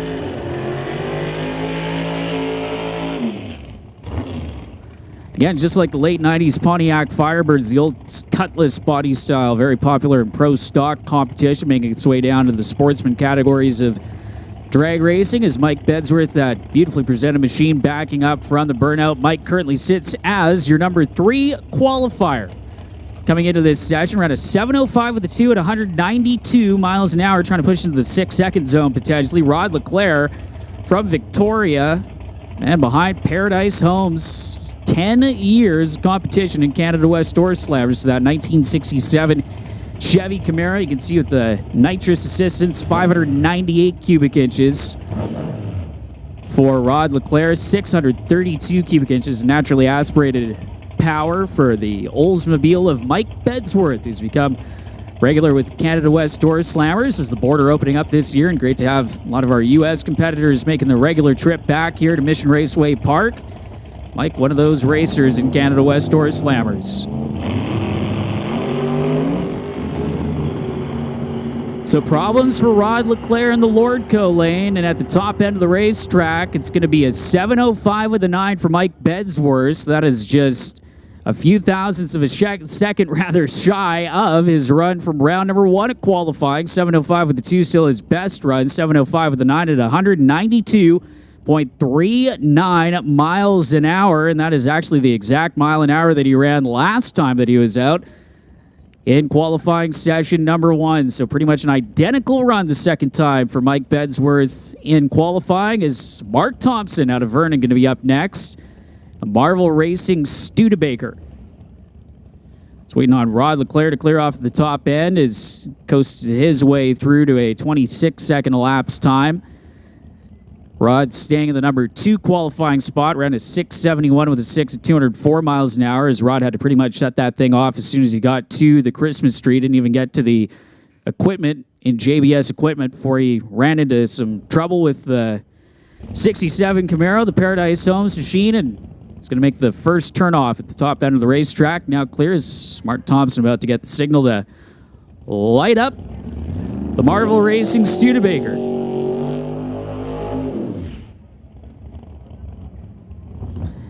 And the swoopy Studebaker body style, also a very popular body style in late 90s, early 2000s pro modified action. And Mark has carried that on in Canada West Door Slammer and Top Sportsman competition. Of course, you notice the pro tree on the starting line, whereas some of the bracket classes, they have the sportsman tree that blinks down. The 3 amber lights coming on simultaneously for your Canada West Door Slammers competitors. When it comes to eliminations, tomorrow for Canada West Door Slammers, they're going to be running the pro tree, but bracket racing, so just like you've seen with non-electronic, electronic, having to dial in and trying to estimate what run, or what they are going to run rather, with these very, very fast door cars. So Mark Thompson getting ready to bring the Studebaker to the line.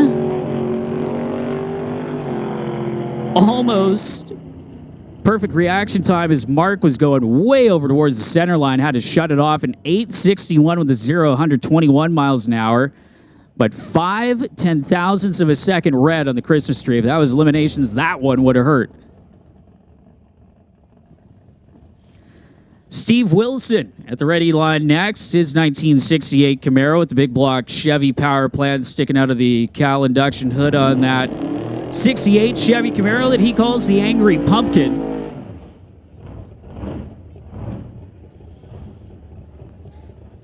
Again, especially in this division with Canada West Door Slammers, some of the closing rates these competitors have to deal with at the stripe makes it very fine art with dial-in racing with these race cars at such high speeds. As Steve Wilson, another racer qualified inside of the field at the moment. Wilson currently in the number 13 qualifying spot with an 8:13 with a 668 miles an hour. So you'll make the call for West Coast Pro Modified. West Coast Pro Modified, we need you to lanes 3 and 4. And also Top Fuel Harley. Top Fuel Harley to lanes 1 and 2. We need Top Fuel Harley for Rad Torque Systems, Chop My Rate, and Comox Valley Bobcat. And West Coast Pro Modified for Race Jack Solutions to the lanes. That's Pro Mods in 3 and 4, Harleys in 1 and 2. Steve Wilson turning on that bottom bulb, getting ready.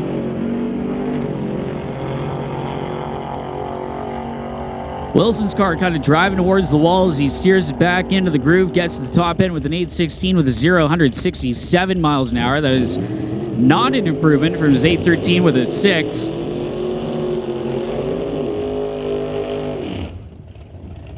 Coming up next, going to be Ray Rusciani out of Kelowna. It is 66 Chevy 2.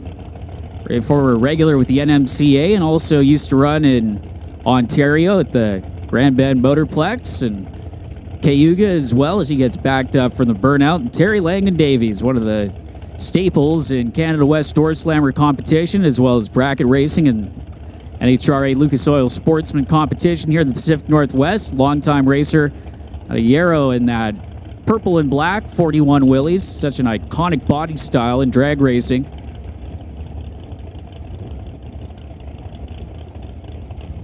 Davies coming into the session running an 8:08 with a 1 in round number 1 of qualifying. Rusciani pretty much dead behind him with an 8:22 with a 264 in the qualifying order.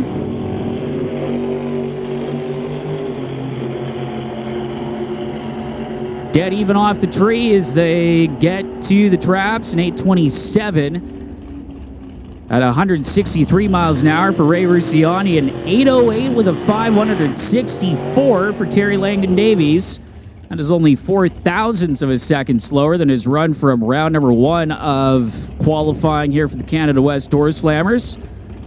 As Paul Soares backs up the Soares Transportation Pontiac Le Mans, and Mike Kenworthy over on the far side of the racetrack in his 1992 Pontiac Firebird, one of our Washington State visitors, who is amongst the first of our American competitors to come back and run with the Canada West Door Slammers as soon as the border restrictions lifted a little bit last year. And it's good to see Mike running with the organization. Has been to pretty much every single race in the season in that purple Firebird as he lights the pre-stage bulb. And Paul Soares family usually having multiple cars out here in Canada West Door Slammer competition.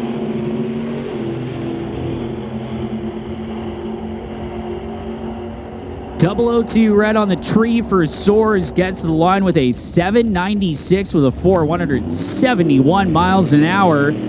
That's a tick slower than what he ran in round number 1 of qualifying. Mike Kenworthy, an 844 with a 361 miles an hour. That is going to be also just a tick slower than his 843 that he ran in the first qualifying session for Canada West Door Slammer as Brad Powell backs up his 1967 Chevelle for the racer out of Lyndon, Washington. And get a chance to go into the pit area. Brad has got a wicked tow vehicle. He brings his car with a Slam Peterbilt. And Howie Winklehorst over in the Lordco lane. Howie from Abbotsford is 55 Chevy Bel Air. Both running big cubic inch naturally aspirated setups and both well within the 8-second zone.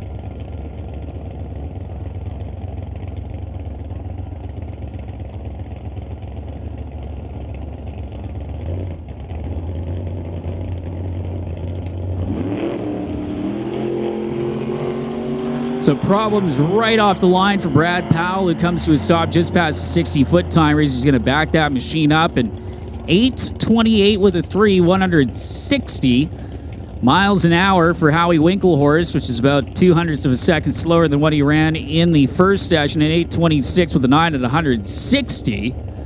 So Powell backing up the Chevelle and shutting her down for the moment at the starting line. As still a few more cars making their way around the tower. Can already see our Top Fuel Harley competitors lining up in lanes 1 and 2. And of course, we got the West Coast Pro Mods coming up for their first round of eliminations. They need to be lined up in lanes 3 and 4.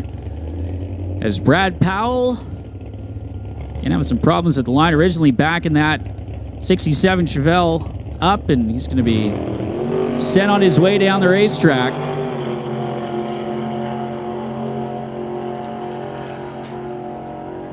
So tough break there for Brad Powell, who's going to have to send his way down the TCS side of the racetrack. Won't get a time as another car having to get towed down the return road. That wicked GTO supercharged machine is again getting a few more cars pushed up and ready to go for this round of competition. It's going to be Mark Schuppener coming underneath the Lordco Auto Parts Bridge over in the Lordco lane.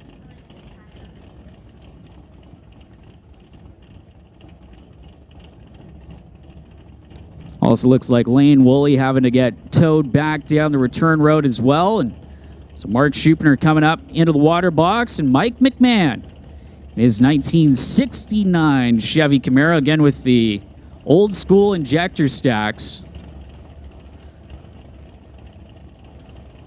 It's Mike in the last few years bring this car back out.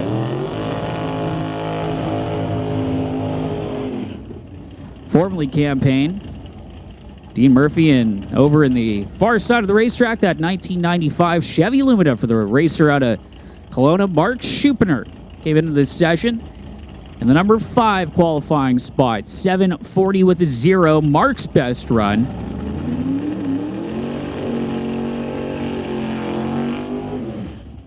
You can see Mark with the short burnout, waited for Mike McMahon to start backing up the Camaro before he started his burnout procedure, and starting line procedure is personally also Lane Woolley and the Duster having to get pushed through as well, and Mike McMahon getting ready to bring that Camaro up, ran just shy of what he needed to in round number 1 of qualifying, ran an 877 with a 0, 155 miles an hour. Again, you have to run quicker than an 870. So Mike, trying to get into the Canada West Door Slammers field, ran an 862 during the test and tune yesterday, so the car plenty capable as Mark Schuppener turned it on the top bulb over in the Lordco lane. TCS side of the racetrack's ready, waiting on Schuppener to come in the Lumina.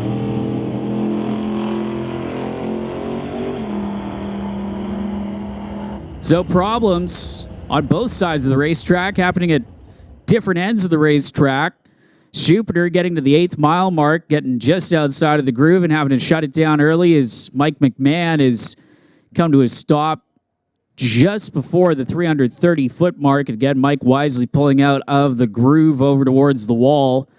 Has some problems for his machine. Is still a few more cars to come on up. Terry Shaflita in the water box next in the TCS side of the racetrack. But again, having to take a look at Mike McMahon's car that is come to a stop, and crew running up there just to make sure everything's okay, and have to push that Camaro back to the starting line and have the long tow down the return road. So tough break for Mike McMahon and his team as they still try and get themselves inside of the qualifying field. And again, a few more competitors here in Canada West Door Slammer qualifying, as it's still Greg Feel at the top. Greg pedaling his way to a 7-0 run, a 6:51 with a 6 from session number 1 has still got him at the top of things, 224 miles an hour.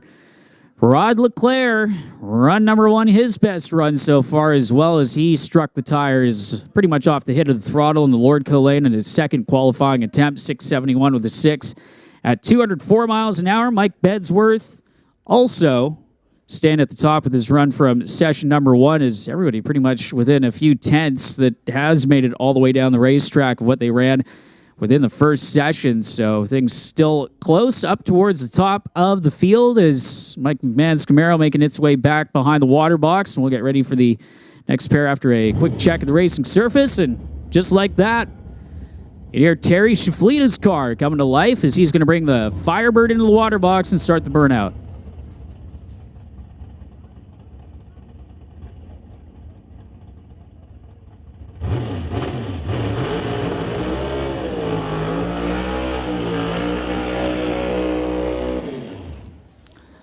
Well, you can hear Terry Shaflita's high winding Firebird that's been down in the 6-second zone. The bow tie refinishing machine for the racer out of Langford, just outside of Victoria.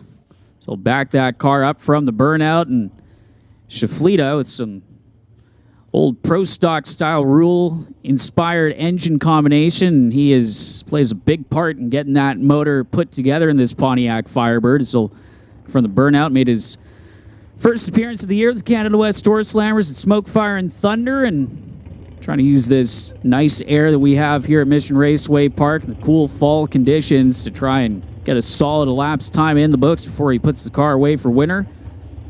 Jerry Haas Race Cars Firebird as the crew going to the back, again adjusting the wheelie bars to kind of help plant the car on the initial launch, and the front tires are up off the ground, and Terry Shaflita getting ready to bring that machine into the beams.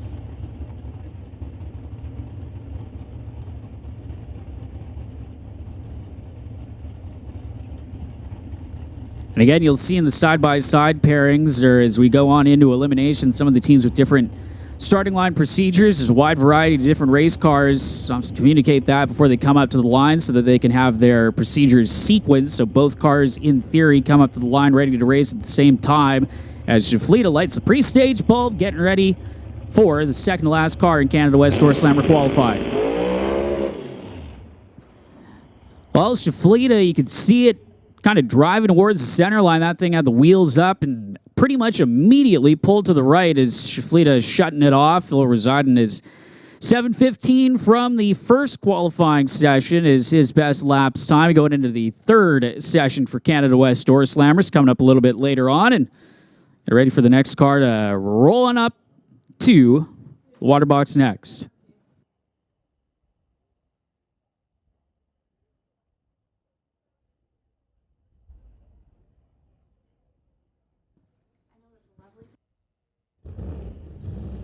Attention in the pits, if there is anybody that has a Slim Jim, we need that brought up to the tower. Again, if there is anybody that has a Slim Jim, we need that brought up to the tower immediately. Is near the what looks to be final car in round number 2 qualifying for Canada West Door Slammers, getting ready to roll up to the water box, and he's going to be over in the Lordco Auto Parts lane. Is often in the case where you see singles in qualifying, each competitor alternates what lane they're in, so everybody gets a chance to run in either lane.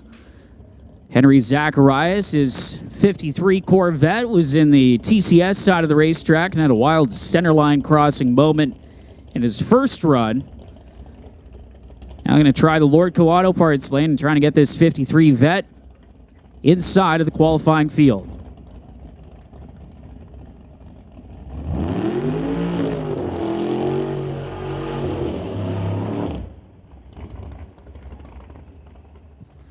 Zacharias has been a regular in Canada West Door Slammer competition over the last few years. Started in a 55 Chevy Bel Air that is now driven by Howie Winklehorst. Howie getting ownership of that race car. For a while, Chris Stone was driving the car, still under Henry's ownership. Is again trying to back him up from the burnout right in the tire tracks. Getting help from our starter Willie down there in the starting line as Henry will get ready to bring that Corvette up that was actually formerly owned by John DeYoung. John, who's also a regular in Canada West Door Slammer competition, regular with Artex Racing, not here this weekend, but always a big supporter of the class, as well as his son Adam DeYoung, who's now a second-generation racer in John's old Camaro.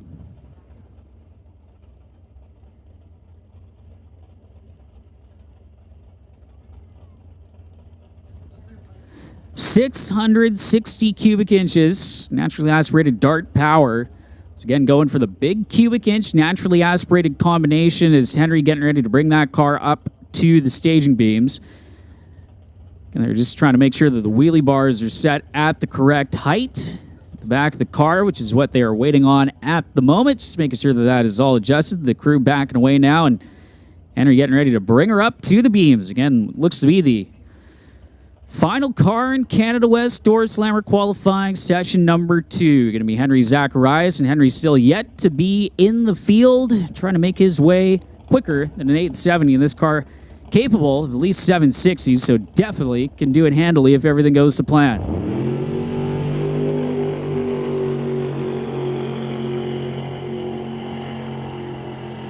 So Henry Zacharias pretty much picture perfect down the Lordco lane. What do I say? Capable of 760. 768 with a 9. 177 miles an hour for Henry Zacharias, and he is in the program. So he'll set his sights on and chipping away and trying to improve on that elapsed time and getting set on what he's going to dial in with that race car in eliminations tomorrow for Canada West Door Slammer competition. And we're going to get set to get the racetrack in tip-top shape before we roll out round number 1 of eliminations for the West Coast Pro Modifieds coming up. And again, the West Coast Pro Modifieds, like to thank some of their sponsors, including Daycow Ventures, as well as ChopMyRate.ca and RaceJack Solutions, helping out this weekend here at Mission Raceway Park, jumping on board as the title sponsor for the weekend and bringing us West Coast Pro Modified action, their final full points paying event of the 2023 season. Racers that show up at the Streetcar Super Nationals. You got some appearance points as well, so still some championship points up for grabs here as we get set for a little more Door Slammer action, this time in the form of the West Coast Pro Modifieds.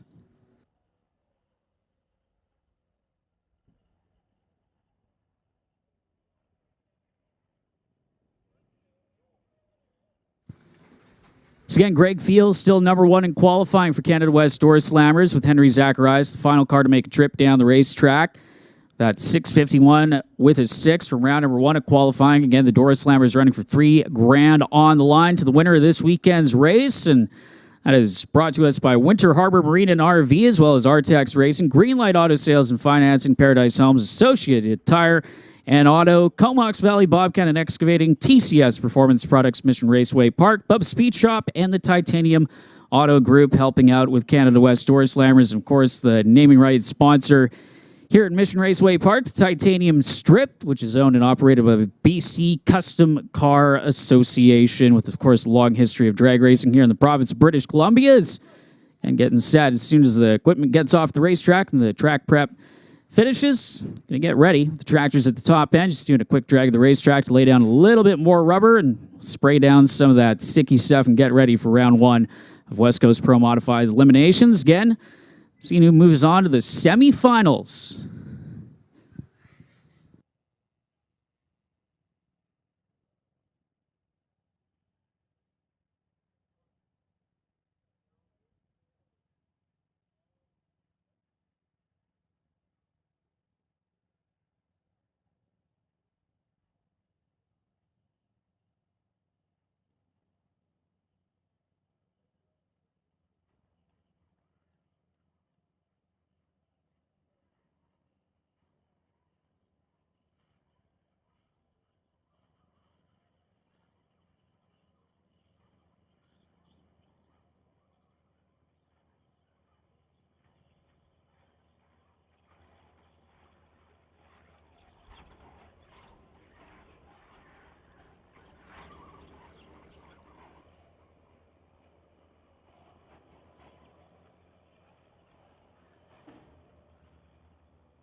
So again, we were making our way through into eliminations here for West Coast Pro Modifieds and getting ready for round number 1. And man, leading their point standings, not here this weekend, Jordan Lazick, and that is, well, for good reason. He is running a third car for Justin Bond and Bahrain 1 Racing in St. Louis at the Midwest Nationals.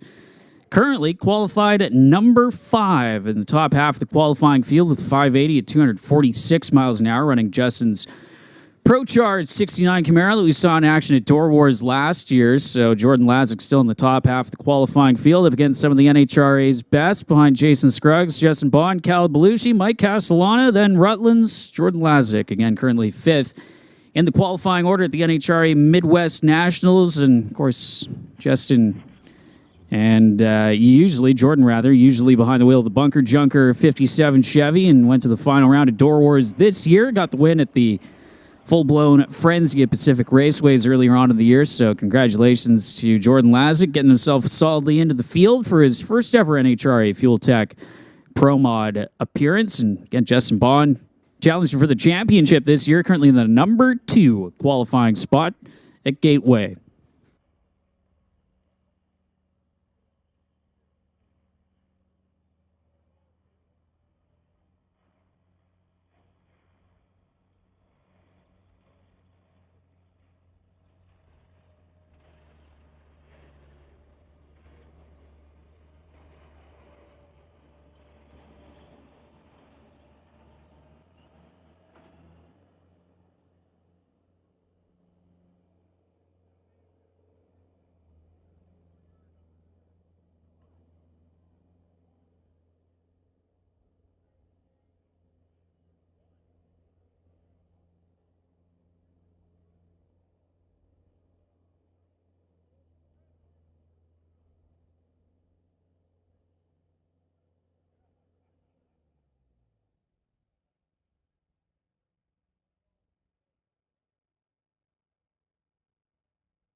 So rolling underneath the Lordco Auto Parts Bridge, going to be your first pair, by the looks of things, in West Coast Pro Modified Eliminations round number 1. It is set to be Battle of the Blower cars. 2 different supercharger styles of choice between Steve Horn over in the Lordco lane. Steve running the conventional route style supercharger in the 41 Willys, and the screw-blown combination of Garrett Richards, your number 2 qualifier in that 2012 Shelby Mustang. Richards from Tacoma, Washington, and Steve Horn from Burnaby getting ready to roll into the burnout box. Winner moves on to the semifinals. The final full points paying race of the 2023 West Coast Pro Modified season, and the final race of the year for the Pro Mods at Mission Raceway Park.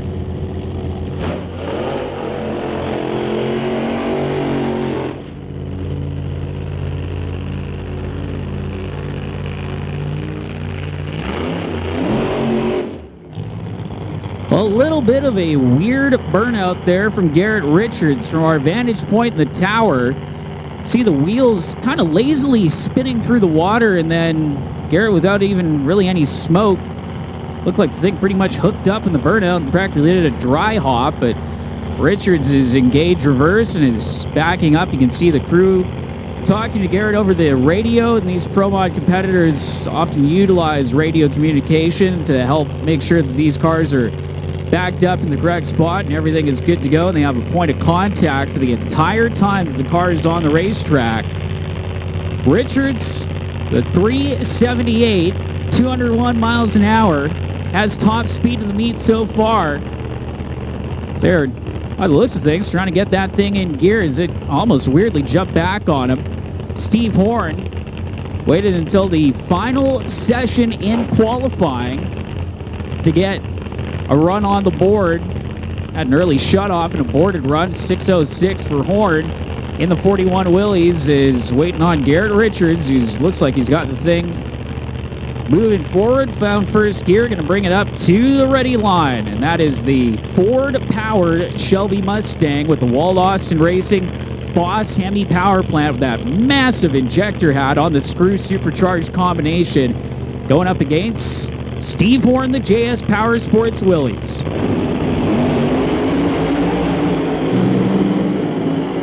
Horn was way over towards the center line, but keeps it in the lane just by the looks of things.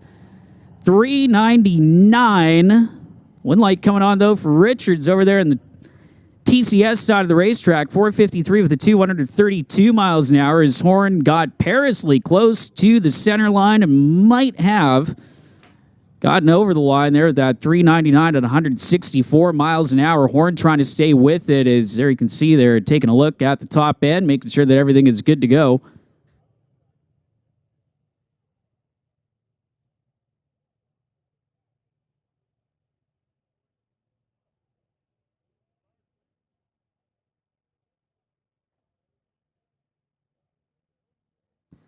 So Horn, you can see going 005 red on the tree, and that was the difference, is Richards getting lucky there and moving on in to round number 2 of eliminations. With that 453 with the 232 miles an hour is getting fired up and ready to go. Going to be your next pair is, again, the higher qualified car dodging a bullet, as Steve Horn did keep it in his lane, but again, going 005 red in the tree.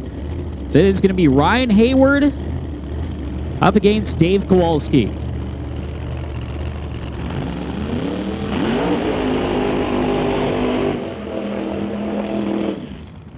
Kowalski has not made a full pull all weekend in that C7 Corvette, hoping he can get an A to B pass, because he is going to be facing up against Ryan Hayward, your number 3 qualifier for the racer out of Marysville, Washington. That 1969 Camaro that he calls Code Blue, the 2022 Streetcar Super Nationals Outlaw 10-5 champion at the Strip at the Las Vegas Motor Speedway. And Dave Kowalski, man behind Decal Ventures in that beautifully prepared C7 Corvette. Dave fortunately had the car shut off right before they brought it into the staging beam. Screw out to tow the car back to the pits, and they had that thing ripped apart in between the final round of qualifying and round number 1 of eliminations this afternoon. As you can see, they're getting the hurried up sign from the starter to bring Kowalski's car up to the ready line. One final purge of the nitrous system for Ryan Hayward out of Marysville in that Camaro. And again, Hayward has gone to the final round of West Coast Pro Modified race already this year, trying to get the job done with a win before the season is out, with that massive rear Morrison power plant with a whole lot of nitrous helping him out. 959 cubic inches against the supercharged Hemi of Dave Kowalski from Fort St. John.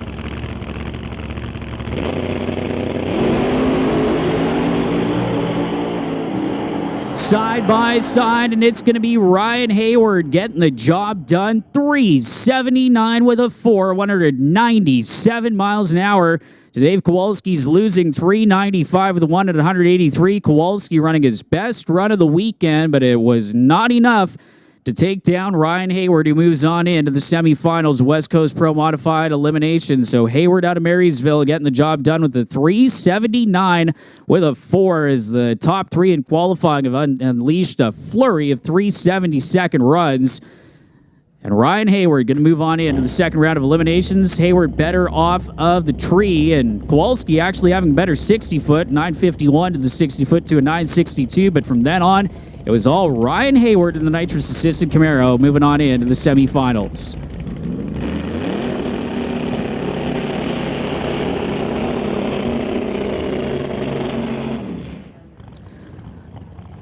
So going in to our third pairing in round number 1 of eliminations, it's going to be Ryan Griffin, that 1969-67 rather, Shelby Mustang, the twin turbocharged machine, backing up, and over in the TCS side of the racetrack, Tony Moretto, his 55 Chevy. So we'll make the call for Outlaw 275, MDA Fabrication Outlaw 275, and Golf and Fraser Financial Limited Street. We need you both to the lanes. Outlaw 275 and Golf and Fraser Financial Limited Street, we need you to the lanes.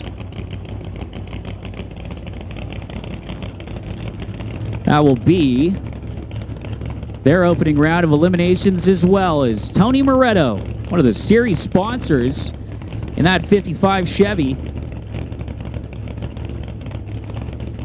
It's going to go up against the twin turbocharged machine out of Olympia, Washington, of Ryan Griffin.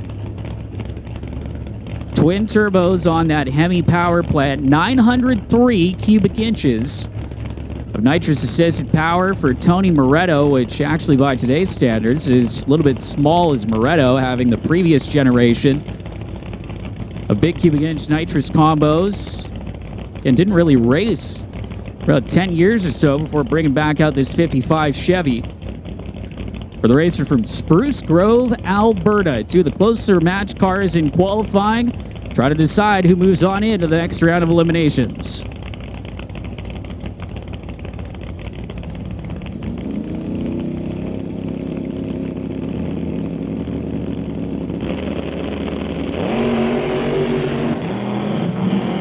Both racers having to pedal it, but it's Moretto that gets to the stripe first. 422 with a 172 miles an hour, and a 440 with a 147 for Ryan Griffin. So Tony Moretto moving on to round number 2 of eliminations for West Coast Pro Modified action, and Ryan Griffin, fortunately, coming out and losing end of that one with a 440 with a 147 miles an hour. Moretto, his best pass of the weekend, even with that quick pedal job, with a 422 with a 172 miles an hour. 025 reaction time for Moretto. He was ready and up on the tree. 087 light for Griffin. Not too shabby either. But Moretto hanging on for the win is the final car in round number 1 of eliminations for West Coast Pro Modifieds, and it is going to be Scott Blake getting the bye run into the semifinals for the racer from Red Deer.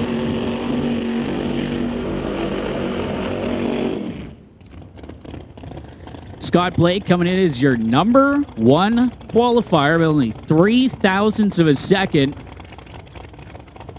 over Garrett Richards. With the odd number of cars in the qualifying field, your number 1 qualifier getting the freebie into round number 2. And Scott going to use this as a test hit to gauge what the track's going to hold and try and get himself lane choice heading into round 2 of eliminations. And 950 cubic inches with a little bit of nitrous, just a little bit, to help out Scott Blake in that machine, and solidly in the 370s. Saw him make his return to competition at Mission Raceway Park. Back at Door Wars. Missed him for the Smoke, Fire, and Thunder weekend here at Mission Raceway Park, but back from the province of Alberta. And Scott was a former regular in the PDRA, which is the premier sanctioning body for 8th Mile Pro Mod racing in North America, really. Primarily ran down south with that organization before taking a few years off and putting together this absolutely beautiful 1969 Camaro. The red machine getting brought up to the line by the crew member and giving him the okay signal. We'll see what Scott Blake can do in this essentially test and tune run to make his way into round number 2 of eliminations in the Lordco Auto Parts lane.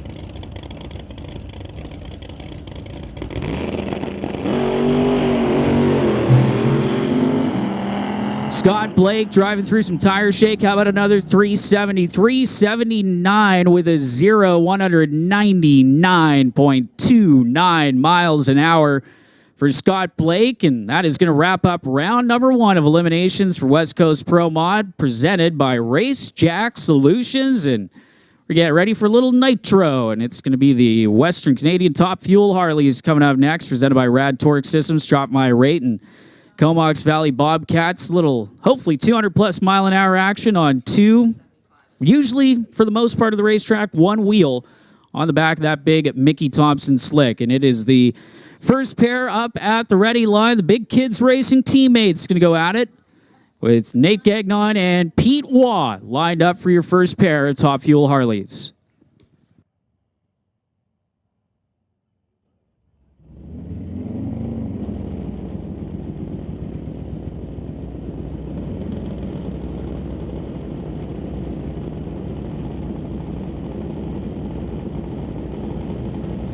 So you can hear both bikes fired, and again, they start the bikes with the rider off the motorcycle in case of hydraulics. And as soon as they are fired, they drop it off the starting jack, and they will get ready for the burnout. Usually you can see the riders look over at each other, give themselves the go-to nod as soon as they are ready to get these bikes started and go through the burnout procedure. It's Wah in the TCS side of the racetrack, Gagnon over in the Lordco lane.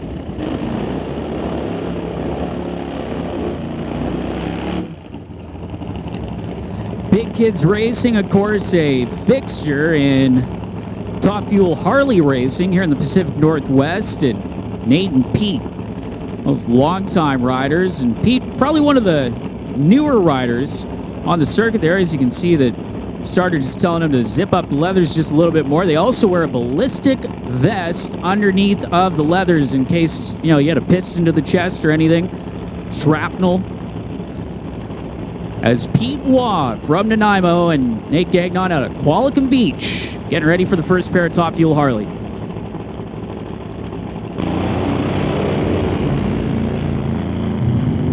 Both bikes look like they're on a solid pass, at least until the 8th mile mark. How about Nate Gagnon going 6:57 with a 216 miles an hour for Nate and the gang for Big Kids Racing. They're going to be happy with that one, as that is his best run of the weekend after back-to-back 6:59s and running some big speed with that 216 mile an hour top-end charge for the 2012 European FIM Top Fuel Motorcycle Champion.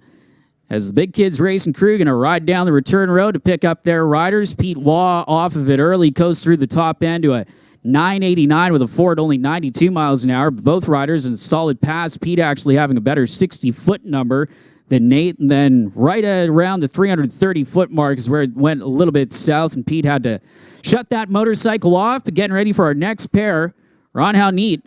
Ron actually has some trivia questions. He's got some stuff to give away at the Fast Lane Pit. The two trivia questions you have to keep in mind: what percentage of nitro is Ron going to be running in his Top Fuel Harley, and what parts on Ron's Harley is actually OEM from the factory? If you know the answer to those two questions, once Ron gets back to the pits, head on over to the Fast Lane Racing Pit.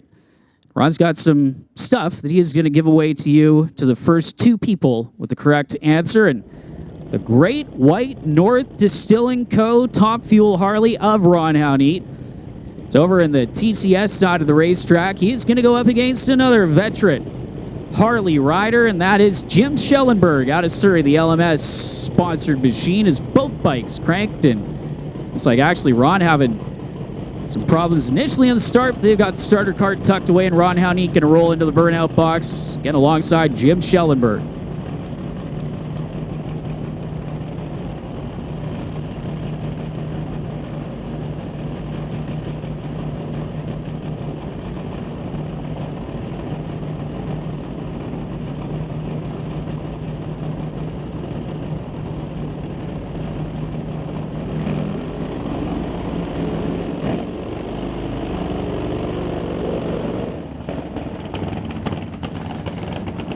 So these nitro burning machines, again, if you guess the correct percentage nitromethane with Ron, or know what part is actually a stock Harley part on that motorcycle, head to his pits after they get back from the run.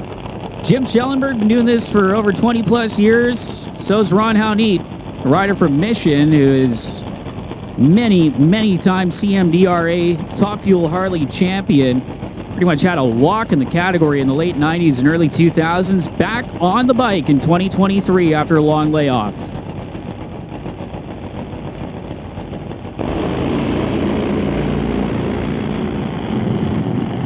Ron starting to head over towards the wall. Jim starting to head over towards the center line. Had to get out of it 7:31 at 146 for Schellenberg, who gets to the line first. Howneat took the long way down the TCS side of the racetrack, but gets there as 762 with a 587 miles an hour, on and off the throttle a few times, as Ron had to coax that thing off the concrete on multiple occasions.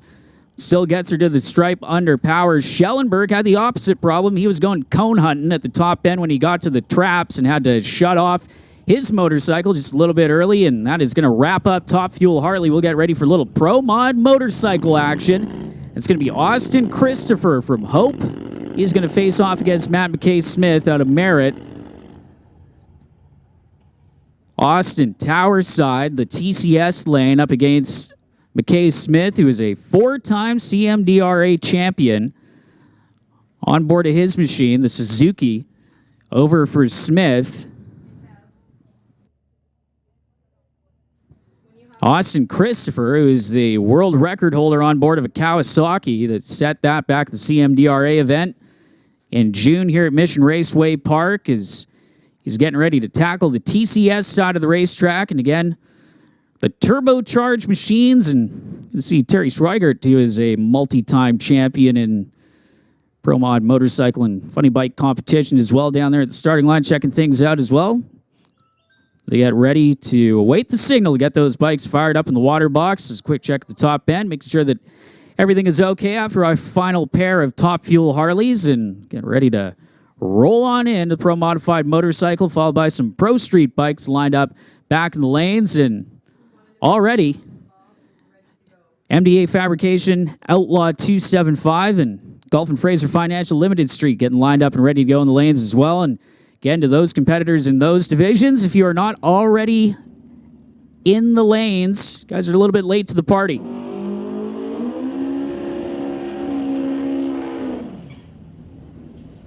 So Matt McKay-Smith starting the burnout on board his machine is Austin Christopher getting his ride fired up.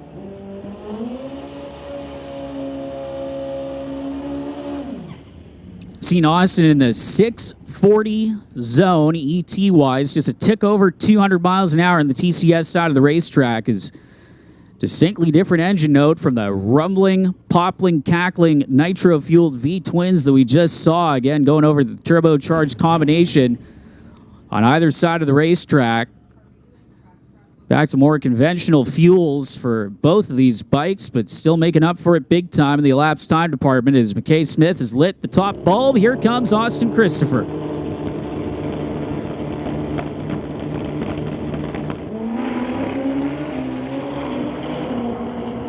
How about a 002 reaction time from Austin? A 6:48 with a 201 miles an hour.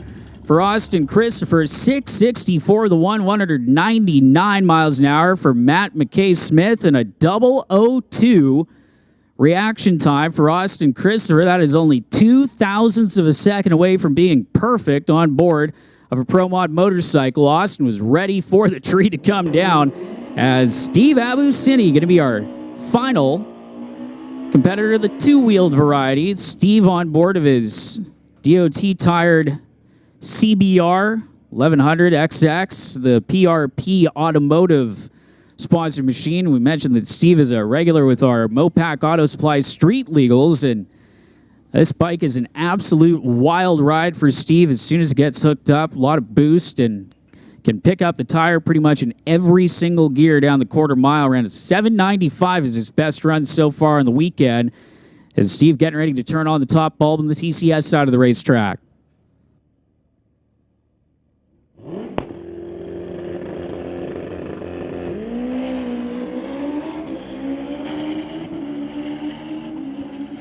See Steve getting over to the wall a little bit, leans back over, 717 with a 195 miles an hour and a DOT tire for Steve Abusini, who's going to get her woed down at the top end. Steve's best run of the weekend so far at that 717 with 395 miles an hour. And that the tractor's going to hit the racetrack. We're going to get ready for round number one of MDA Fabrication Outlaw 275. Your elimination ladder all side by side, ready to go in the staging lanes in just a few moments' time. And after that, Gulf and Fraser Financial Limited Street. They're also going to get ready for their first round of eliminations here on day number 2 of the West Coast Outlaw Shootout.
So again, we were talking about the Pro Mod bikes. Just went down the racetrack with Austin Christopher having a good reaction time with the 002. Matt Smith became only the fourth person this year to go quad zip. Triple reaction time is trip zip, which is 3 zeros, and Matt going to the fourth decimal place, 0.0000 on the tree in that last pair that went down before Steve Abusini on board his motorcycle out of Merritt and riding onto a 664 the one at 199 miles an hour. But he's going to get himself one of those coveted perfect reaction time mugs. Again, going completely perfect on the tree, all the way down to the fourth decimal place with that 0.0000 reaction time for Matt McKay Smith. So getting some track work to be done before we get on to our radial tire competitors that, again, need all the help that they can get with the sticky racetrack, but great conditions here this weekend and things warming up a bit even from yesterday. That was a pretty chilly day out here at the racetrack and quite a few people actually having some problems getting down the racing surface with how cold it was temperature-wise. And, of course, having a very tight racetrack that made tricky work for a lot of the tuners out here throughout the weekend, but things getting dialed in. We'll get set for round one of eliminations for MDA Fabrication Outlaw 275 coming up in a few minutes.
Also, if you found a black wallet, you can bring it up to the timing tower.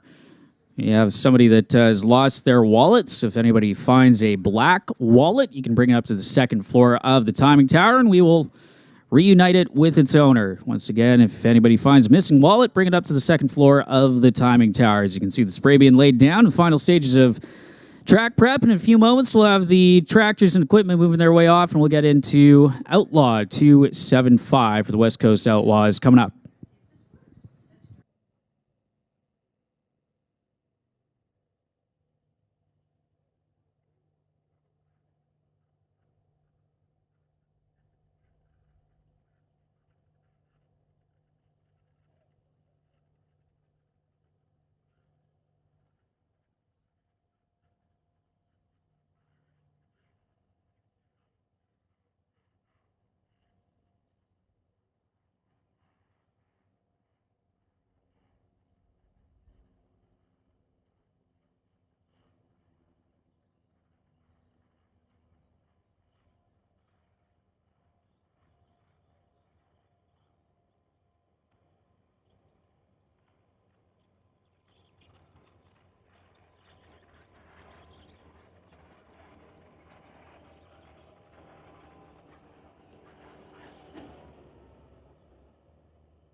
Well, here we go with round number one, pair number one of eliminations for MDA Fabrication Outlaw 275, and it's going to be a big one. Justin Gallant. The tower side is 1985 Ford Mustang, the racer out of Chilliwack, in the Battle of Chilliwack up against Mike Hawkins.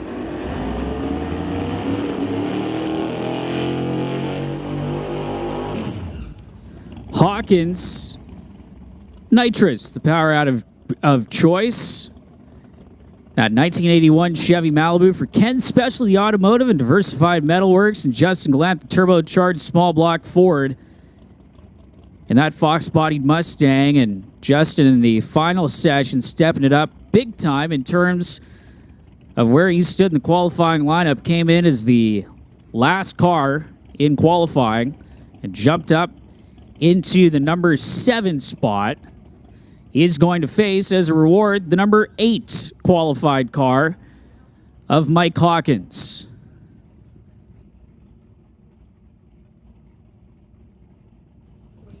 See Hawkins purging the nitrous system as Justin Gallant getting ready, waiting for Hawkins to go through the starting line procedure before he brings his machine up to the ready line. Is getting final purge of the lines, making sure that they're cleared out, the pressure is okay and ready for optimal performance when Mike brings his machine up to the ready line. And Hawkins, again, technically the lower or the higher qualified car in the order, lower qualified car, and Gallant coming in number 7 spot. Had lane choice going into this one. He's chosen the TCS side of the racetrack and trying to find himself into round number 2, the quarterfinals of Outlaw 275.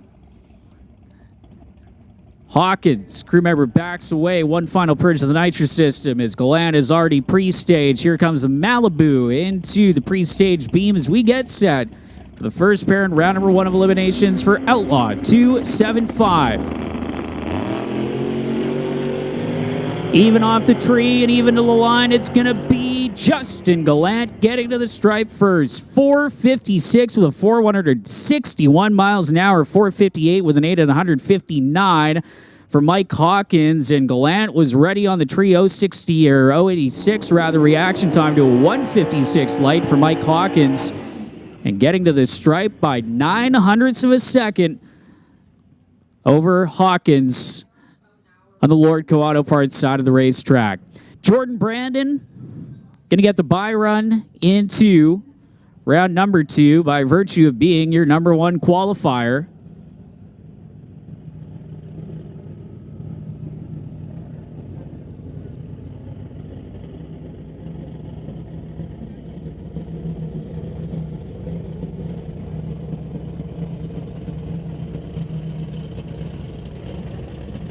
So Jordan Brandon, the racer out of Sherwood Park, the Side Money Camaro, the LS-powered machine, and Milron Trucking Horsepower Solutions, Team North, helping Jordan get here from province of Alberta, and he has been very, very dominant as of late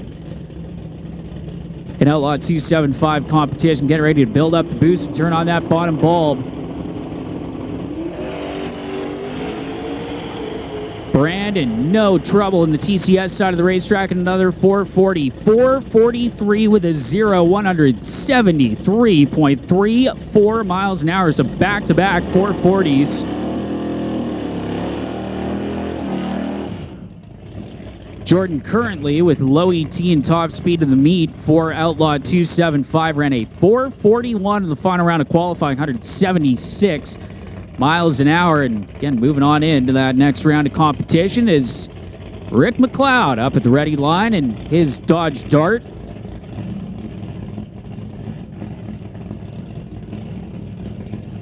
McLeod was set to face Bob Cook in Cook's F-150, but Cook running into problems in the final round of qualifying, and you got the competition single for Rick McLeod to move on in to round number 2 of competition in this nitrous-assisted Dodge Dart. McLeod coming into eliminations was your number 5 qualifier and was set to take on the number 10 qualifier Bob Cook before again, fortunately problem striking Cook is the nitrous assisted Mopar. Getting ready. Another wheels up launch for McLeod as he pedals his way to a 480 with a 649 miles an hour. The exact same thing happened in the final round of qualifying where that thing carried out the front end and almost got towards the wall. Rick having to again give her a quick pedal to bring the front end back down to earth, and he'll take that run and move on into the second round of eliminations. So he'll get ready to face the winner of the Chris Gould-Jeff Whitworth matchup coming up in a few pairs. And next up going to be Parm Jawanda facing off against Jason Gagnon in this first round pairing. Jawanda has been running career best numbers all weekend long in his night shift Fox Body Mustang.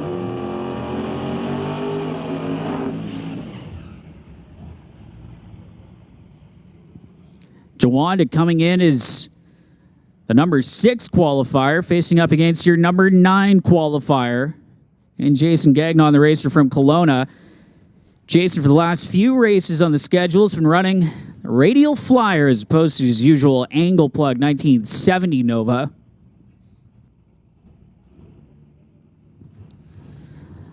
As Parm Jawanda out of Surrey, we're at 461. The final qualifying session, his best run of the weekend, and best run with the car so far. 5-liter Mustang is turbos, the power adder of choice on both sides of the racetrack. Of course, the radial flyer has been so successful in small tire competition, and JS Power Sports making it part of their fleet and also getting some help from JR Lazik's Gen 3 speed is Jason in a rare position where he isn't the quicker car in qualifying. Parm up in the quicker half of the field, and as a reward, hey, you get to race Jason Gagnon first round. Not exactly what Parm wanted. Both racers building up the boost, getting ready for the next pair.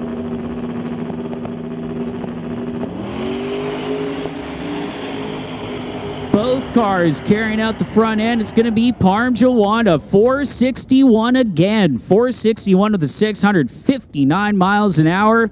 Taking out the 467 with the 258 miles an hour for Jason Gagnon. And it was Jawanda off the line first with an 070 light to the 084 for Gagnon over in the Lordco lane. And Jawanda carries out that advantage all the way to the finish line stripe to a 0.06 of a second margin of victory at the line to move on into round number 2. Jason Gagnon running his best run of the weekend, but coming up just a little bit short.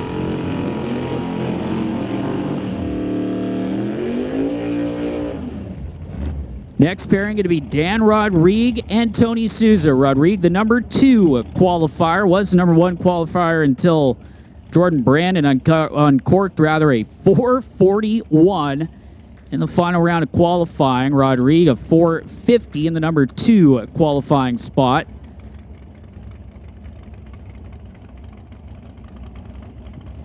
The big block Chevy-powered Malibu that they call the Boo for Ken Specialty Automotive, Milron Truck Body, McGraw Metalworks, and Color Compress Corporation. And Dan runs a whole lot of sprays. You see him purging the lines and getting ready with Tony Souza out of Surrey coming in as your number 13 qualifier, trying to play giant killer coming into round number 1 of eliminations. Souza's been struggling getting that car off of the line. Let's make the call for Outlaw Street to lanes 1 and 2, and Real Street to the back of staging.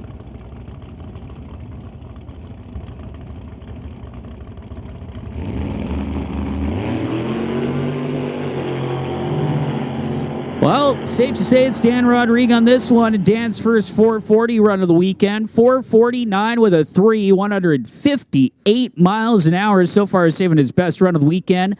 For round number 1 of eliminations, Tony Souza 554 with a 6, 126 miles an hour. His best run of the weekend, but unfortunately coming up short as Tony was really having to hope that there were some problems with the Boo, and there were no such issues as Dan Rodrigue gets himself into round number 2 in style with a 449 with a 358 miles an hour top end charge.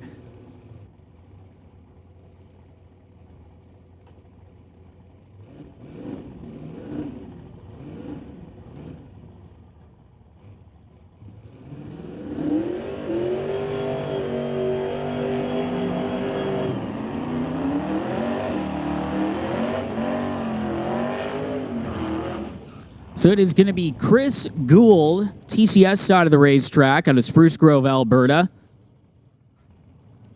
He's going up against Jeff Whitworth, the Precise Mechanical Fox-bodied Mustang on the far side of the racetrack, the next generation of Mustang, right alongside Gould at 2000 Ford Mustang. Both cars turbocharged, and Whitworth still fairly new to small tire racing and Outlaw 275 action. Making the trip over the ferry ride from Vancouver Island into Nanaimo, and Gould from the province over in Alberta. And Chris, experienced small tire racer that had made the switch over to running in the drag radial world and Outlaw 275 in the last few years. Has been getting this Mustang more and more dialed in every time he comes out for CT Automotive. Is Jeff Whitworth's crew guiding him up to the beams. Both racers pre-staged. Going to see who moves on in round number 2.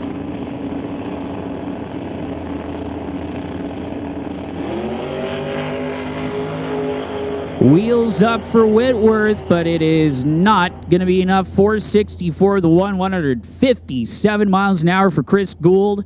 And the Mustang of Gould's moves on into round number 2. Jeff Whitworth, 507 with the 3, best run of the weekend. 148 miles an hour, just a tick shy of that 4-second zone for Jeff, but coming up short against Chris Gould. So Gould moves on into round number 2. And getting set for your next pairing here. What looks to be the final pairing in round number 2 of elimination, round number 1 rather, trying to decide who gets into round number 2 of eliminations. For MDA Fabrication Outlaw 275, it's going to be Trevor Mulder from Carstairs, Alberta. The Motion Performance Selkirk Auto Body tuned by horsepower Fox Body Mustang that he calls the girlfriend. He's going to go up against Tej Sangha, Bubba Racing RPK Tiles, 88 Fox Body Mustang out of Surrey. Mulder and his machine coming into this round of eliminations. Your number 3 qualifier, and Tej Sangha wears the bottom half of the qualifying ladder. In the number 12 qualifying spot, trying to step up and take one for Mulder. Had some problems in final round of qualifying. Both racers getting ready to build up the boost. The LS-powered Mustang in the TCS lane. Problems for Mulder, and how about Tej Sangha? Gonna get the win and move on into round number 2. Sangha plays Giant Killer, 512 to 728 miles an hour, and man, Mulder on and off the throttle, did everything he could to Fred Flintstone that thing to the finish line, but had to shut it off. 687 with a 181 miles an hour, and Mulder out in round number 1, and Tej Sangha, a racer out of Surrey, moving on in to round number 2 of eliminations for Outlaw 275. Comes some of our Pro Street bikes up next before we head into round at number 1 of eliminations for Gulf and Fraser Financial Limited Street. Again, the street-tired motorcycle competitors taking advantage of that extra prep that the radial runners receive before their round of eliminations. Try and put in some solid times out of these 2 bikes. Matt Atkinson is going to face off against Rob Aston.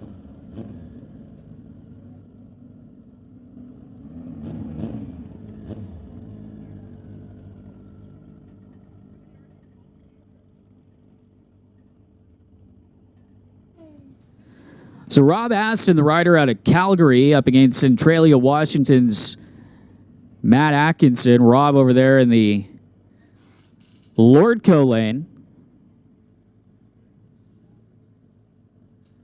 And Matt, again, making the trip over the border from Washington, as Rob is, unfortunately, looks like he signaled that he has shut that bike off, and it's going to be a single run for Matt Atkinson.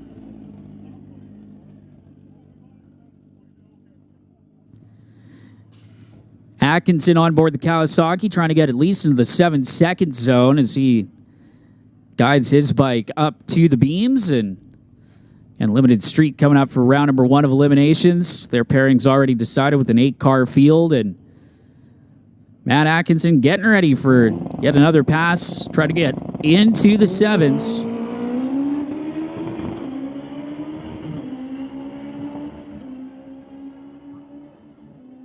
get to the stripe. 8:17 with a 2, 170 miles an hour. So a solid run in the books for Matt Atkinson out of Centralia, Washington. As unfortunately Rob Aston having to go back to the pit area on board his Hayabusa from Calgary. And here comes round number 1 of eliminations for Gulf and Fraser Financial Limited Street. And as we mentioned throughout the weekend, as the name suggests, a little bit of a toned-down version of Outlaw 275, and actually quite a few of these cars still street legal.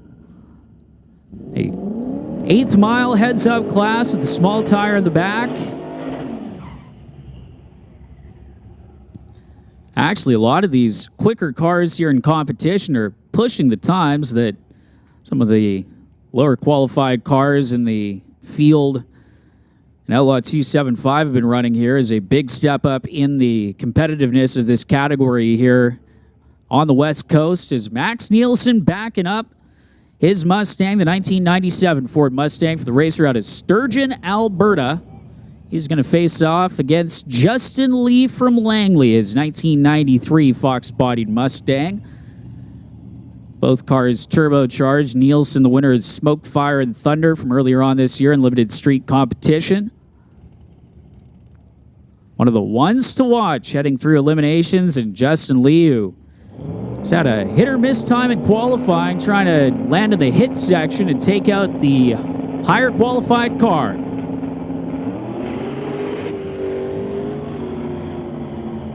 Well, problems for Lee, no problems for Max as he gets to the stripe with a 530 with the 319 miles an hour. For Nielsen, as he'll coast his way through the traps in a 981 with a 960 miles an hour. A little wisp of smoke actually coming out of Nielsen's car after he came across the line for the racer out of Sturgeon, Alberta, right when he shut that thing off. As both racers make their way off the top end, and oh, look at this. It is an all Gibson family round 1 matchup. Dad versus son, Justin, in the Lordco lane. His 1988 Fox-bodied Mustang, and Jason liked his son's cars so much, said, hey, this limited street looks fun. Gonna build a race car in the off-season, come out and race against the rest of these young racers. Jason and Justin, both from Surrey. Justin, former final round appearance at the Door Wars event coming in 2022 for Justin Gibson, and Jason Gibson. He's got a win under his belt already this year at the Seattle points race for the West Coast Outlaws, and this has happened once before in round number 2 of competition, and Jason Gibson got the wins. Justin trying to make one up on Dad as the small block Fords with nitrous assistance, both waiting to bump in, and they are waiting and still waiting. And they're just going to sit there. Somebody's allowance is going to get pulled, and they stage pretty much at the same time. Jason blowing the tires off, and Justin gets to the stripe first. 524 with a 530 miles an hour. And Jason Gibson going to coast his way to a 959 with a 464 miles an hour. And Justin's also got bragging rights because he was first off the starting line, 096 to a 101 reaction time.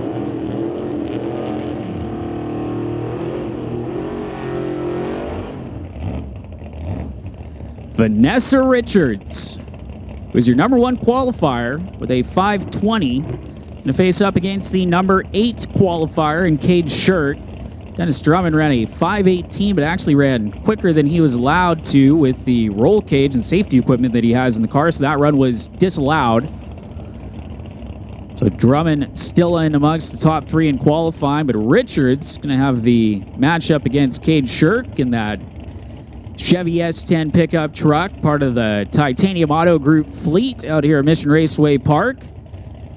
And Cade has made a few appearances now in limited street action. Ran a best of a 585 in qualifying. Again, putting him in the final spot in the limited street field. And for that, he gets to go up against your number 1 qualifier out of Kelowna, Vanessa Richards, the Y50 Mustang, the nitrous-assisted small block Ford for Vanessa.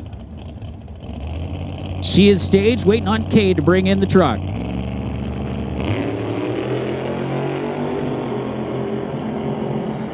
Well, it's Richards off the line first. Richards to the finish line first. 5:20 with a 9, 134 miles an hour for Vanessa Richards, and she's going to move on into round number 2. Kate Shirk, his best run of the weekend.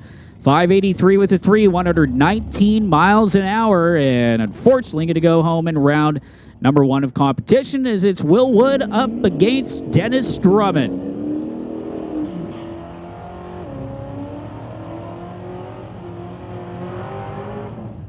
Drummond from Crossfield, Alberta, the Legacy Auto Group, True North Trucks, 2003 Ford Mustang, the Cobra Edition, turbocharged, up against William Wood from Langley, the nitrous-assisted small block Ford, poured out to 427 cubic inches.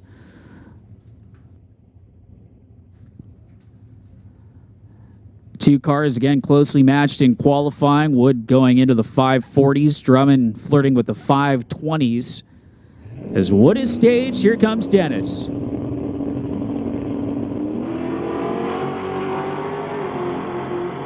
So it's Drummond off the line first and Drummond to the finish line first. 527 with the 318 miles an hour. 529 with a 730 miles an hour for William Wood, but Will's reaction time starting with a 2. Dennis, 087 on the tree, carried out that big advantage all the way to the finish line.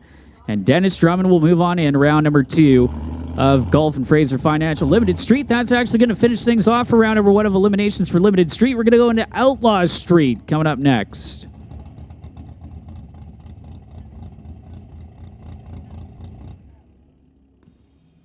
All right, moving into Outlaw Street here, the West Coast Outlaw Series on the Titanium Strip at Mission Raceway.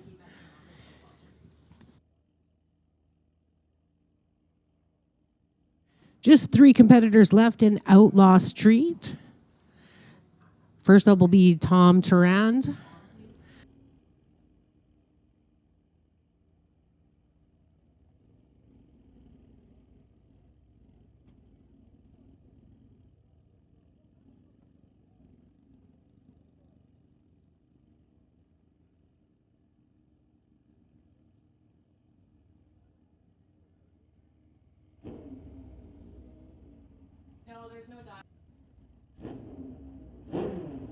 All right, heads up racing to the 8th mile.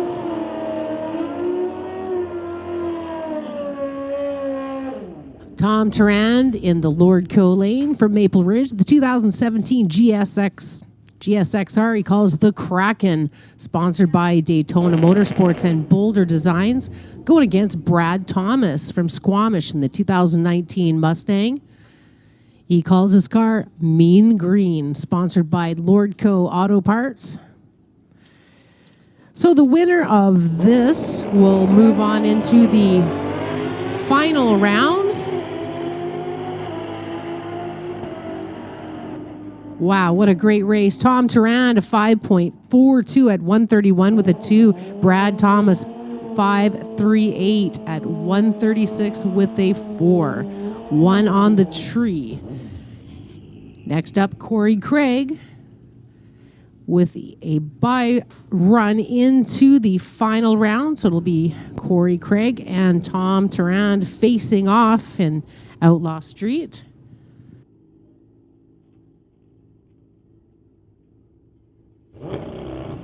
Corey Craig from Chilliwack, sponsored by ADK Services on the 05 Hayabusa.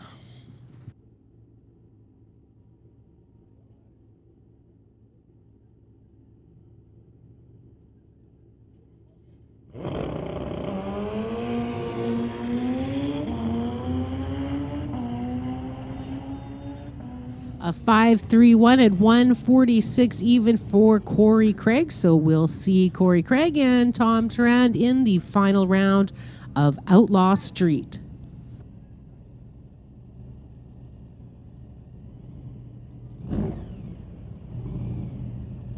Next up is Jerry's OK Tire Real Street.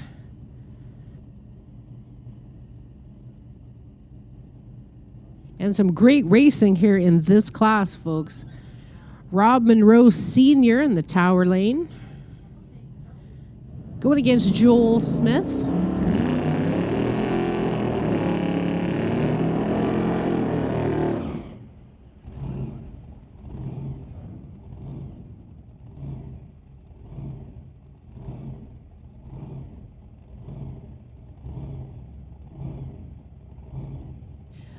Okay, he's going against Richard Love in the Lordco Lane from Osoyoos, borrowing that car. And Rob Monroe Sr. in the 31 Model A, White Knuckle Racing, sponsored by Gibson Racing Transmissions and SD Performance. To the quarter mile, Jerry's OK Tire Real Street.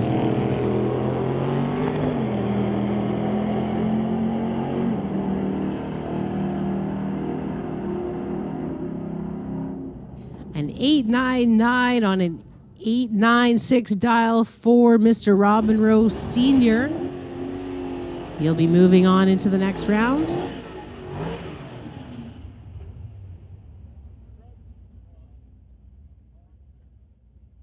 Joel Smith, now tower side from Abbotsford, the 1971 Pontiac, sponsored by Zapstrap Racing, going against Rob Monroe Jr. in the 1969 Acadian. He's from Surrey, sponsored by Gibson Racing Transmissions, Horizon Paint and Auto Body, and SD Performance. Rob dialed in at a 10.58, Joel at 10.35.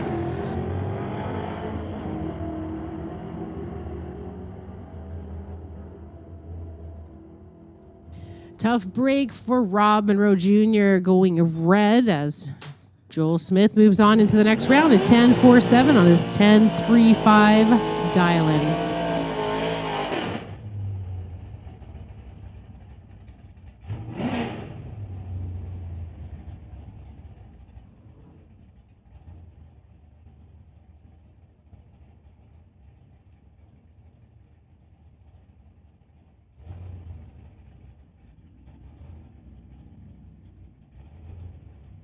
Reese Piccarello from Maple Ridge in the Tower Lane, 1955. Chevy, sponsored by Bel Air Stainless.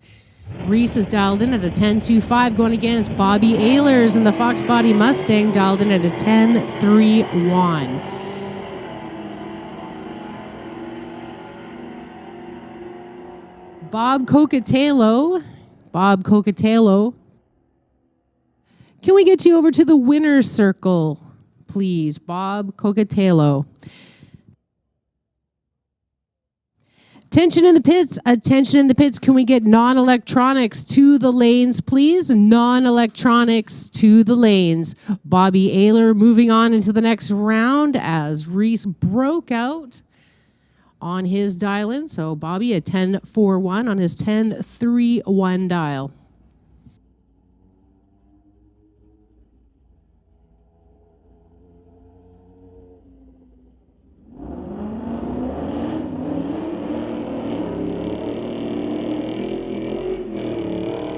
Round one of eliminations here in Jerry's OK Tire Real Street. Next up is Daryl Tippy in the Tower Lane, 1965 Nova Wagon, dialed in at 11.57.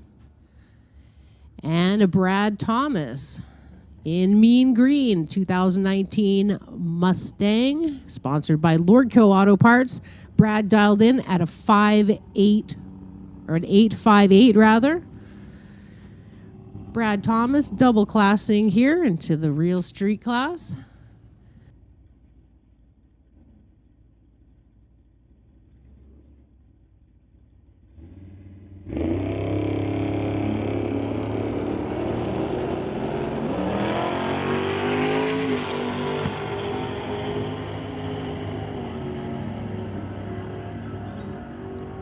So, breaking out at the stripe by a big margin. 8.34 the 5 for Brad Thomas on his 8.58 dial. Daryl Tippy getting the line with 11.61 with the 414 miles an hour. Make the call again. Bob and Irene Cocatello, we need you to the winner's circle behind the TCS side, the pit side, grandstands, ASAP. Bob and Irene Cocatello, we need you to the winner's circle behind the pit side grandstands immediately. Next up in Jerry's OK Tire Reels Street, it is Dave Shirk from Kelowna. 1986 Blazer, sponsored by Titanium Racing, going against Tom Tarand on the Kraken, sponsored by Daytona Motorsports and Boulder Designs. Tom dialed in at an 851 and Dave 1139.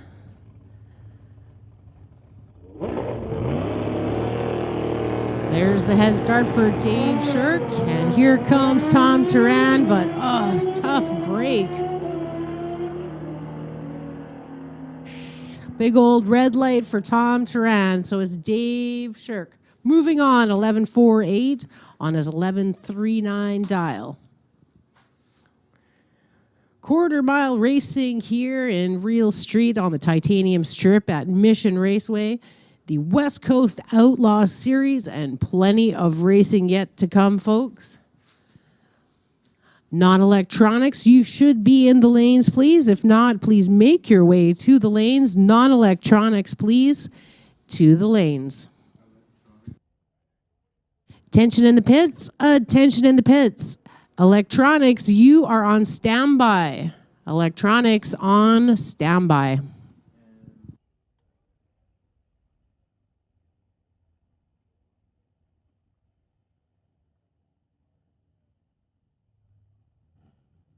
Attention in the pits, attention in the pits. Door slammers, you are on a 20-minute standby, please. Door slammers, 20-minute standby.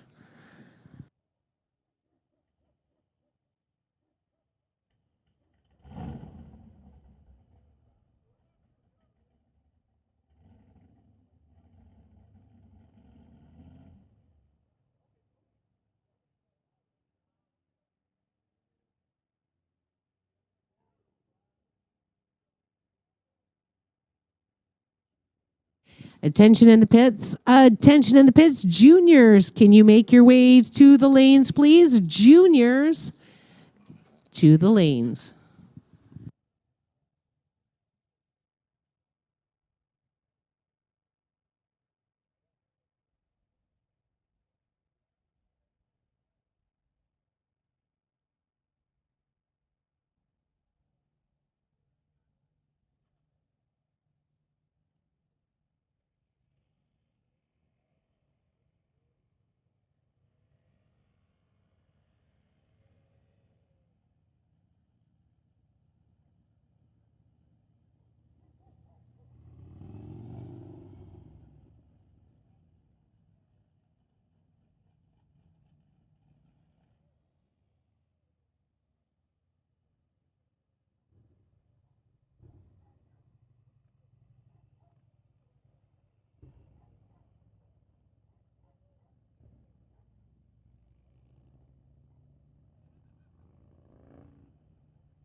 So Bob and Irene Cocatello, see you guys driving in. Think they still need you over at Victory Lane. Bob and Irene, we need you at Victory Lane.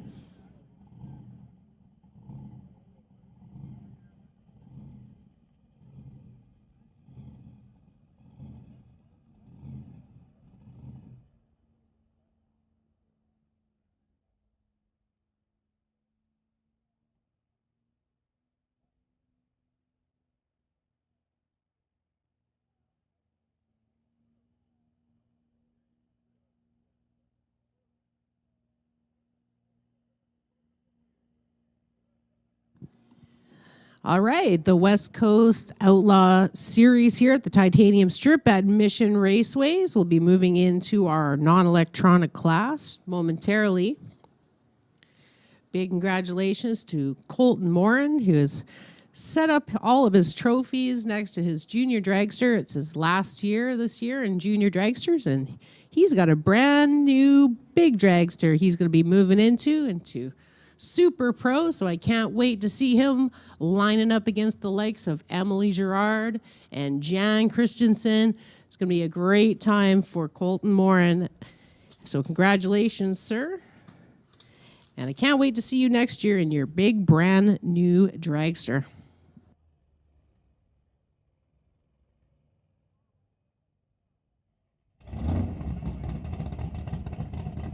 Now is a great time to grab yourself some food from the concession stand. Now, I did hear earlier it's only open until 6 o'clock, so that's another 45 minutes. We'll get the update a little later, but if you're in the mood, you have the hankering for something to eat, head on over to the concession stand and see Clara.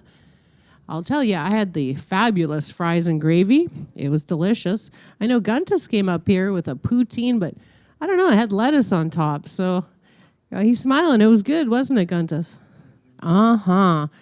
Best food at the concession stand. Say hi to Clara for us and grab yourself something good to eat.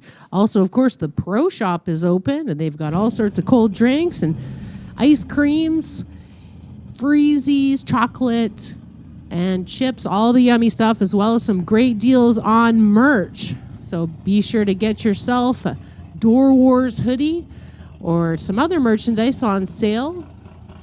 This is the last big race of the season, folks. Of course, we've got racing action again tomorrow, and the Friday Night Street Legals, October the 6th. That'll be the last race of the season. So your last chance to be a drag racer and bring your car, whether it be a grocery getter, a Tesla, or even your work truck. Just bring it on down as long as it's not leaking on our track. It's welcome here to race on down to the quarter mile and have some fun. I know I'm definitely going to be getting into my Toyota Corolla at the next Friday Night Street Legals and trying to beat my brother's time of 17 seconds. That's right. No shame, okay? So Friday Night Street Legals, Friday, October 6th, the last race of the season. And lots more racing tonight and tomorrow, as well as the funeral for the farmers.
Attention in the pits, attention in the pits. Can we get electronics to the back of the lanes for laddering, please? Electronics to the back of the lanes for laddering, please.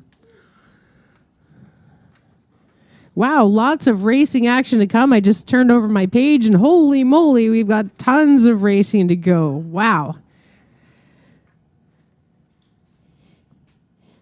And tomorrow, actually, they're celebrating the life of Ron and Gladys Farmer. And Ron was a major supporter of Mission Raceway. And this man, he fought for this club and he fought for this racetrack. So we're going to celebrate his life tomorrow. Admission will be free as of 1 p.m. on Sunday tomorrow. So please join us in the grandstands for a video memorial at 2 p.m. And following that, if you'd like to join us for some refreshments and snacks beside the tower, we hope to see you all there. And if you're watching on the live stream as well, come on down and celebrate the life of these two amazing people that changed the trajectory of Mission Raceway.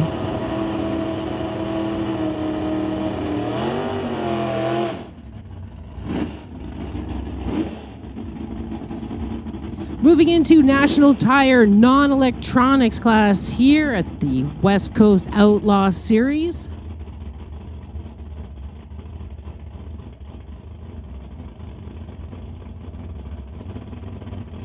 Dave Jung in the tower lane, dialed at 10.92, going against Rob Monroe Jr., dialed in at 10.58, who is going to be moving on into the next round.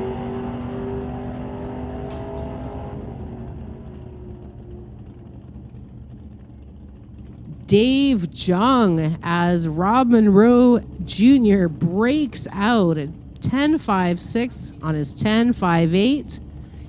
And Dave at 10.93 on his 10.92.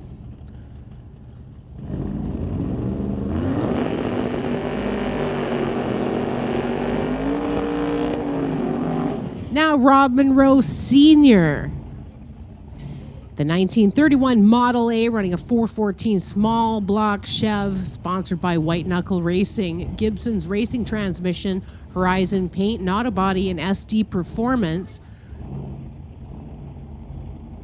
Going against Mike Probin from Vernon, the 1966 Nova, running a 383, sponsored by Probin Motors. He's dialed in at a 9.58, so we'll see.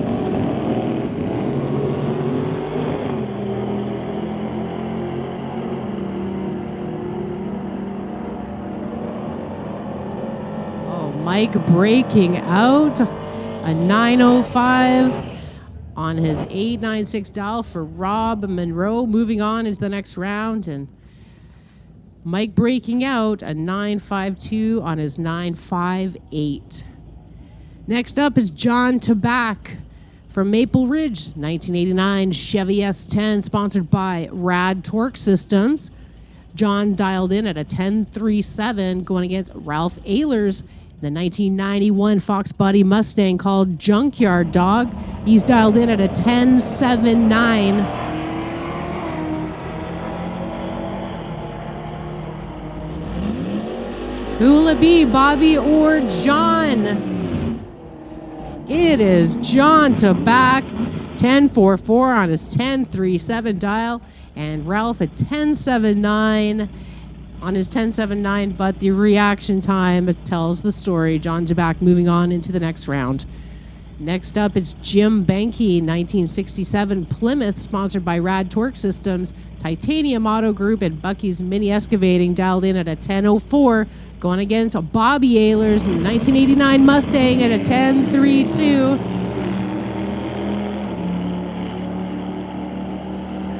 Big launch for Jim Benke, and it is a drag race, folks. It's going to Bobby Ehlers this time at 10.34 and it's 10.32. A margin of 8 thousandths between these guys. So Bobby Ehlers moving on into the next round of National Tire non-electronics.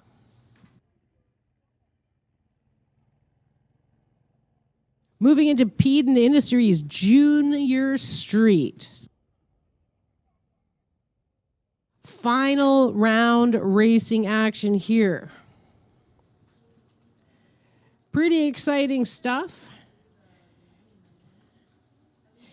Now we've got Dallas Nassie, and he was the Race of Champions winner on our Mission Finals weekend. He's in the 2000 Honda Civic called the Slug. He's dialed in at 11.31, going against Tyler Smith, who's been dominating this class in points, sponsored by Jerry's OK Tire and Zapstrap Racing.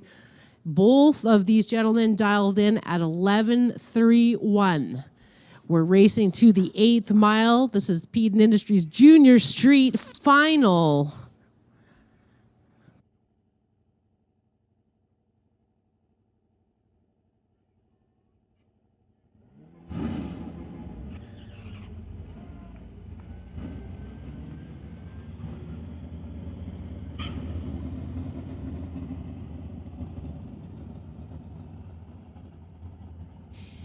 Okay, this one going to Tyler Smith. Congratulations, Dallas Nassie, going red off the light. Tyler Smith, congratulations, sir.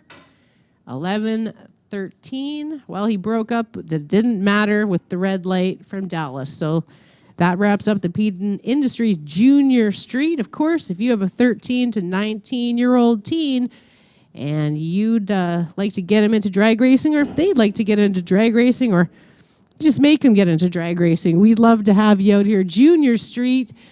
Check it out on Facebook and join the group. It's where all the cool kids are, Junior Street and Junior Dragsters, here at the Titanium Strip at Mission Raceway.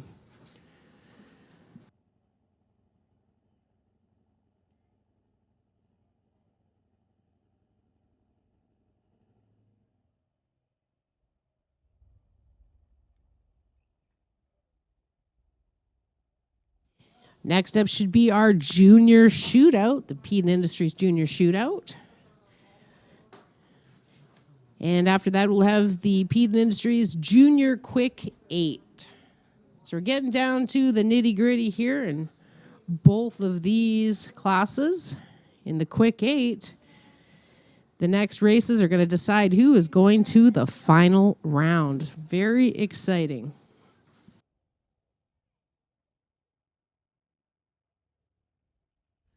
Don't forget to check out Badass Garage. I saw them set up out there. They've got some really cool man cave and women cave stuff. Some really neat shirts. I must say, I got to get down there. Some super cool stuff to check out. Badass Garage set up on the premises right before the concession stand. And of course, BS Coffee Shop. Barry and Shelley over there with the best mini donuts and all the coffees. Frappuccinos, cappuccinos, all the chinos with lots of whipped cream. Check it out.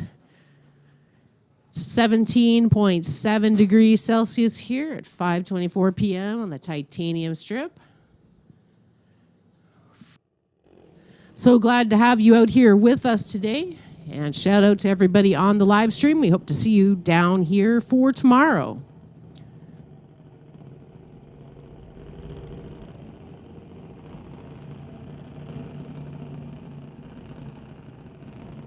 Moving on into the Peden Industries Junior Shootout now. Of course, the juniors are our future racers, folks.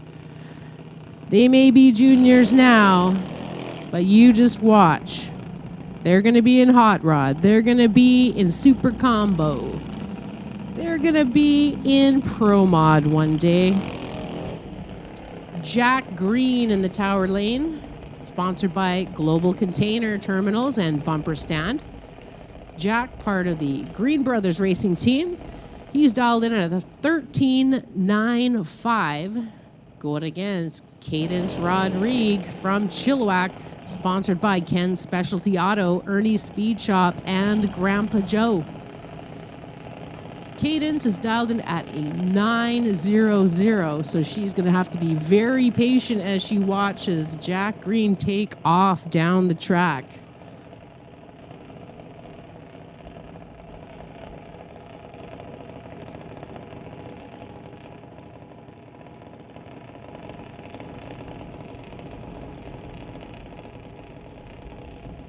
Attention in the pits. Attention in the pits. Can we get door slammers to lanes 3 and 4, please? Door slammers to lanes 3 and 4, please.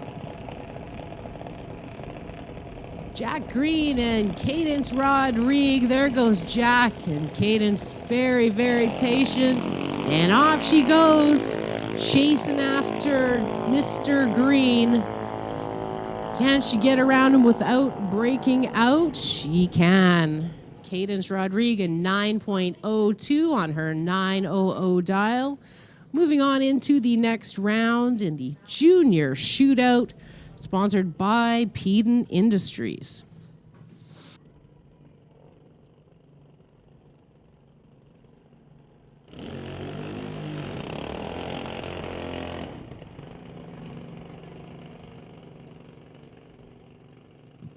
Quarterfinal action here, Junior Shootout.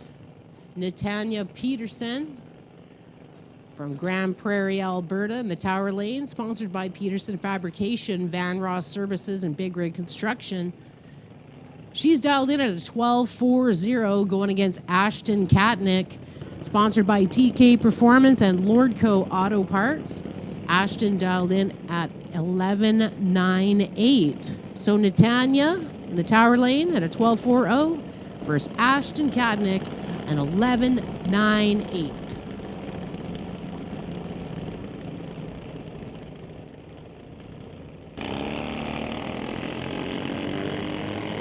Two green lights. Who will move on here? Quarterfinal action to the 8th mile in the junior shootout. Netanya Peterson moving on as Ashton breaks out. An 11.92 on his 11.98 dial.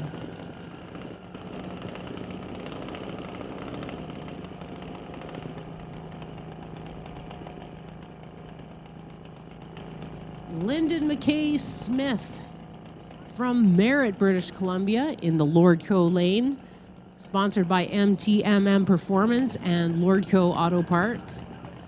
Lyndon is dialed in at 11.88, going against Adeline Duda from Langley, sponsored by the Glant Family Racing Team. Adeline dialed in at a 12.79.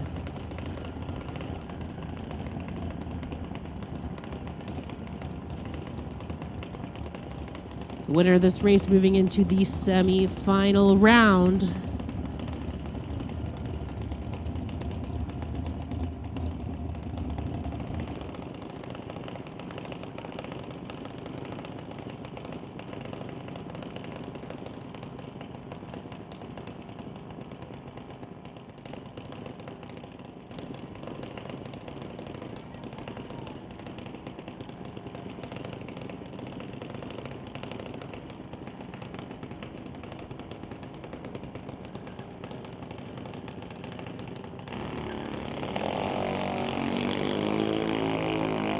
Two greens, the cars are away. Adeline in the Tower Lane, Lyndon in the Lordco lane, who is moving on into the semifinals. It is Adeline Duda from Langley at 12.84 on her 12.79. Lyndon 11.97 on his 11.88.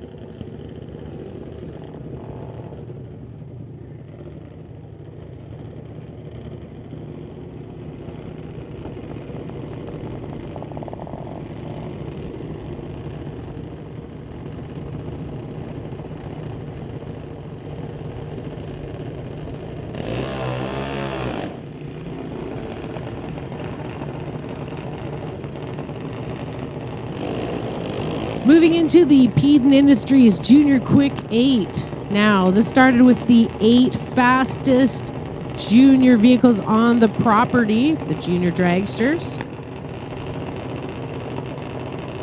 And now we will determine who will be going into the final round. Lincoln Shirk Towerside, sponsored by Titanium Auto Group. He's dialed in at a 7.87. It's going against Jackson Dew from Langley. He's sponsored by JBS Equipment and Grandpa. Jackson dialed in at an 8.69. And the winner of this race will be moving into the final round of the Junior Quick 8.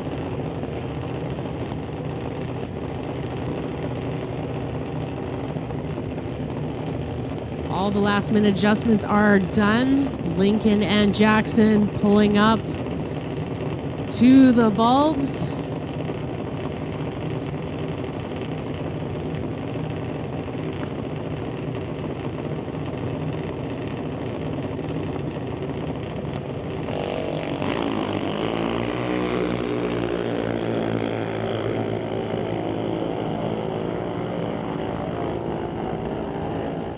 Lincoln Shirk moving on into the final round, a 7.89 on his 7.87 dial, and Jackson an 8.71 on his 8.69. Who will Lincoln be facing in the final round? Will it be Connor Jackson from Abbotsford in the Tower Lane, sponsored by TKO Hot Rods, Fitness Lab, Lordco Auto Parts, and Panther Auto and Upholstery? Or will it be Aiden Katnick, sponsored by TK Performance and Lordco Auto Parts? Connor Jackson dialed in at an 894 and Aiden Katnick a 777. Winner of this will determine who Lincoln Shirk faces in the Peden Industries Junior Quick 8.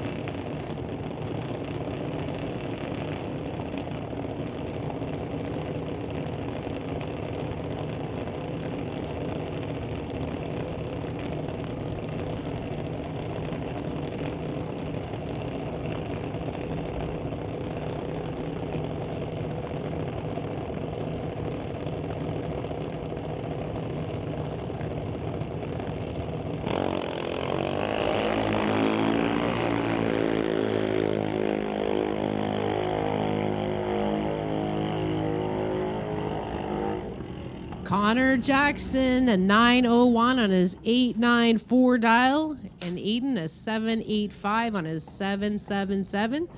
We will see a final with Connor Jackson and Lincoln Shirk coming on a little later in the Junior Quick 8 class. And of course, all of our juniors are champions. But of course, there can only be one winner. Can't wait for the Juniors Award Banquet tomorrow so we can celebrate all of our juniors and their racing accomplishments, and of course celebrate the parents. You guys are doing a great job out there. Thanks for having your kids involved in drag racing, especially here on the Titanium Strip at Mission Raceway.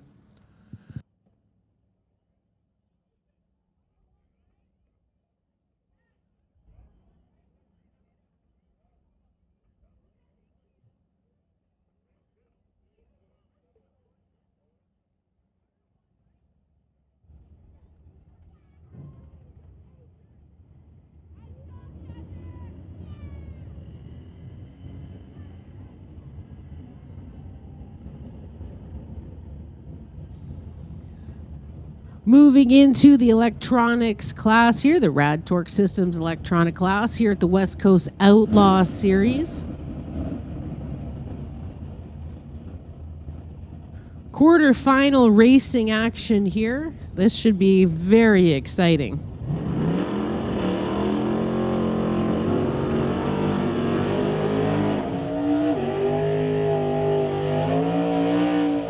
Kevin McNichol, Tower Lane, 1967 Nova. He's from Mission, sponsored by Titanium Auto Group, Ken's Specialty Auto, JBS Equipment, Gibson's Racing Transmissions, and Lordco.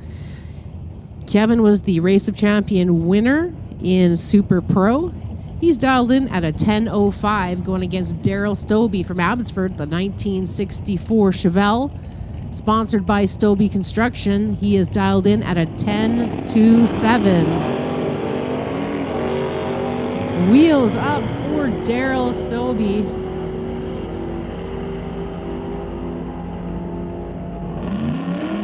And it will be Daryl Stobie moving on as Kevin McNichol broke out a 10.03 on his 10.05 dial. So Daryl Stobie moving on into the next round of Rad Torque Systems Electronics.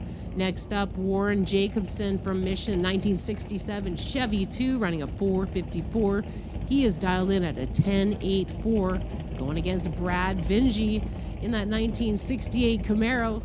He's from Langley, dialed in at a 10.11, sponsored by B&C Racing. Warren dialed in at a 10.84.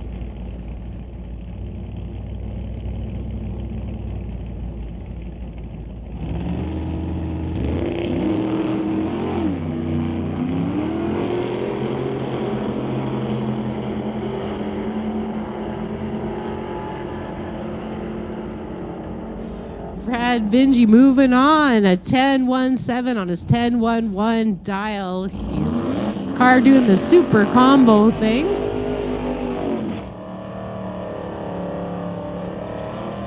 Next up, here's a big race. John Tabat in the Tower side, sponsored by Rad Torque Systems, and his 89 Chevy S10, dialed in at a 10.37.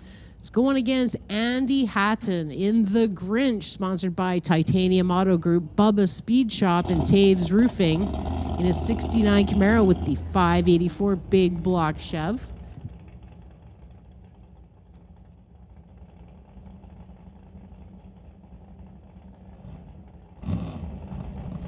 Andy Hatton in the Lordco lane, John to back, Tower side.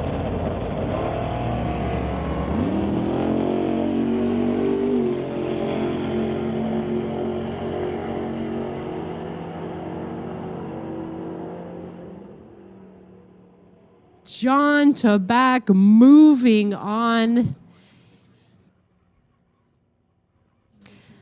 A 3,000th margin between these two cars. That was a close race. John to back, moving on in Rad Torque Systems Electronics class. Wow. Great racing here on the Titanium Strip.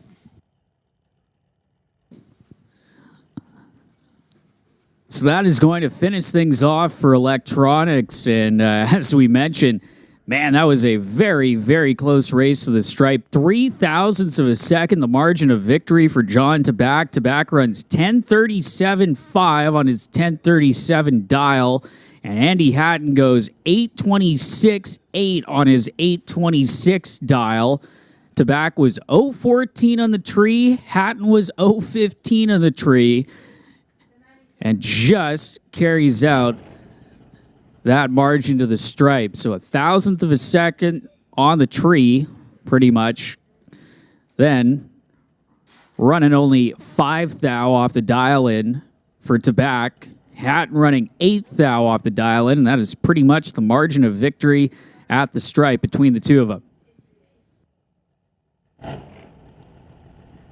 That is, of course, the name of the game for dial-in racing. Bracket racing, of course, is estimating that your car is going to run exactly as you dial and leads to those very close moments at the finish line. That is exactly what we just had with John DeBack and Andy Hatton. Is again, the tractors are out on the racetrack because got Canada West Door Slammers coming up next for their third round of qualifying, and Greg Fields still sitting at the top. See him in the staging lanes as well as the rest of your Canada West Door Slammer competitors. We continue through the rotation here on day number 2 of the West Coast Outlaw Shootout. Still a very nice, almost at October. September day here. Of course, going to the first day of October tomorrow here at Mission Raceway Park to round out the weekend, the final full weekend of racing that we have here at Mission Raceway Park and the drag strip side of things. Of course, the Mopac Street Legal coming up next Friday, giving everybody the chance, one final chance in 2023 to run their own cars down the strip here at the Titanium Strip at Mission Raceway Park. Of course, a full different slate of things throughout the drag racing off season as well, between road racing, autocross, all those events. You can stay tuned to the Mission Raceway Park Facebook page, social media channels, as well as the Mission Raceway Park website for all the various things still ongoing here at MRP. And also stay tuned for that 2024 schedule that's usually also released in the new year. So plenty of things, exciting things coming up in the year to come. But of course, we got to wrap up 2023 in style here, and already into eliminations for some of the classes like West Coast Pro Modifieds and Outlaw 275 and Limited Street as well, and trying to crown a winner hopefully tonight here at MRP.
All right, getting ready for round number 3 of qualifying for Canada West Door Slammer as Brad Powell over in the far side of the racetrack out of Lyndon, Washington.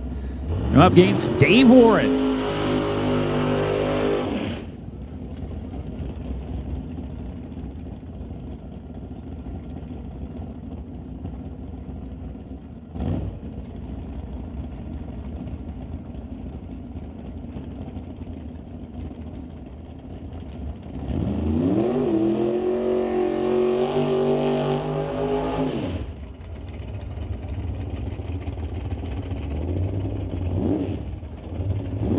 So Warren getting backed up from the burnout in that 1962 Chevy Bel Air, the Blue Max machine that is a long-time competitor with Canada West Door Slammers, pretty much since the inception of the association. And Warren, in a race car that usually goes straight and true down the racetrack with pretty much no problems, has had nothing but problems so far in qualifying. Tire shake pretty much on the hit on both of his runs. Pedaled his way to an 8:46 earlier on in round number 2 of qualifying. Brad Powell is already in the field. Again, you have to run quicker than an 8:70, the name of the game for Canada West Door Slammers qualifying, as they continue to get data for their runs. And both of them just going to sit for a little bit before they turn on that bottom bulb. As there goes Dave Warren, waiting on Brad Powell to bump in for the Chevelle from Lyndon, Washington.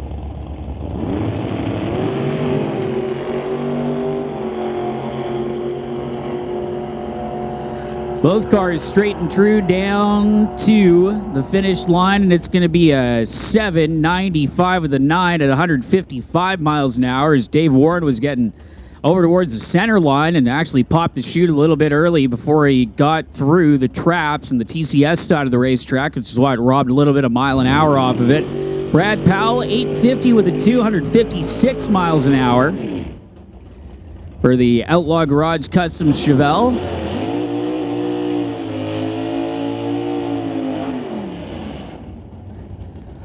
So, coming up next, backing up from the burnout over in the Lordco lane, Brian Ritchie out of Coquitlam, the Ritchie Race Engine 68 Chevelle, that sinister black-looking machine backing up from the burnout. Again, Brian building his own engines, the man behind Ritchie Race Engines, powering a few cars in the Canada West Door Slammer division, and Grant Clone out of Victoria. Grant also has a hand in building his own motors in this high-revving small block 67 Ford Fairlane. Ran an 8:57 on both of his runs so far in qualifying today. Car that is actually licensed and insured. Sometimes you'll see him driving it around Victoria on Vancouver Island.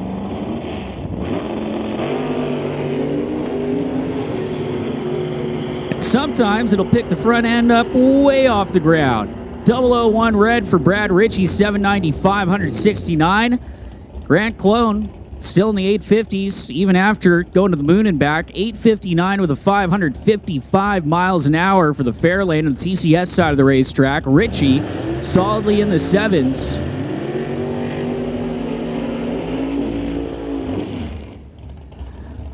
Mike Bedsworth, top half of the field in qualifying so far for the racer out of Marysville, Washington, getting ready to back up his Olds Cutlass. And Howie Winklehorst and the Howie's Equipment Service 55 Chevy Bel Air as Bedsworth, and one of the quicker cars on the property so far in qualifying. I believe coming into this session is your number 3 qualifier. Flirting with the 6-second zone, ran a 7:05 in round number 1 of qualifying. Currently his best run on the weekend. And Howie Winklehorst, that 8-second 55 Chevy.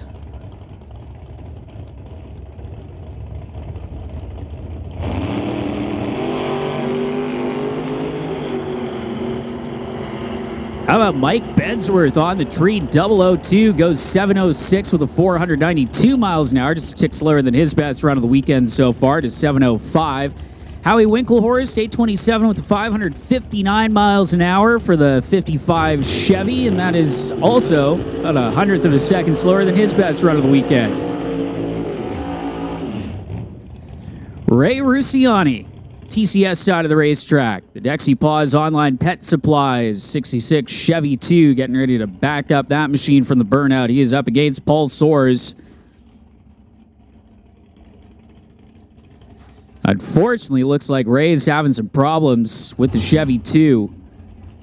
You can see the crew member looking underneath the race car as Paul Soares out of Terrace getting ready to make a hit. Rusciani. See, getting ready to try and get that car out of the way, and I think they're signaling for Ray to climb out of that machine and get ready to send Paul Soares on a single run. So tough break for Ray Rusciani. So he'll jump over the wall, and we'll get it ready for Paul Soares to make a pass.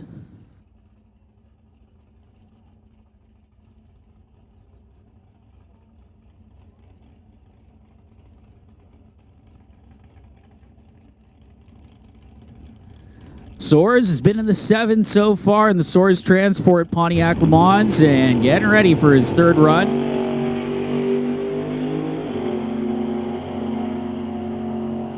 Solid in the reaction time department. Carries it out to the finish line with a 794 for Paul Soares. That is, again, just a tick slower than his best run of a 793, but still well within the ballpark. Is Paul trying to get that thing dialed in and ready to go into eliminations and trying to set his dial in, and he is right around that same mark in the 93s, 94s, pretty much every single run that he has made this weekend. And a solid bracket car, exactly what you need here in Canada West Door Slammers. Is we had Ray Rusciani's car pushed back, and tough break for Ray and the team out of Kelowna. Of course, Ray hailing from Ontario originally, and then moving out here to the West Coast. So as soon as we get race cars cleared, give a quick once over to the TCS side of the racetrack. Get ready to roll on in with the remaining cars here in qualifying for Canada West Door Slammers session at number 3. And of course, brought to us this weekend by Winter Harbor Marina and RV, title sponsor in 2023 for Canada West Door Slammers. Artex Racing, Greenlight Auto Sales and Financing. We're also the VP Race Fuel Distributor. Paradise Homes Limited, Associated Tire and Auto.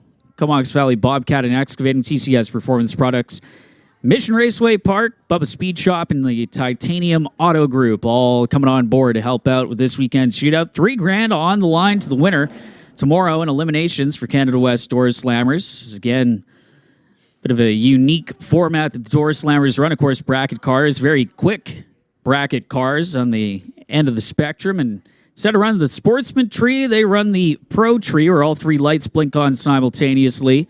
Instead of having the individual ambers blink down. Is tough break for Ray Rusciani, and pretty much all these drivers very dialed in the dial-in department as well as on the tree, and makes for some great close racing at the end of the day. Come eliminations, and of course some exciting big burnouts and very quick passes when it comes to qualifying with these race cars. Looks like Ray is off the racing surface. You can see the team laying down just a little bit of towels and mopping up some fluid down there in the racetrack. Doesn't look like it is anything too major, so have a quick once-over again to the TCS lane, make sure everything is cleaned up and ready to go, and we'll move on with the rest of round number 3 of qualifying for Canada West Door Slammers.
Well, you can see the scrubber coming out, and we'll get that all cleared up before we make a few passes with the tractor and get set to roll in with the rest of Canada West Door Slammer qualifying. As again, Ray Rusciani having a little bit of problems with his Chevy 2 pretty much as soon as he passed the Christmas tree and got that car stopped, fortunately, not too far down the racetrack. So you can see the starting line crew hard at work, and we thank everybody with the starting line crew and all the staff here at Mission Raceway Park for helping out a great 2023 season that is not quite done yet.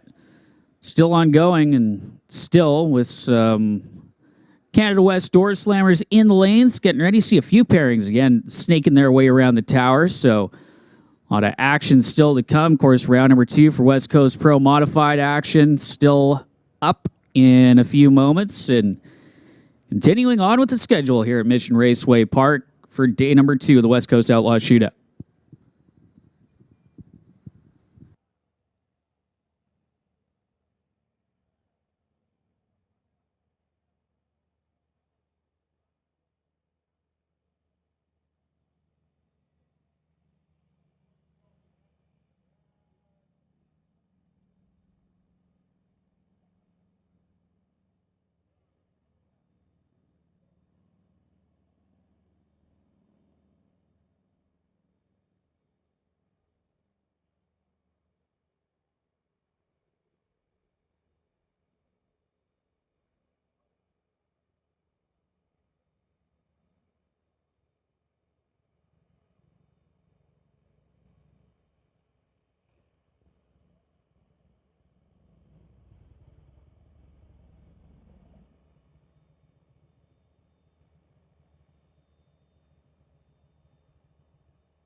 So can see some of our West Coast Pro Modified semifinalists at the back of the staging lanes getting set for, again, their semifinal matchups to decide who's going to go into the final round. Scott Blake up against Tony Moretto in an all-Alberta matchup and an all-Washington State matchup on the other side of the ladder. When it comes to the semifinals, Garrett Richards is going to go up against Ryan Hayward in a battle of the screw-blown Mustang up against the big nitrous combo for Ryan Hayward, and it's an all-nitrous battle with Blake and Moretto on the other side of the ladder again, seeing who's going to go on into the finals for Racejack Solutions, West Coast Pro Modified. That is coming up again at the completion of the third round of qualifying for Canada West Door Slammers, again presented by Winter Harbor Marina and RV, the title sponsor for the Canada West Door Slammers. And again, plenty of action coming up tomorrow. The Door Slammers is going to be running their eliminations tomorrow. Also having the box, no box shootout coming back for tomorrow's racing action as well. So plenty of things still to check out here for the West Coast Outlaw Shootout weekend. Is again handing out the winners' checks, the winners' trophies, in a few divisions at the end of the racing action tonight here at Mission Raceway Park.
So I was just out there in the pits and checking things out. And just so you know, the concession stand is open until 7 o'clock, folks. They said they would close at 6, but oh no, they're open till 7 o'clock. So make sure you get some dinner from the concession stand before 7.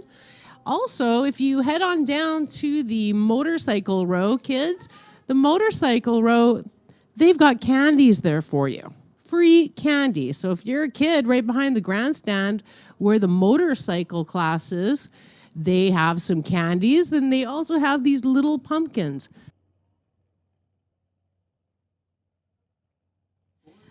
I think they're called gourds. Squash, they're like little cool decorative pumpkins. So you might want to grab one of those and a fistful of candy. Thank you so much to our motorcycle class for handing out the candies and saying hi to all the kids.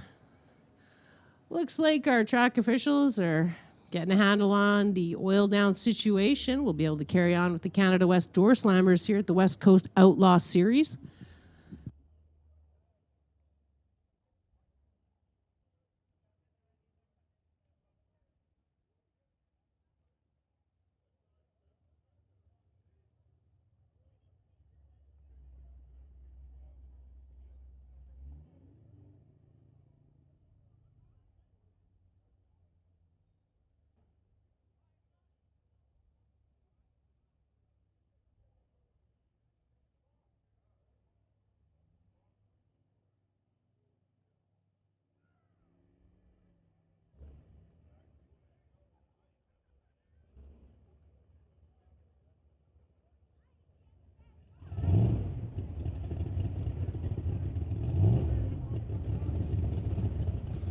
All right, well, that's a good sound. Race cars firing back up and coming underneath the Lordco Auto Parts Bridge as we get ready to finish off round number 3 of qualifying for Canada West Door Slammers. Cleanup is complete in the books as Rod Leclerc rolls into the water box in his 1967 Chevy Camaro, and he's going to face off against Terry Langdon Davies out of Yarrow in his 41 Willys.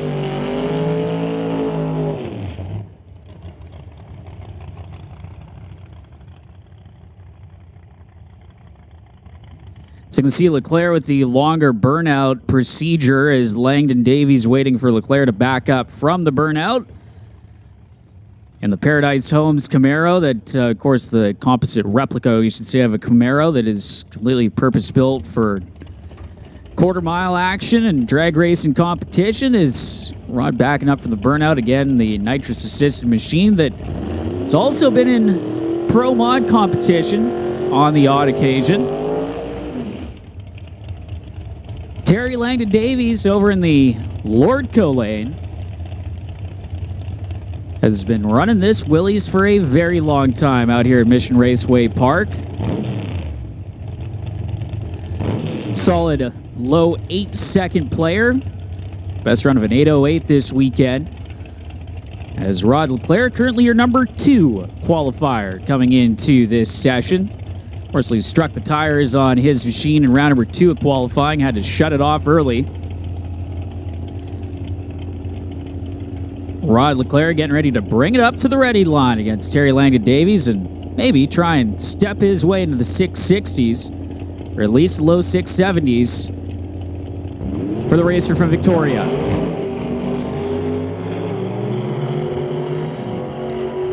Well, you can see Rod, unfortunately, shaking the tires again. 8:06 with a 950, or rather 164 miles an hour for Terry Langdon Davies. 164.05 miles an hour for the Willys with that 8:06 with a 9. And Rod Leclerc, you could hear him get off of it. A little bit of a backfire from Leclerc as he shut it off and coast through to an 11:34 with a 1 and 79 miles an hour, the end result of that pass. Fortunately, though, has way better run from the first session to resort back to in the terms of the qualifying lineup, still sitting in the number 2 qualifying spot.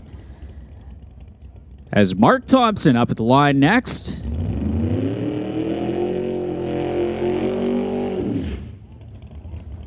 Thompson on the TCS side of things from Vernon. Marvel Racing. 54 is Studebaker.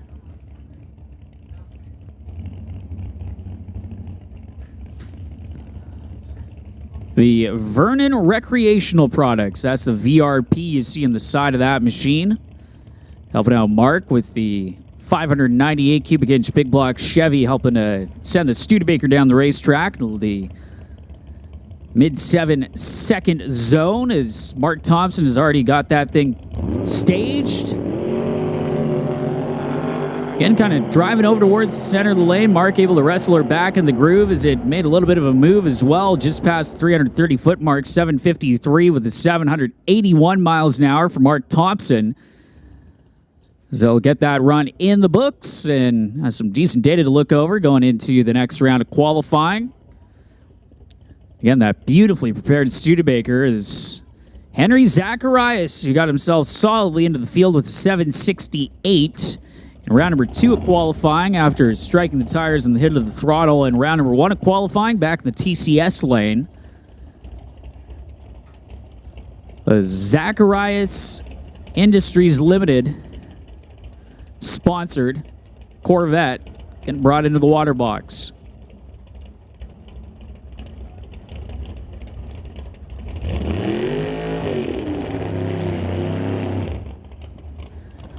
So, relatively short burnout there from Zacharias. He's going to get guided back to the line. 660 cubic inch Dart motor for Zacharias. Again, going to the naturally aspirated route with the big cubic inch combo.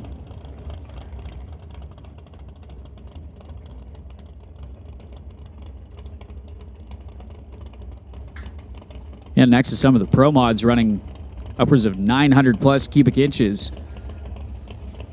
660. It's almost relatively small for the racer out of Surrey. It's also the man behind Winter Harbor Marina and RV.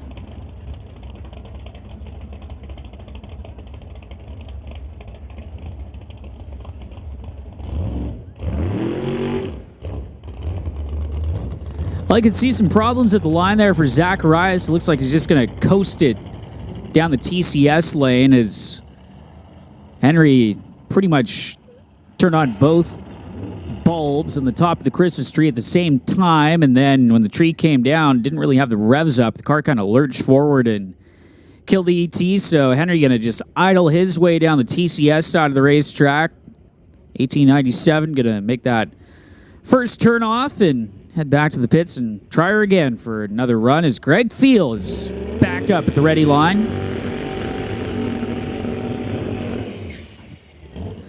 Greg having a shut off early on his second run of the day, but still is your number 1 qualifier with a 6:51, the top of the field. 1969 Opel GT for Active Care Auto, Jubilee RV, Acumen Machine, Total Turbo. Helping out the racer from Kamloops.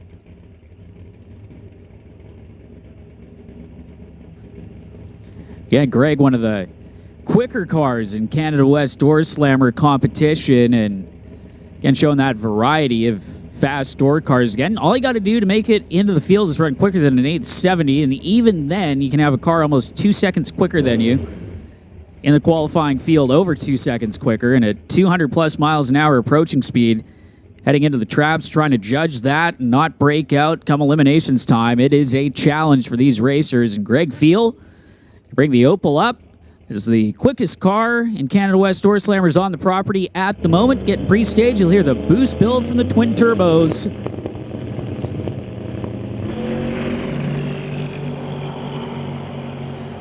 Field, no problems down the TCS side of the racetrack, and 647 with an 8, 219 miles an hour, and he's going to better his 651 from round number 1. So Greg Field going quicker still at the top of the field. He is still your number 1 qualifier with that 647 with an 8. Flirting with the 220 mile an hour mark, 219.41 miles an hour for the Opel GT out of Kamloops. Coming up next, Mark Schupener in the 95 Lumina, which for a brief moment in time was actually a body style in Pro Stock. A racer from Kelowna, the Bendozzi Machine Wix Filters Federal Mogul. Sponsored machine for Schupener, who came in the number 5 spot in qualifying into this session.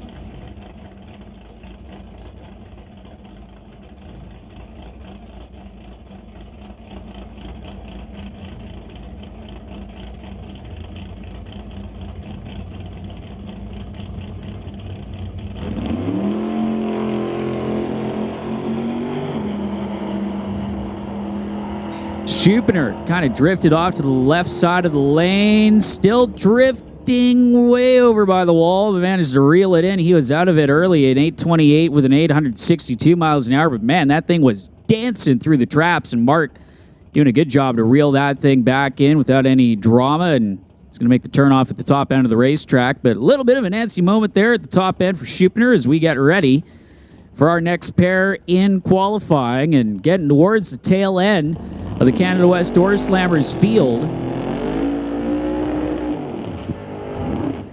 Speaking of field, Jason Field, Lordco Lane. Small tire Nova that has been deep into the 8s. Kind of struggled yesterday during the test and tune, then finally found his footing, got an A to B pass, and 71 Nova with the Ritchie Race Engines power plant. Just that little bit of nitrous helping out to make some serious power that he's putting through a small tire, which is pretty unique in door slammer competition. You'll see a lot of the big tire cars competing here in this division. And Steve Wilson out of Langley, the Angry Pumpkin Camaro.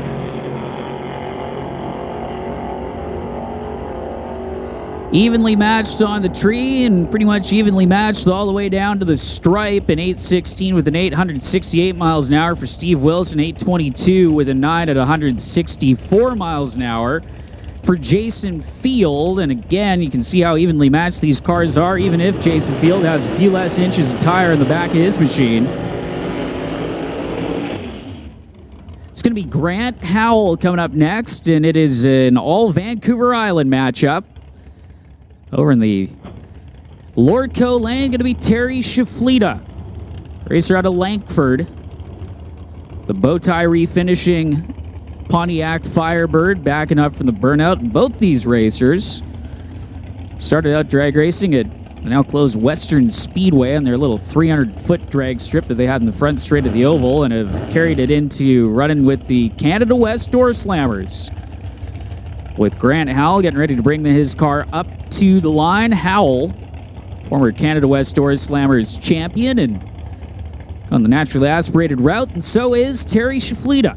500 cubic inches of GM power for Shaflita, who has a hand in building his engines, as again his crew at the back adjusting the wheelie bar height, which is a crucial part of the tune-up with these race cars. We've mentioned throughout the evening and pretty much all the fast door car classes where the wheelie bars are out of the back of these machines, is the height can have a huge effect on that launch, and so helps plant that rear tire ever so slightly. As Grant Howell already pre-staged, waiting on Shaflita to bring that high revving Firebird in.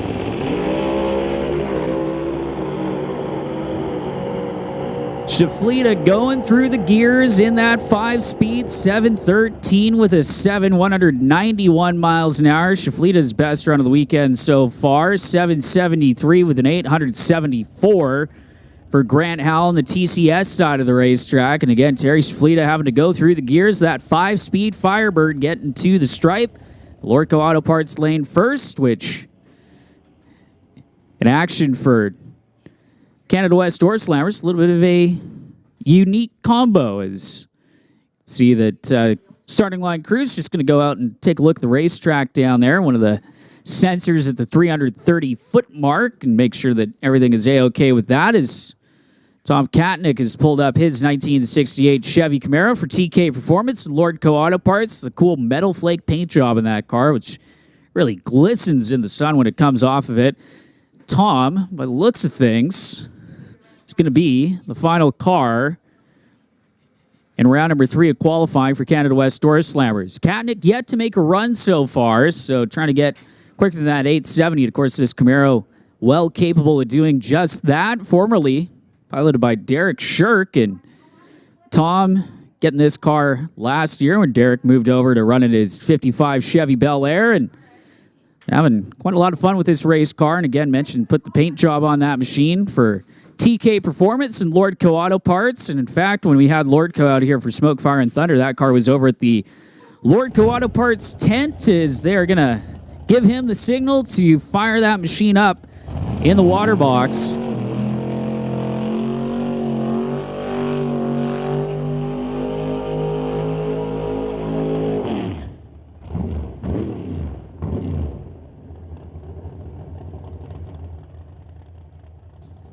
So Tom Katnick completing the burnout for the racer out of Maple Ridge.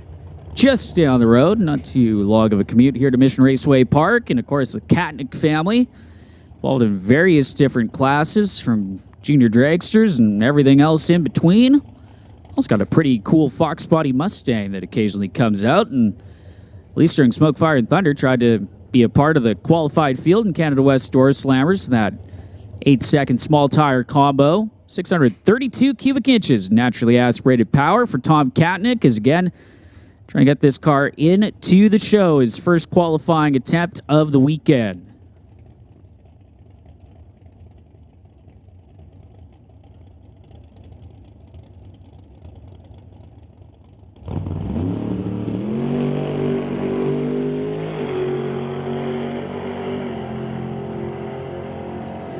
Strong 60-foot time and to the finish line, 7:49 with a 2, putting him up in the top half of the field, 182.48 miles an hour for Tom Katnick. So he is locked and loaded, ready to go for eliminations tomorrow, and going to set on working on what time he is going to try and dial in going into eliminations with the next few Canada West Door Slammers sessions. Again, they're going to be starting their eliminations tomorrow. I believe they have another qualifying hit coming up a little bit later tonight. As you can see underneath the Lordco Auto Parts Bridge, your semi-finals, the first pairing for the West Coast Pro Modifieds. Getting ready to fire up for Race Jack Solutions this weekend. And it's the Battle of Washington State that we talked about. Garrett Richards is in the TCS side of the racetrack. The racer out of Tacoma up against Marysville, Washington's Ryan Hayward in the 69 Camaro.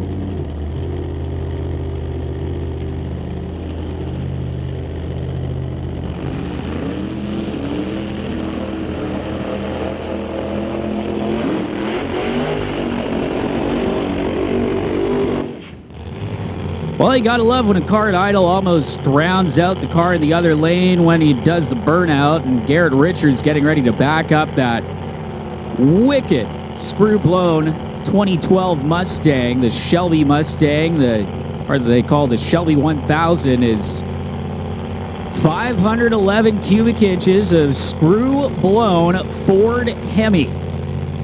Based off of a Boss 429. It was developed by the late Walt Austin, and Garrett Richards worked with Walt quite closely on this engine combination in his Outlaw Pro Mod.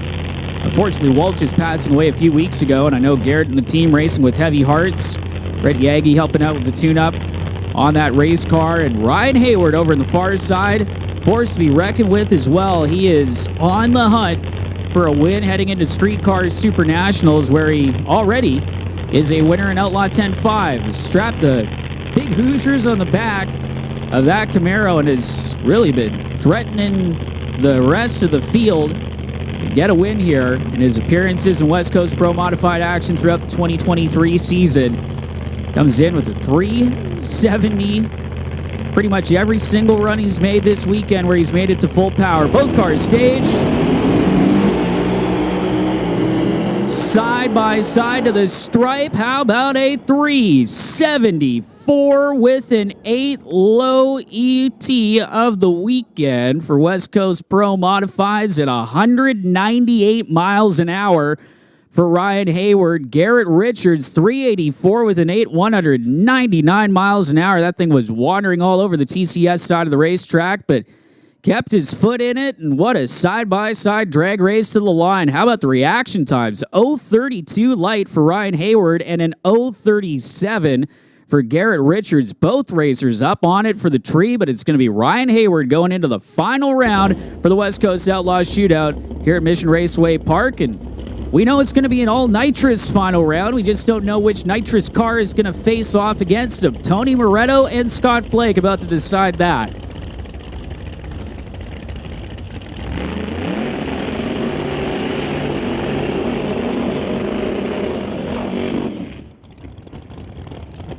So Tony Moretto, TCS side of the racetrack in the Mistress 1955 Chevy Bel Air from Spruce Grove, facing Scott Blake from Red Deer, Alberta, his 1969 Camaro. And at the Battle of Washington State, now it's the Battle of Alberta. Scott Blake got a little bit in favor of the cubic inch size, 950 cubic inches. Helping to get that Camaro down the racetrack, and just a few stages of the nitrous. Same thing for Tony Moretto, 903 cubic inches, with some nitrous assistance for Moretto as well. Moretto really running kind of the previous generation of nitrous motor before they made the step up to the over 950 cubic inch combos.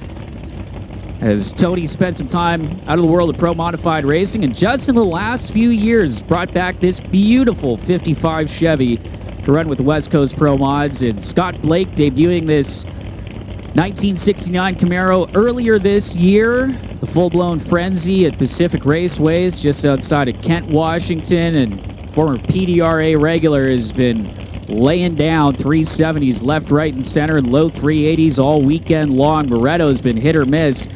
Ran his best run of the weekend so far to move into round number 2. About to find out who's going to the finals.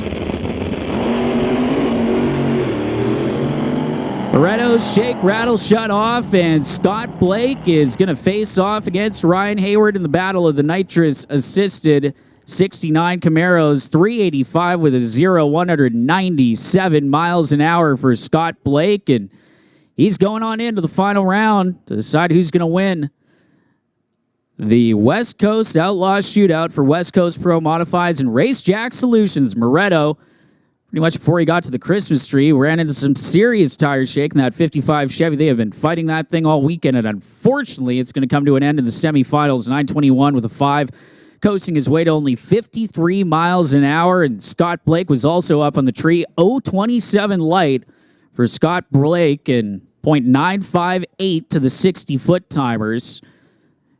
259 to the 330-foot mark, and then a 385 with a 197 miles an hour is making sure that car got down the racetrack as we are getting set for some top fuel Harley action.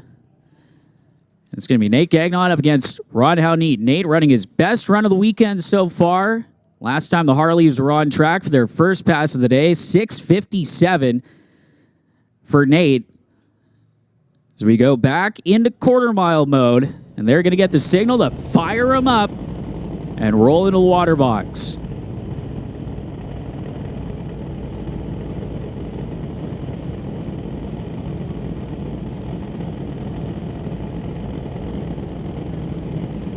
Tension in the pits. Once again, we need Outlaw 275 for MDA Fabrication and Gulf and Fraser Financial Limited Street to the lanes for round number 2 of eliminations.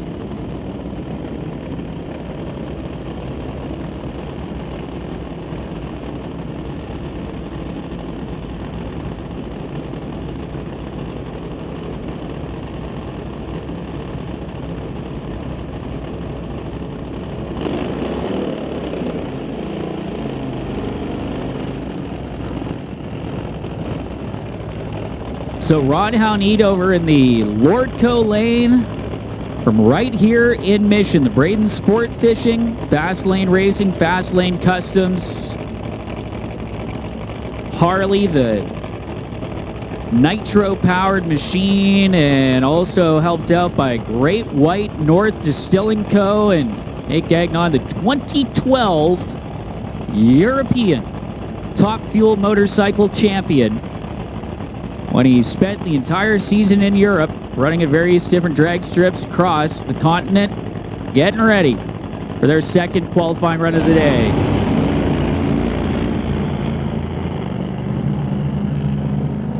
Oh, Ron, how neat. Going to take out the 8th mile timers, but how about Nate Gagnon going 6:43 with a 211 miles an hour in the TCS side of the racetrack as Ron Halneat was wrestling that thing over, stayed with it as long as he possibly could as he knew he was on a pass, and unfortunately, going to go over and do a little lane swap.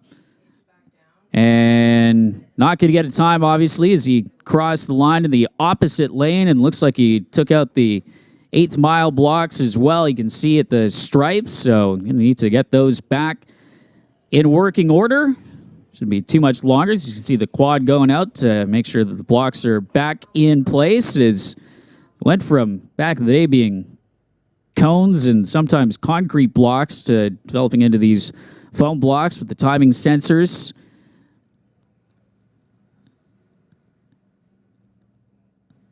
So Nate and the team out of Qualicum having their best run of the weekend so far. That 6:43 with a 211 miles an hour.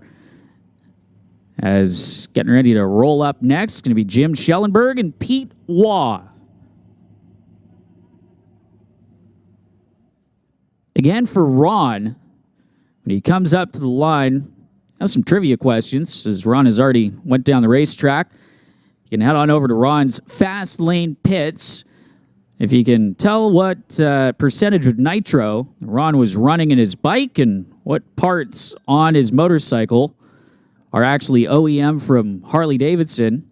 If you know the answer, you can head on over to the Fast Lane Pit once Ron makes his way back from the top end of the racetrack. It's tow back up the return road, and Ron's got some things that he's going to give away to the people that have the correct answers. So again, you can make sure to head on over to the Fast Lane Top Fuel Harley Pit if you know the answer of what percentage of nitromethane Ron was running, and what parts on these Top Fuel Harleys, at least Ron's Top Fuel Harley, are actually from the factory. Is again the final pair of Top Fuel Harleys getting ready to go. After that, pair of Pro Mod bikes coming up to the ready line after that.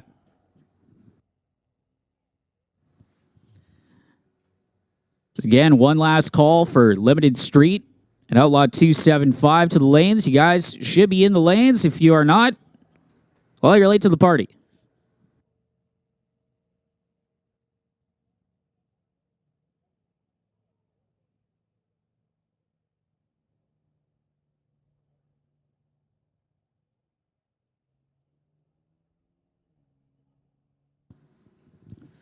So these Top Fuel Harleys will be running their eliminations tomorrow here at Mission Raceway Park, as well as the Canada West Door Slammers. And stepping up, I know, in the prize money department this year, thanks to the help of the folks of Rad Torque Systems. Of course, Dan and the gang at Rad Torque Systems, huge supporters of drag racing in a variety of different divisions, let alone Top Fuel Harley. Also sponsored Dallas Glenn of the NHRA Pro Stock division, and big supporter of drag racing here with various other competitors here at Mission Raceway Park, as well as the Titanium Strip here at MRP and the BC Custom Car Association. So big thanks going out to Rad Torque Systems.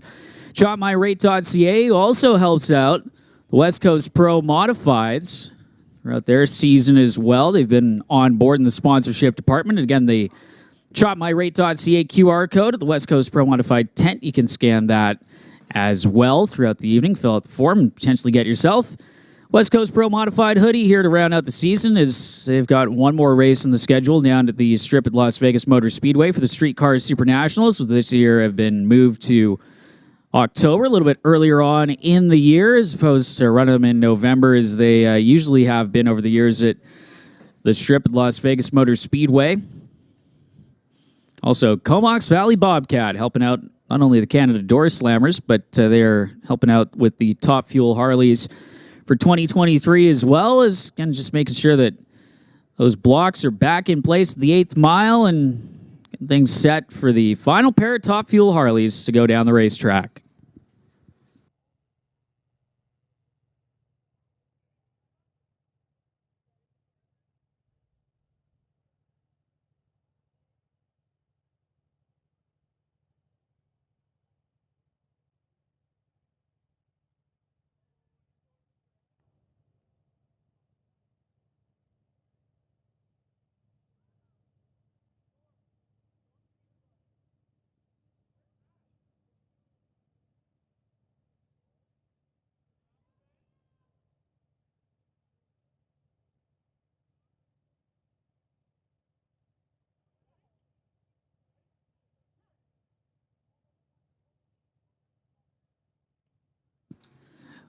Also, if you're still hungry, want to get yourself something to eat, believe Half Track Snack Shack going to be closing in about 20 minutes. So make sure to head on over to the Half Track Snack Shack. You can also grab yourself something warm to drink as the sun starts to go down here at Mission Raceway Park. Lights are starting to go on around the facility, so make sure to stop by the Half Track Snack Shack for one final trip. Is looking at the air temp here at MRP, currently 14 degrees, but at one point yesterday, I think even in the heat of the day, it was 14 degrees. So things have warmed up a little bit today, at least. Been a little bit more friendly to some of our racers that are turning some big power, trying to apply that to the racing surface. We saw some big jumps up in performance for our radial competitors as well, who are making their way to the lanes for their second round of eliminations coming up, as we already saw the semifinals for West Coast Pro Modified, where Ryan Hayward's going to face off with Scott Blake in the finals. And one of them is going to be a first-time winner this year with West Coast Pro Modified, so trying to get ready to decide that title. But of course, first, got some wicked quick vehicles of the two-wheel variety. Still two pairs of that. And Steve Abusini at the tail end of the lineup, as well as Pro Street motorcycle that we saw run into the sevens at over 190 miles an hour in his last pass. Is again, just trying to get those sensors figured out down at the top end, which is what they're spending a little bit extra time on right now. You can see the blocks are back in place, just making sure that the timing sensors are working to the 8th mile so that everybody can get those numbers.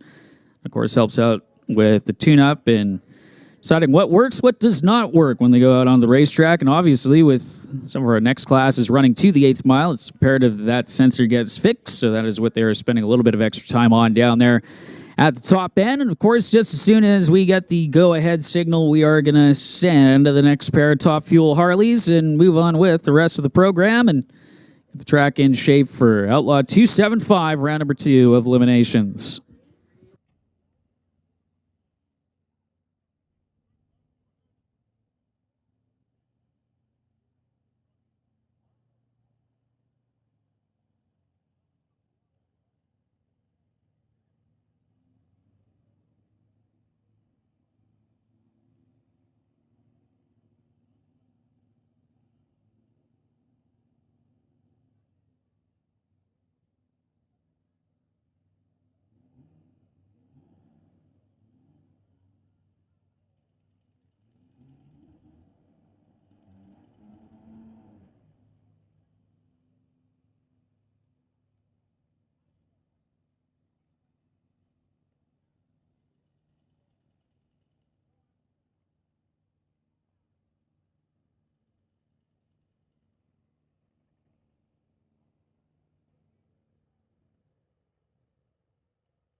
Well, just like that, the snap, crackle, and pop of nitromethane fills the air, and we are set for the final pair of Top Fuel Harleys with Jim Schellenberg in the TCS side of the racetrack and Pete Waugh from Nanaimo over the far side for Big Kids Racing. We saw Nick Gagnon and his Big Kids Racing teammate run that 6:42 run, 6:47. The last run in the TCS side of the racetrack. Pete Waugh was on a strong pass in his first run in qualifying of the weekend and unfortunately had to shut that motorcycle off. And Jim Schellenberg, the veteran rider out of Surrey, the LMS sponsored machine, up against the Rad Torque Comox Valley Bobcat Chalk My Raid Big Kids Racing V-Twin over the far side of the racetrack.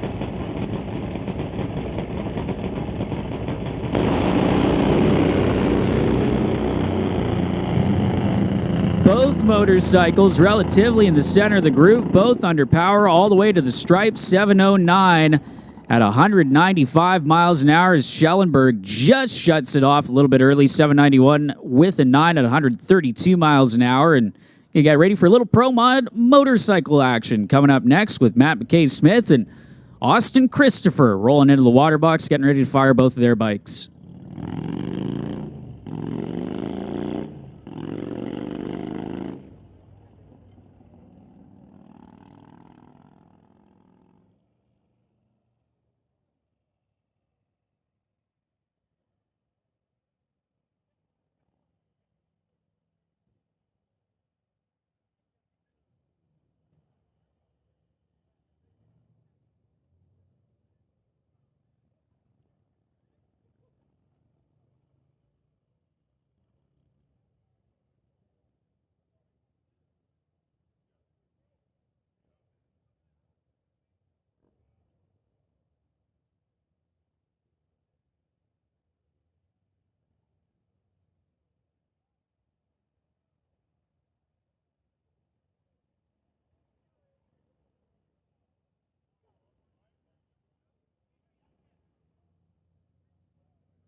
Well, here we go with Pro Modified Motorcycle, Matt McKay-Smith. And Matt, in his previous run today, went quad zip on the tree, 0-0-0-0 on that Suzuki out of Merritt, and Austin Christopher from Hope over in the far side of the racetrack. The Lordco Auto Parts lane, of course, second generation rider that has been well into the 620 zone on his other motorcycle that unfortunately lost the motor at Smoke, Fire, and Thunder, that is the record holder for Kawasaki motorcycles.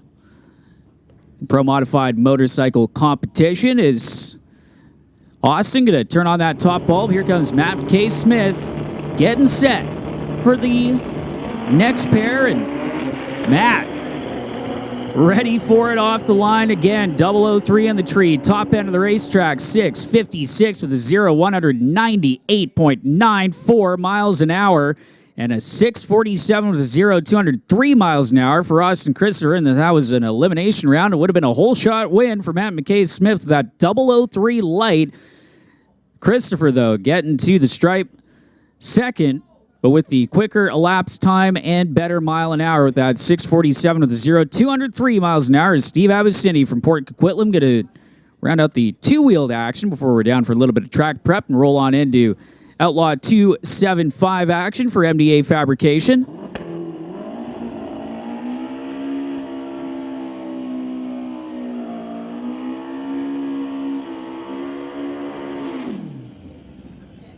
So Steve Abusini again running a 7:15, and talking with Steve before, so his goal is to try and get this thing into the sixes, but it's pretty aggressive in the tune-up department. That front end likes to come off the ground pretty much every single time Steve goes through the gears.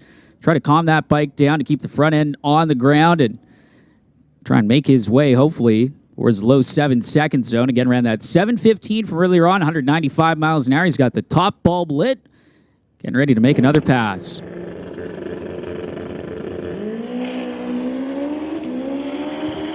See Steve rolling into the power as he got right to the edge of the groove. Going to go to the top end with a 726 with an 191 miles an hour. As there's a little wisp of smoke down there at the top end as he got perilously close to the wall, but looks like he's straightened it up and is continuing on down the shutdown area. So Steve Abusini taking the long way down the TCS side of the racetrack and gets to the stripe with that 726 with an 891 miles an hour.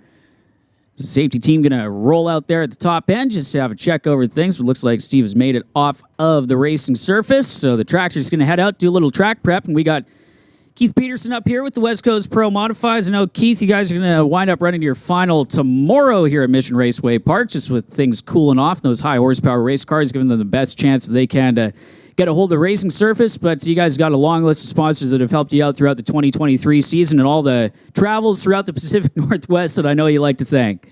Absolutely. You know, there's still a lot of great racing to go on here at the Titanium Strip tonight. The X275 limited cars, they're always super exciting. So definitely don't go anywhere. But the Pro Mod cars have decided the two finalists, Scott Blake and Ryan Hayward. The whole idea of doing it a Friday, Saturday event was that if things got cold, if things needed to go to the next day, we had the ability to do that. So what we're going to do is we're going to run our last round of eliminations, our final round of our final major points race here at the Racejack Solutions points finale tomorrow, right after Door Slammers E1. So definitely stay tuned on the live feed. And if you're here coming back tomorrow, you will get a little taste of Pro Mod tomorrow, in right behind some Door Slammers. And there's also a few murmurings about some testing going on tomorrow from some of the racers that are here as well, trying to prep for 2024, and some that are heading down to Vegas. But yeah,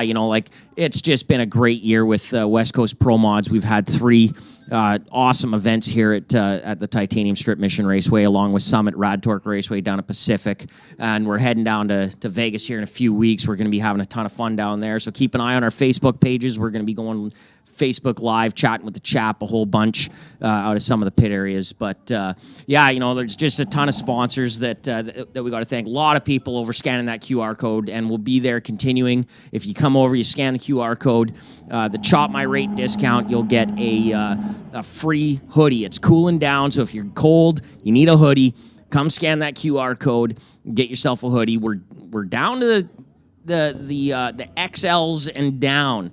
All the big boy shirts are already taken, so unfortunately, but there's already a layer insulation there, isn't there? But anyhow, we'll skip over that. Yeah, I don't have that layer, so I would have to go with I can go with the smaller selection. Chop My Rate discount. Chop My Rate, can't say enough about them. Thank you guys very much. Daco Ventures with the Captain Caveman Cafe all year. I know there's a bunch of Daco Ventures. One of the major projects up in the Coquihalla is just finishing up, and he's got a lot of people here this weekend watching and keeping track of that. Artex Racing sponsoring Chatting with the Chap, 24/7 compression. WPI Industries, you got Scott Blake, part of the WPI team, going into the finals tomorrow against Ryan Hayward. RCD Engineering, great group of guys supporting us. Van Ross Services, L Sands Photography, they're out here today taking shots. Not only the Pro Mods, he's taking shots at everybody. So if you're looking for some shots, check his pages out. We've got K2 Consulting sponsoring Junior Chaps Just Send It Award. So he's holding off on making the announcement. He's already got some favorites, but he doesn't like to make those announcements until later on. Big thanks to K2 Consulting.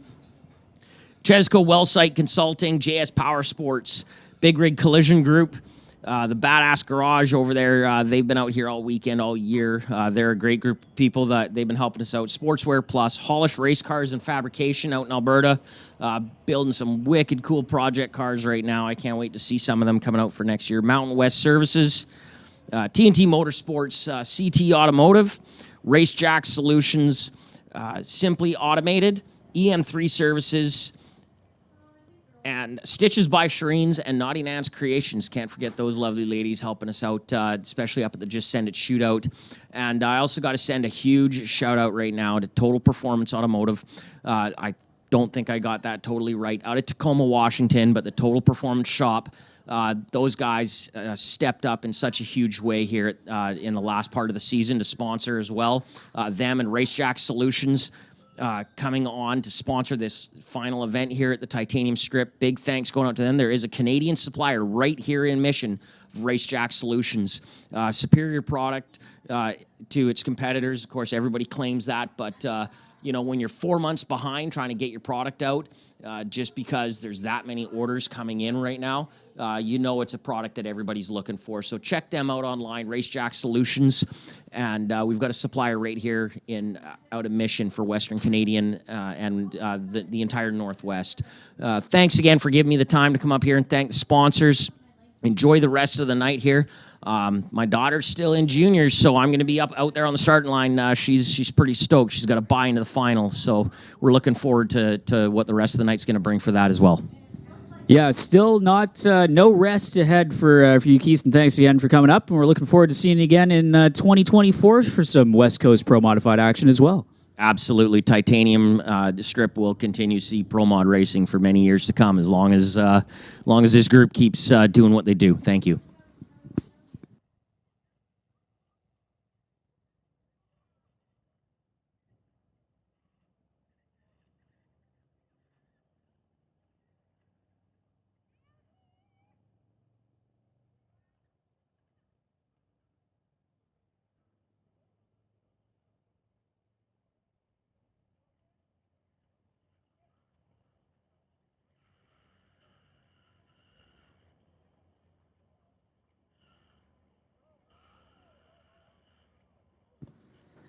So getting Tractors making their final few passes and getting set for round number 2 of eliminations for Outlaw 275 and MDA Fabrication. No, it's going to be an exciting final round coming up tomorrow now for the West Coast Pro Modifieds. This is again the all-nitrous battle of the 69 Camaros.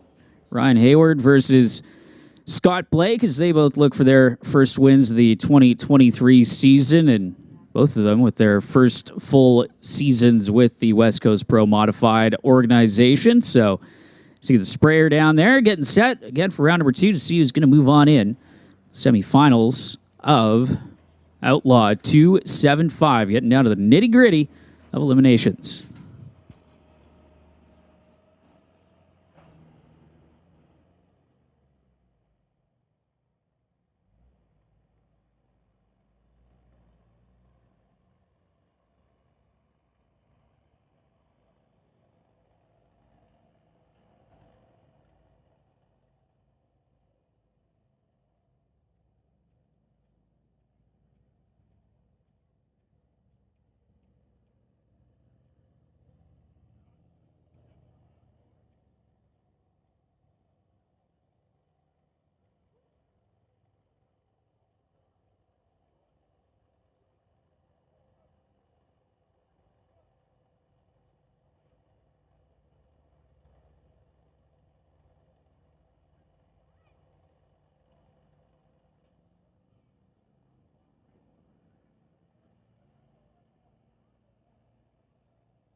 So we have track prep finished, but unfortunately, my eyes did not deceive me. Steve Abusini did get a piece of the wall with his motorcycle at the top end of the racetrack, so they were actually picking up the pieces of the cowling on that motorcycle, some of the pieces that got scraped off down there, and fortunately, it doesn't sound like there's any fluid down at the top end, but again, just doing a debris check down there at the top end from Steve Abusini. You made a little bit of contact with the concrete in the shutdown area, and this motorcycle, fortunately, Steve was okay and was able to ride the motorcycle off of the racing surface and make it to one of the turnoffs. So just, again, making sure that nothing is down there at the top end of the shutdown area and the TCS side of the racetrack before we roll into round 2 of eliminations for MDA Fabrication Outlaw 275.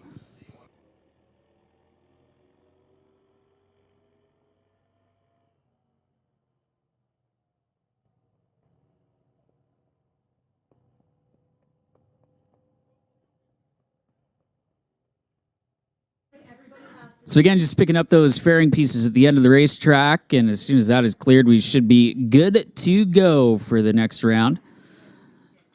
Again, things really starting to cool off here from almost 19-degree temperatures we saw earlier here in the day down to 13 degrees air temp-wise here at 7 o'clock. As the lights are coming on, is getting down further and further in eliminations here.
So here we go with round number 2 of eliminations for Outlaw 275, and it is a big-time matchup.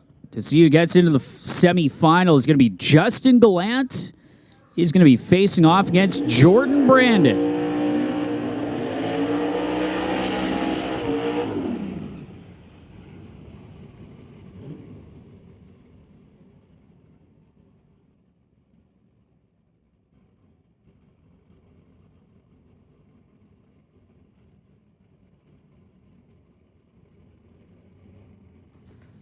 So attention the pits, Outlaw Street and Real Street. We need you guys to the lanes. Outlaw Street and Real Street to the lanes as backing up from their respective burnouts. Justin Gallant coming in as your number 7 qualifier, facing off against the number 1 qualifier in Jordan Brandon, trying to continue his streak of dominance here at Mission Raceway Park. And over in the Lordco lane, had that semi-final finish. Smoke, Fire, and Thunder in the delayed finals of that race from August that we completed yesterday here at Mission Raceway Park. And Justin Gallant is getting some help from Nick Duda and the team. The BDL Auto, DMW Race Cars Super Steve's Tire Mustang from Chilliwack, the turbocharged small block Ford up against the turbocharged LS power plant for Jordan Brandon, who's been solidly so far today into the 440s, around a 443 on his last pass in round number 1 of eliminations.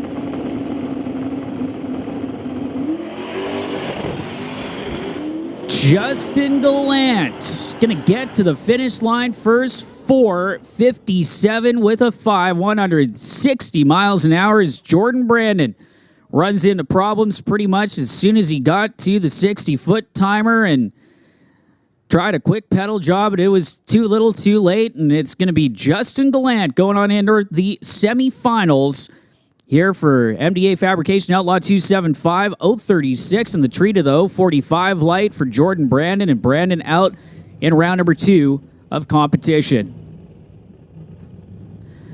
Next up, it's going to be Chris Gould. Gould in the Lordco lane, a 2000 Ford Mustang. He's going to go up against a 1970 Dart of Rick McLeod. McLeod, big cubic inch nitrous combo for 87 Motorsports. And Chris Gould, the turbocharged Mustang, completing the burnout for Chris. Is both racers been in the 450s pretty much all weekend. McLeod has had a problem so far today, at least, trying to keep the front end down on the Dart. As Gould has been a solid 450 player throughout the weekend and had a solid pass last time in the 460s to make his way into round number 2 of eliminations.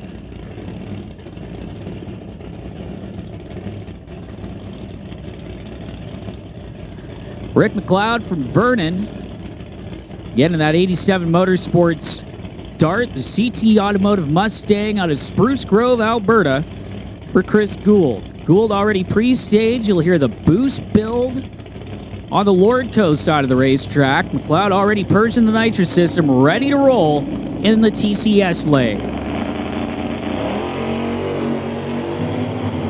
Gould having to shut it off early. McLeod dancing the front end to a 4:59 with a 151 miles an hour for Rick McLeod. So he's going to move on into the semifinals to face up.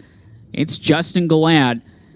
And it'll be Chris Gould, unfortunately, out in round number 2, as it was McLeod on the starting line, an 011 light for Rick McLeod, 095 for Gould, and then Gould, unfortunately, running into some problems, and that thing pretty much taking a right turn towards the wall, forcing Gould to shut off, and it's going to be night done for him as the Battle of the Fox Bodies coming up next. It's Tej Sangha and Parm Jawanda, the 2 Surrey racers, going to go up against each other to see who's going to move on into that semifinal pairing.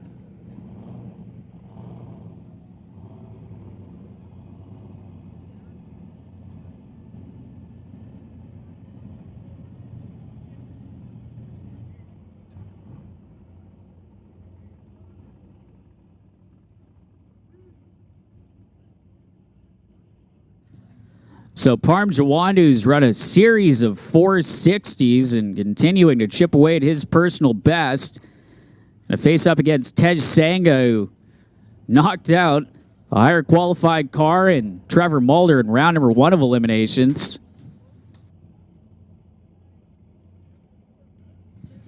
Sangha coming in as your number 12 qualifier, again knocking out the 3rd qualifier in Trevor Mulder. Both of these machines turbocharged. The night shift Mustang for Parm Jawanda. Still waiting on Parm to turn on that top bulb. Again, you'll hear the boost build on both sides of the racetrack. Tej Sanga trying to play Giant Killer again in round 2.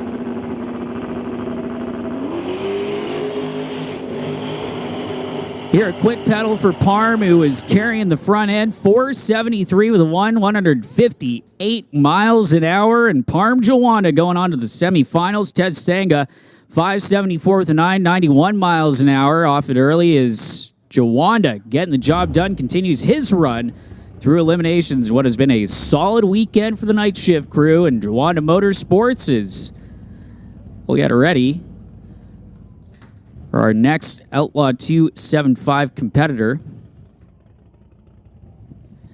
That'll be the final car in round number 2, and it is the racer with the bye run into the semis, Dan Rodriguez. Dan running a 449 in the first round of eliminations, his best run of the weekend. Just how the ladder falls, he is again going to get this bye run into the semifinals. Still a good chance for Dan to test out the track conditions, which have changed significantly since the first round of eliminations. Things cooling way off. So a good chance for Dan Rodriguez to take a shot at the titanium strip and the TCS side of the racetrack and see what this track will hold without being in danger of spinning the tires and losing the round.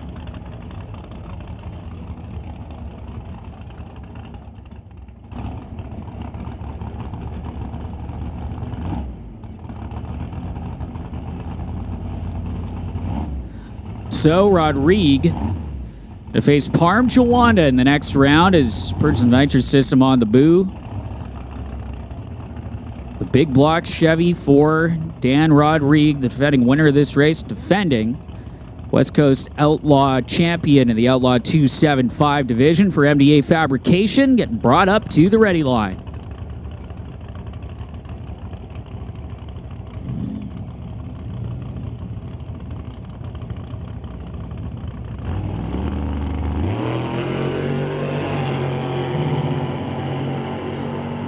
Dan Rodriguez runs it through. How about his best run of the weekend? 444 with a 162 miles an hour for Dan Rodriguez. And, oh yeah, she can still hold a pretty decent run as Rodriguez. Again, saving his best run for the weekend, around a 449 in round number 1, 444 in round number 2 of eliminations. Not taking her easy on the bye run, getting himself into the semifinals in style. 106 to the 60-foot, 291 to the 330-foot mark, and then 444 with a 3 at 162 miles an hour for Dan Rodriguez. And the team liking that one as we are going to roll into Gulf and Fraser Financial Limited Street semifinals. As it is Max Nielsen out of Sturgeon, Alberta, Crossfield, Alberta's Dennis Drummond lined up side by side, ready to go. Again, two of the quicker qualified cars on the property and ready to roll into the beams. Both turbocharged Mustangs on either side of the racetrack. Attention in the pits. Remaining cars and non-electronics eliminations. Non-electronics, we need you to the lanes. Non-electronics to the lanes. Here we go for the first half of the semifinals in Limited Street.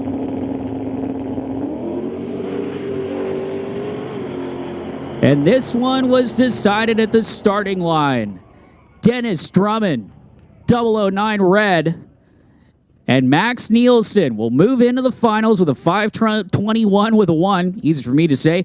134.41 miles an hour. And again, 009 red on the tree for Dennis Drummond. 522 with a 1. And Dennis knew it was going to be close in the AT department if both cars hooked up. And unfortunately, coming out on the wrong side of the Christmas tree. And that one was all Max Nielsen's pretty much as soon as they left the line.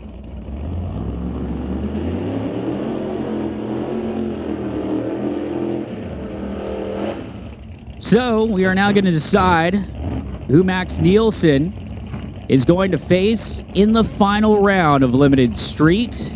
Second half of your semifinal matchup, and Vanessa Richards, Purging the Nitrous, your Door Wars winner for the past 2 years in Limited Street. The Y50 Mustang is such a threat in this division, and Justin Gibson, who in last year's Door Wars, Vanessa Richards faced in the final round. Gibson, nitrous-assisted Ford-powered Mustang, and fittingly, the Ford-powered nitrous-assisted Fox body. Over here in the TCS side of the racetrack for Vanessa Richards, Gibson, bigger cubic inches, 427 cubic inches versus 393 cubic inches for Richards.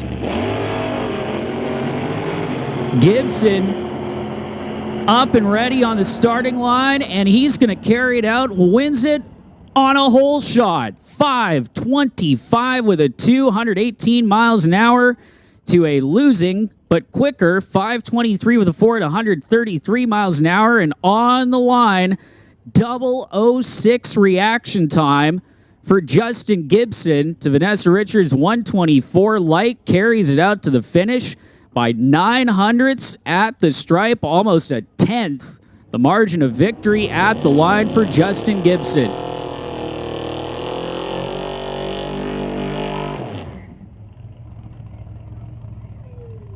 So in the final round, Justin Gibson going to go up against Max Nielsen. That is decided. Again, that 006 light helping out big time with the whole shot win for the racer out of Surrey. And get ready for some real street action. Getting down to the final few rounds of eliminations in that as well. And we'll turn things back over to Chrissy to take us through the next round. Thank you very much. Heading into Jerry's OK Tire Real Street here. Dave Shirk, Tower Side, 1986 Blazer, going against Bobby Ehlers. Bobby dialed in at a 10.31. Dave at 11.39.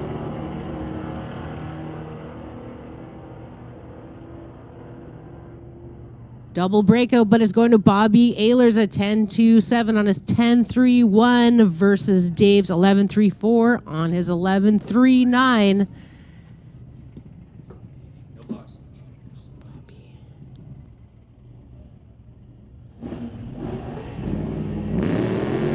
Attention in the pits. Attention in the pits.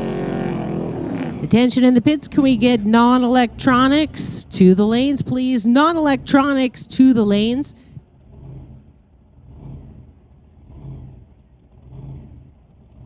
Electronics on standby, and can we get the juniors to the lanes, please?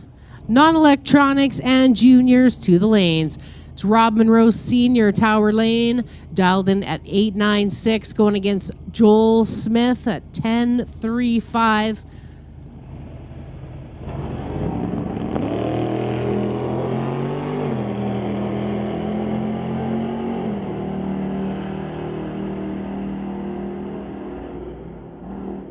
It's Rob Monroe Sr. moving on again, another double breakout, an 8.93 on his 8.96. Joel Smith at 10.29 on his 10.35. So Rob Monroe Sr. moving on.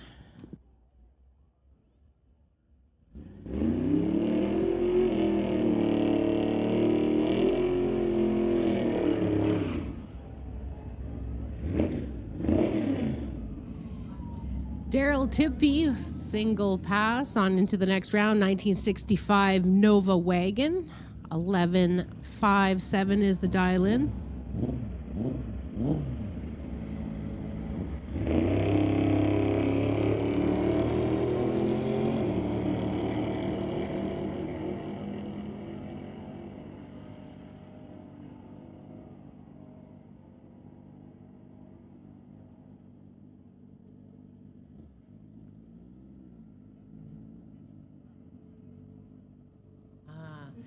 All right, Daryl Tippy in 11.61 on his 11.57. So he moves into the next round of Jerry's OK Tire Real Street.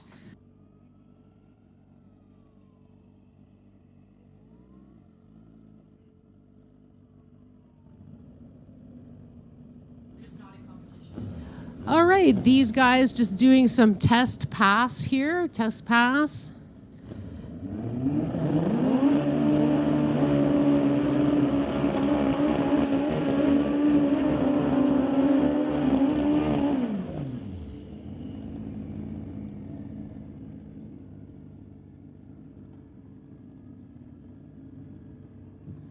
Rob Aston in the Lordco lane, and Matt Atkinson from Centralia, Washington in the Tower lane.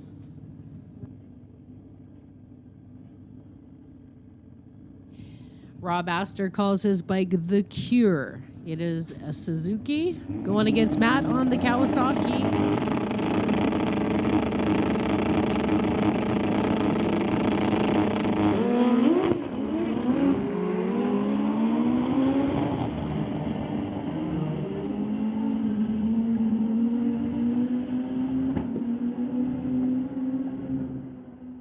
Test passes for Rob Aston and Matt Atkinson. Matt a 9.72 at 147 with a 6, and Rob a 10.69 at 156.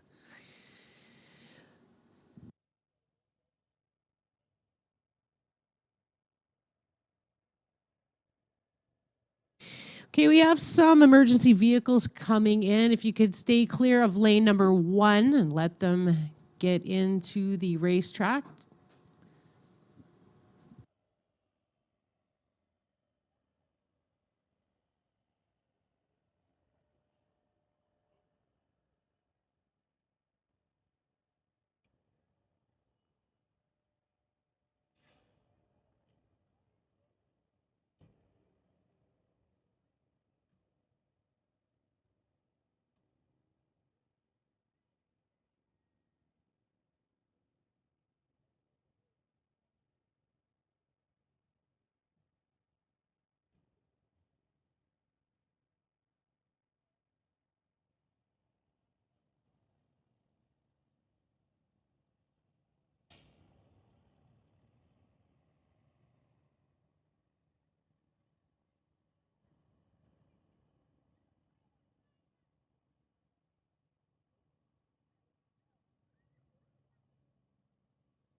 So a little bit of a pause in the action here as we'll ask everybody to stay clear of the top end of the racetrack. That includes racers, anybody with golf carts as well that doesn't need to be at the top end of the racetrack is getting a little bit of downtime here at MRP.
Just a reminder to everybody, if you find a lost wallet or lost phone or anything that looks generally very lost, bring it on up to the tower. We do have a couple people that have lost some items at the race today, and usually we get a whole bunch of items turned in, but not today. So if you do happen to see a wallet, a phone, bring it on up to the tower so we can reunite it with their owner. So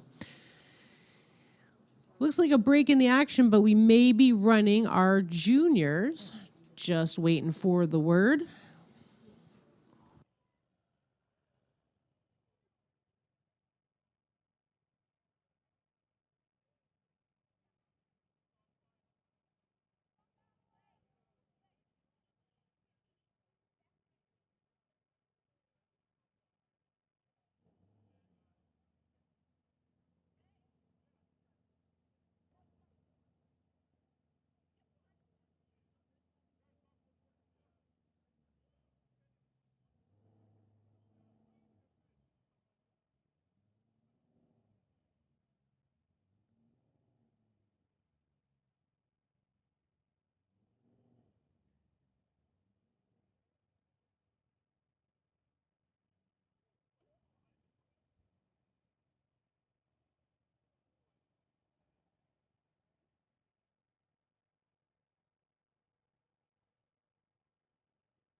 Okay, the Peden Industries Junior Shootout here. Natanya Peterson, sponsored by Peterson Fabrication, Van Ross Services, and Big Rig Construction. She's dialed in at a 12.40 with the bye run into the final round. It's actually an all-girl final, which is pretty cool. Girl power.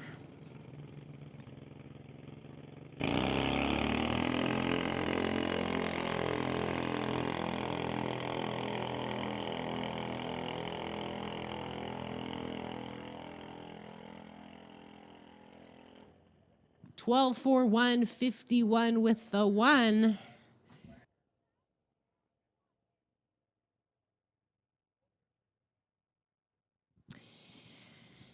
She's lucky she had that bye run, and she will be going against the winner of Cadence Rodrigue and Adeline Duda, I believe. Did she pull her shoes? She said she was going to pull her shoes just for fun. She's packing the laundry. Pretty cool.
Day 2 here of the West Coast Outlaw Series on the Titanium Strip at Mission Raceway. Just about getting ready to carry on with our junior shootout, sponsored by Peden Industries. Had Natanya make her pass. She's got a free pass into the final round. We have one more matchup to find out who she will be racing against in the final round. Thanks for your patience, everybody, for hanging out here with us. We're going to run our juniors and check the track and see how it looks for our non-electronics class.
Okay, so we know that Natanya is going to be in the final round. Now, who is going to meet her? Like I said, an all-lady final semi-final round here, and it'll be a ladies-only final. It's Adeline Duda in the Tower Lane from Langley, sponsored by the Gallant Family Racing. She's dialed in at a 12.81. Going against Cadence Rodrigue from Chilliwack. She's sponsored by Ken's Specialty Auto, Ernie's Speed Shop, and Grandpa Joe. Adeline is dialed in at a 12.81 and Cadence a 9.03. So right here, we're going to find out who is going to move into the final round. This is exciting. The Peden Industries Junior Shootout here at the West Coast Outlaw Shootout race.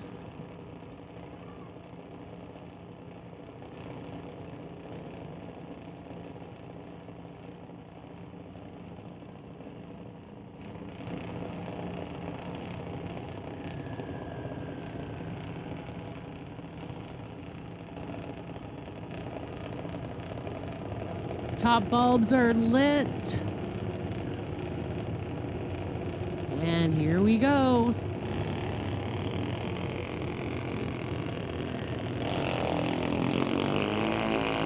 Adeline on her way. Here comes Cadence after her.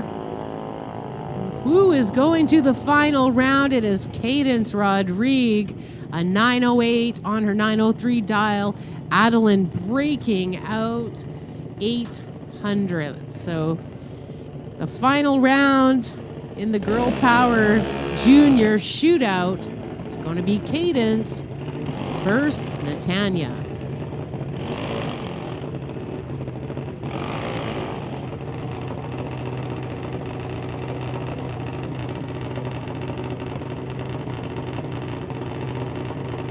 Okay, another exciting race here. The Peden Industries Junior Quick 8 final round. Oh boy. These were the top 8 quickest on the property juniors, the combo of the Junior Thunder and Junior Lightning. And it's come down to this.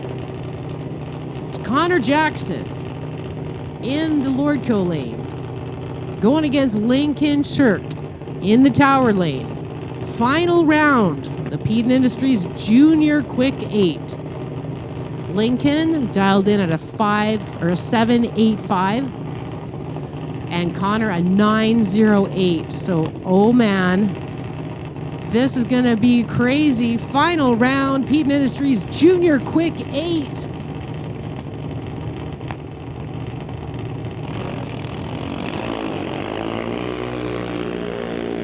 Two greens as they head on down the track to the 8th mile. Who will it be? Lincoln Shirk is your winner of the Peden Industries Junior Quick 8. Congratulations to Lincoln and the Titanium Auto Group Racing Team. A 7.90 on his 7.85 versus Connor's 9.17 on his 9.08. Now, all of you juniors, you are all superstars. You are all champions in my book. Congratulations, everybody. And to all the parents, shaking hands like a great racing family here on the Titanium Strip at Mission Raceway. We're proud of all of our juniors.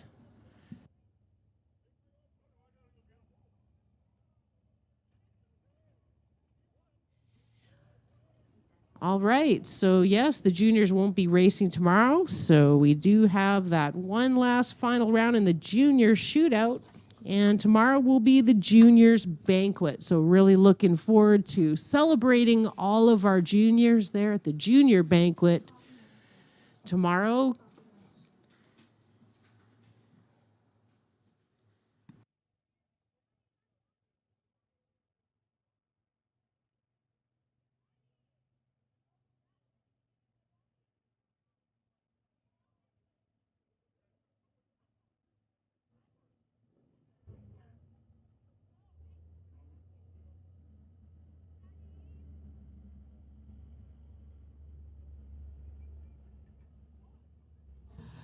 All right, it looks like the track is fine, and we're going to carry on here with the West Coast Outlaw Series Day 2.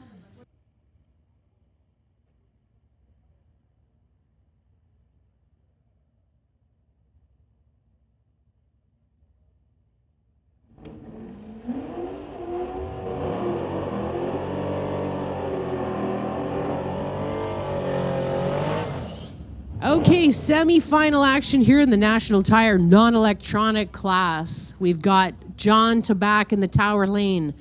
Sponsored by Rad Torque Systems, that 1989 Chevy S10. He's dialed in at a 10.53. Going against Bobby Ehlers in that 89 Fox Body Mustang from Maple Ridge. He is dialed in at a 10.25. Semi-final action here, the West Coast Outlaw Series National Tire non-electronics class. This should be a very good race.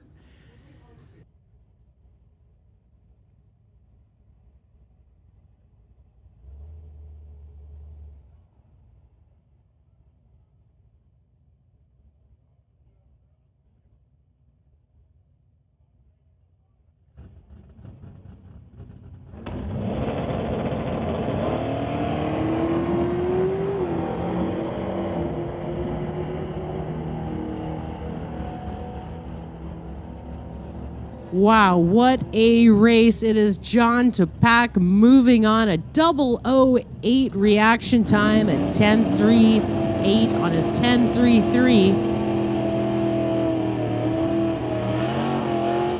And Bobby with the 10.28 on his 10.25. But wow, with that 008 reaction time. Rob Monroe Sr., 1931 Model A, sponsored by White Knuckle Racing, Gibson's Racing Transmissions, Horizon Paint and Auto Body, and SD Performance. Rob Monroe Sr. dialed in at an 8.96, going against Dave Jung from Surrey, the 1996 Camaro, that 305, sponsored by Lordco. Dave dialed in at a 10.84. So Rob Monroe Sr. will be sitting there for a few moments as he watches Dave Jung race on down the track.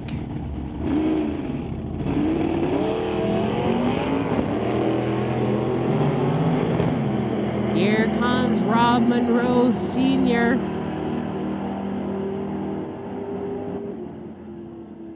Breaks out for Rob Monroe Sr.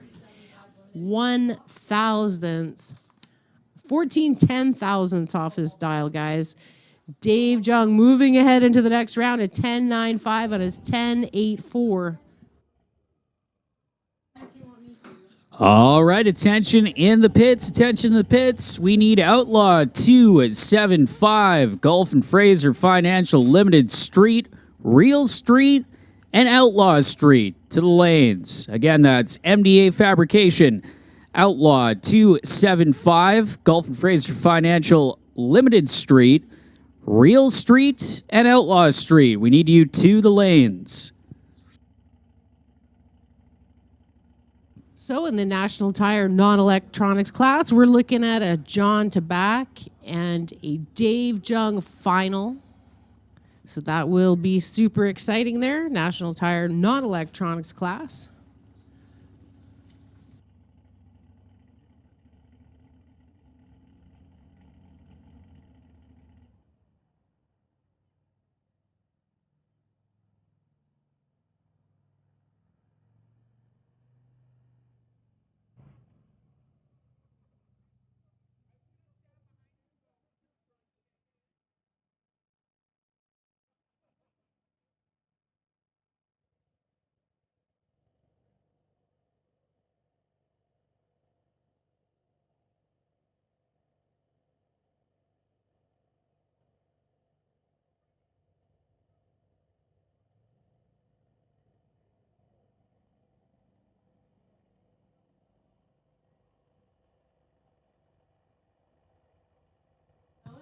Just a little bit of track prep before we carry on here in day 2 of the West Coast Outlaw Series.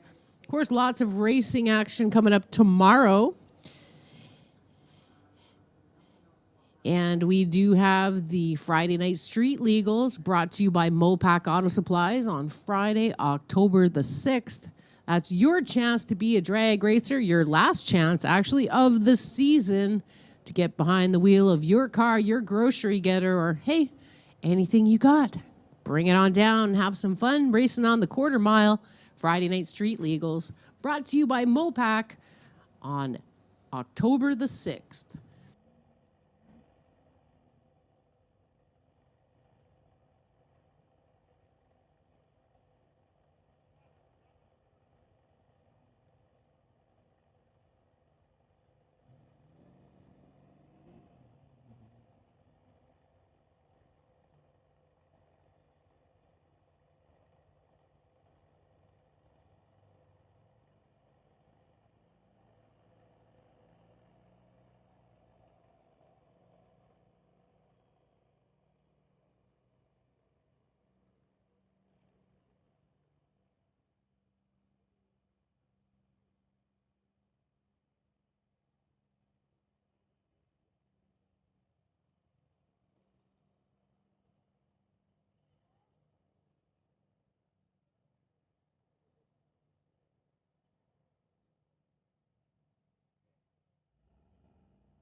Just a little bit more track prep, and we'll be carrying on into our final round of the junior shootout, the all-girl power with Cadence and Natanya going head-to-head.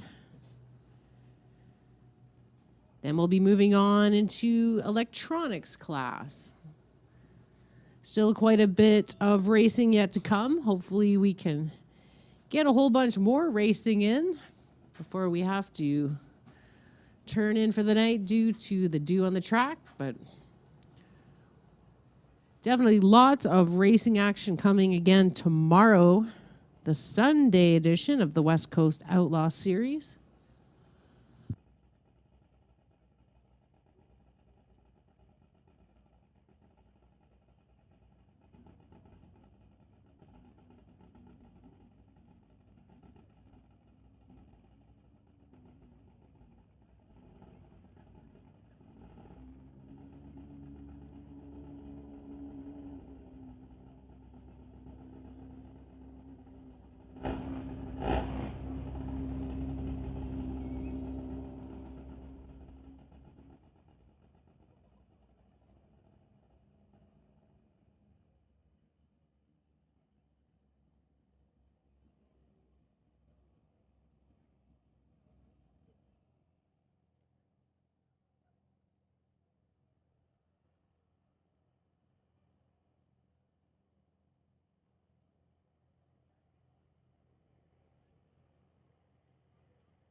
All right, here we go. The West Coast Outlaw Series, West Coast Outlaw Street final round.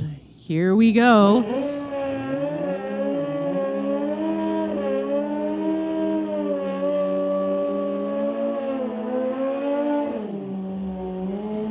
It's Tom Tarand in the Lordco lane from Maple Ridge, driving that 2017 GSXR called the Kraken. Sponsored by Daytona Motorsports and Boulder Designs.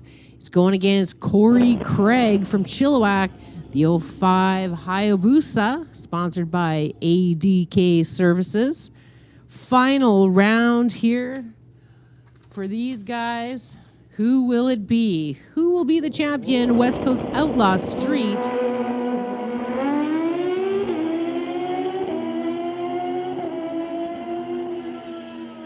Corey Craig taking the final round of 5.25 to the 8th mile. Tom Sarand, a 5.79. Corey Craig, 147 with a 7. So congratulations, sir. Corey Craig, the winner of the West Coast Outlaw Street.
All right, I do believe it's going to be the Peden Industries Junior Shootout coming up next. The all-ladies final here.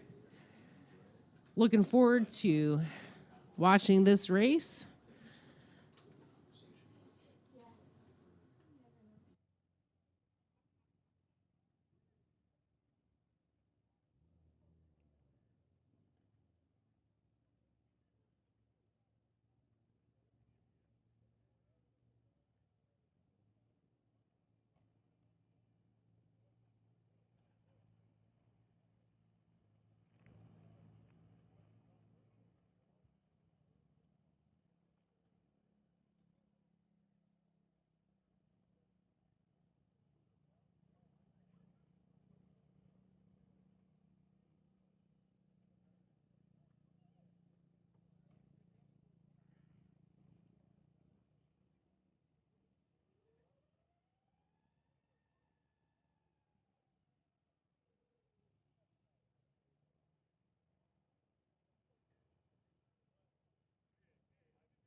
The nighttime is the right time for racing. We're going to get right back to it momentarily.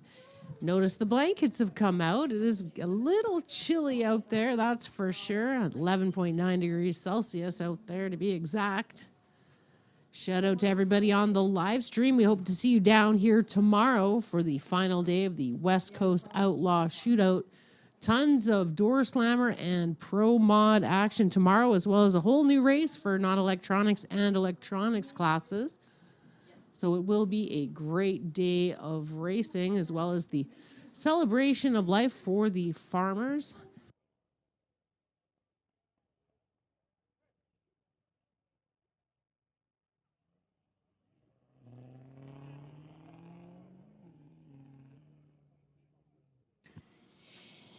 Yes, celebrating the life of Ron and Gladys Farmer. At 2 o'clock here, we'll have a celebration of life with a video display tomorrow.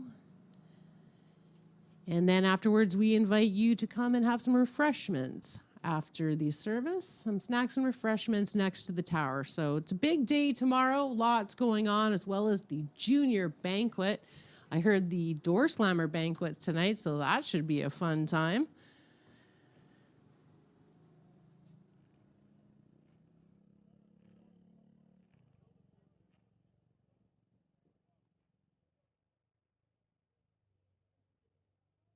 Big thanks to the gentleman who brought us some Girl Guide cookies. It was very much appreciated up here in the tower. Thank you so much. Thanks for having me. And thanks to Les Pachula here, taking headshots, doing professional photography for our racers and for anybody else who wanted to. He takes great pictures. You should follow him on Facebook. Thanks, Chrissy, and everybody else out there.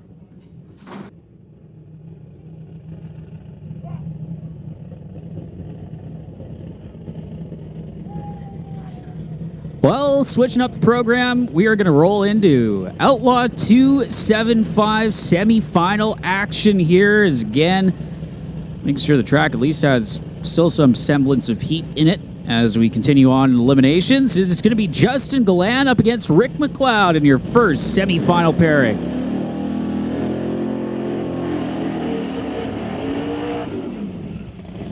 McLeod in the Lordco lane.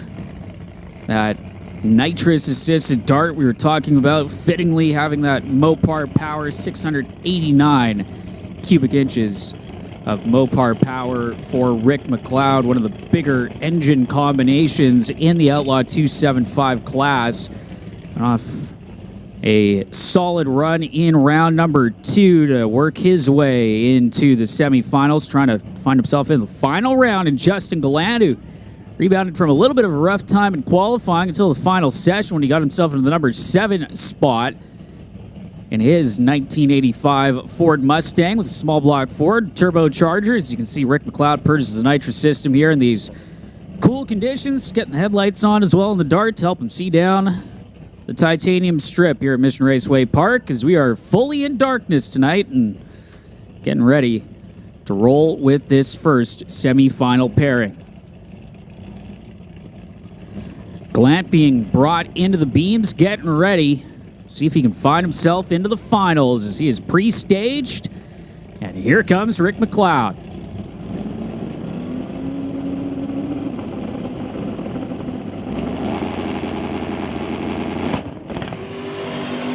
Big backfire from McLeod, and it's Justin Gallant getting into the final round, 472 with a 5, and see McLeod pretty much right off the line having that big backfire. The carbon the top of the dart and coasting to a stop. So problems for McLeod, and it is Justin Gallant getting the win and going into the final round. McLeod adding a little bit of insult to injury, going big time red. Knew he had to be up on the tree and try and leave on Gallant, as Gallant had the performance advantage, and Gallant having to pedal it a few times on his way to that 472 at only 133 miles an hour.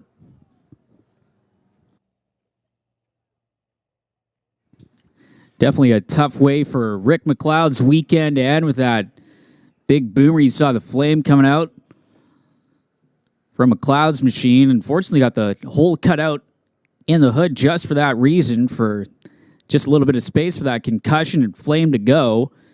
As even on the pro modified side of things with nitrous, some of the competitors electing not to run the hood scoops for that exact same reason, again, to give a little bit of room for the concussion to move so that you don't damage the hood on these race cars. And getting pushed back, Rick McLeod, unfortunately not going to get a time, obviously, because the car came to a stop with those mechanical problems pretty much right off of the line. And that is one of the things with these nitrous motors, is you can have that big backfire situation. And fortunately, Rick McLeod's weekend going to end in the semifinals here for MDA Fabrication Outlaw 275, as he'll get pushed back, and we'll get ready for the second pair.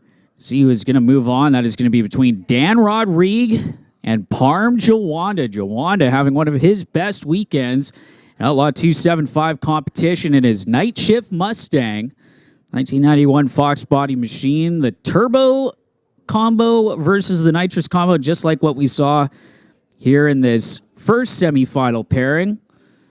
The turbocharged setup coming out on top for Justin Gallant, again pedaling his way to a 472 with the 5 at 133 miles an hour, and gonna get set for that next pairing as soon as they get the go-ahead to roll underneath the Lordco Auto Parts bridge, and you can hear them firing up as we speak.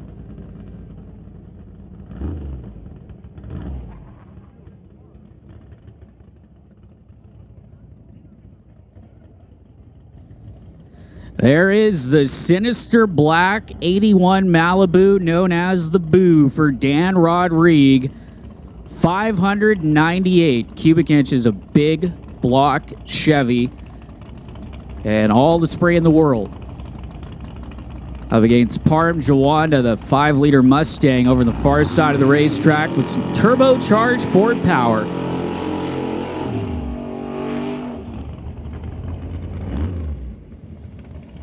Talking with Larry Pfister before this, and he confirmed that 444 that Dan Rodrigue ran in round number 2, career best numbers for Dan and the team out of Chilliwack. Parm Jawanda from Surrey also has been running career best numbers. Unfortunately for Parm, it's been about 2/10 shy of what Rodrigue has been running. Ran a 461 in the last round to get into this semifinal matchup.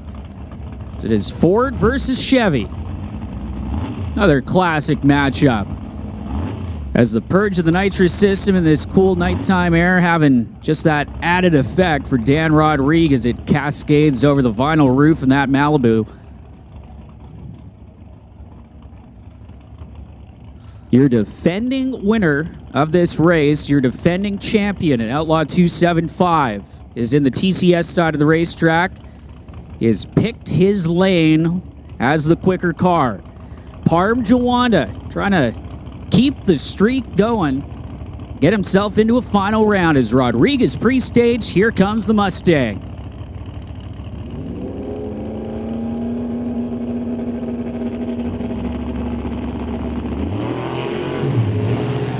Rodrigue has to pedal it, and Parm Jawanda is going to the final, and the Jawanda Motorsports crew is losing it on the starting line. Parm Jawanda will face off against Justin Gallant in an all-Fox body final, 465 with a 3 at 158 miles an hour. How about this? Parm Jawanda's got lane choice going into the final.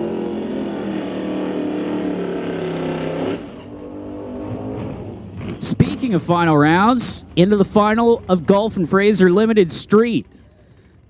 And once again, Justin Gallant at 470 run. Parm Jawanda, 465 with a 358 miles an hour, going to pick his lane in the final round. It is going to be Justin Gibson for Gulf and Fraser Limited Street, facing off against Max Nielsen. Nielsen already with the win on the year here at Mission Raceway Park. It's smoke, fire, and thunder. A final round that was delayed into Sunday in the heat of the day, but Nielsen still coming out on top. and Justin Gibson. Again, as we've seen in the previous 2 runs in Outlaw 275, it's going to be a nitrous first turbo battle. Gibson, the nitrous runner, 427 cubic inches of forward power up against Max Nielsen's turbocharged mount. Gibson punching out Vanessa Richards on a hole shot. Already turning on that bottom bulb was Max Nielsen. Building up the boost. And problems for Justin Gibson on the line. No problems for Max Nielsen. 5:24 with a 5 is all of a sudden on the starting line. Justin Gibson's car shuts off, and then now it's going to refire. But Max Nielsen getting the win, his second win of the season here at Mission Raceway Park, and 3rd on the year as Justin Gibson will coast his way down the TCS side of the racetrack.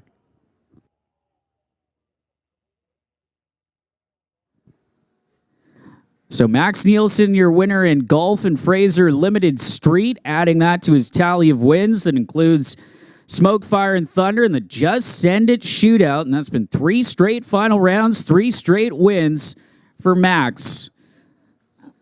As Justin Gibson, the runner-up in the Mustang, has almost made it to that first turnoff in the shutdown area. He'll clear off the racetrack, and one more final round for the West Coast Outlaws to be decided. That is your Outlaw 275 final. It's going to be, again, the battle of the Fox bodies between Parm Jawanda and Justin Gallant later on this evening. So see the starting line crew hard at work as we are down to the finals on the night. Again, we made the call for the remaining finalists with the West Coast Outlaws at least to make their way up to the lanes. Got junior shootout finals, I believe, as well, lined up and ready to go as we speak. So getting down to crown the final few winners on Saturday here at the West Coast Outlaw Shootout.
Next up, moving into Jerry's OK Tire Real Street, Bobby Ehlers with a free ride into the final round.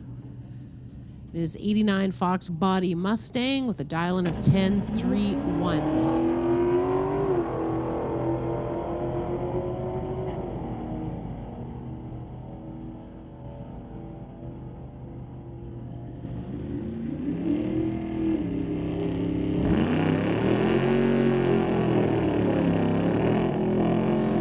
Braking working out, but of course a bye run. So who will Bobby Ehlers meet in the final round? Will it be Rob Monroe Sr. in the 31 Model A, sponsored by White Knuckle Racing, Gibson Racing Transmissions, and SD Performance? Or will it be Daryl Tippy in a 65 Nova wagon? Rob Monroe Sr. dialed in at an 8.96. Daryl Tippy an 11.57. So Daryl will be taking off first, and we'll see who Bobby Ehlers will meet in the final round of Jerry's OK Tire Real Street.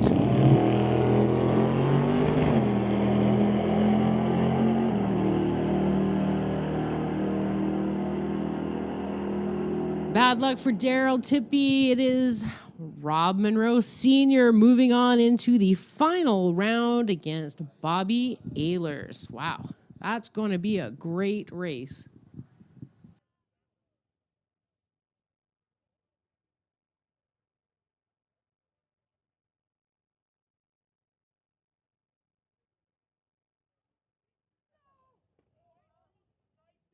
We've got some great final rounds coming up. Of course, the junior shootout with Cadence and Natalia. We've got the Rad Torque System electronics class and the National Tire non-electronic class. John Tabak, a feature in both of those finals. So it's great racing action yet to come. We are not done yet, folks.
West Coast Outlaw Series Day 2. It looks like we're going to have the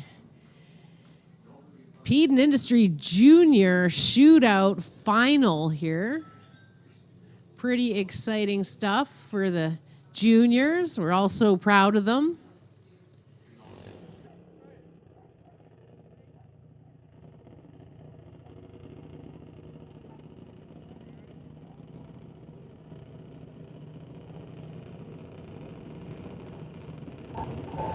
Attention in the pits, attention in the pits. Can we get the finalists for non-electronics, please, to the lanes? The finalists for non-electronics to the lanes.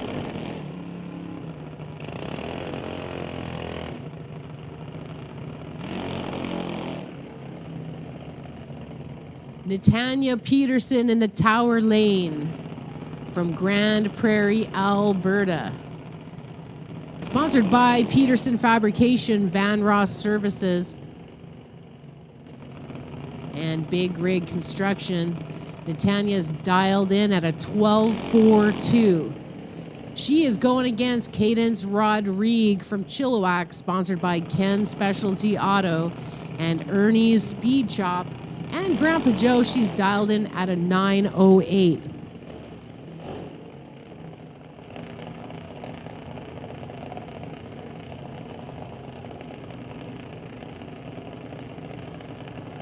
So this is it, folks. The juniors aren't racing tomorrow, so this is the last pass at the Titanium Strip at Mission Raceway for our juniors.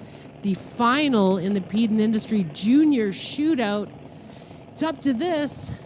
Natanya in the Tower Lane Cadence in the Lordco lane. An all-ladies final here on the Titanium Strip at Mission Raceways, the West Coast Outlaw Series Junior Shootout. Who will be our winner?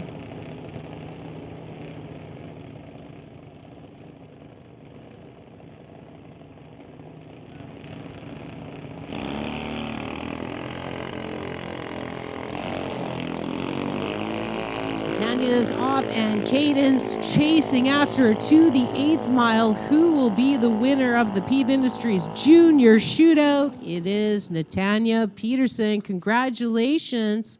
A 12.51 on her 12.42 dial. Cadence a 9.02 on her 9.08. Congratulations to all of our juniors. It's been a pleasure watching you guys all year. And you guys all did a great job, and can't wait to see you guys tomorrow at the Juniors Awards Banquet so we can celebrate you all. Amazing kids and amazing parents.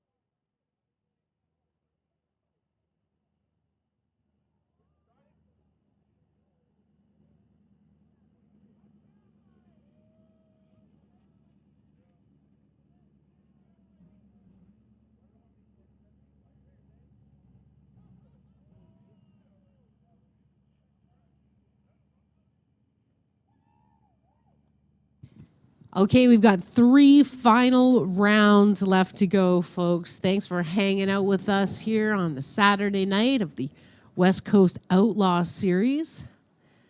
Not running 275 tonight.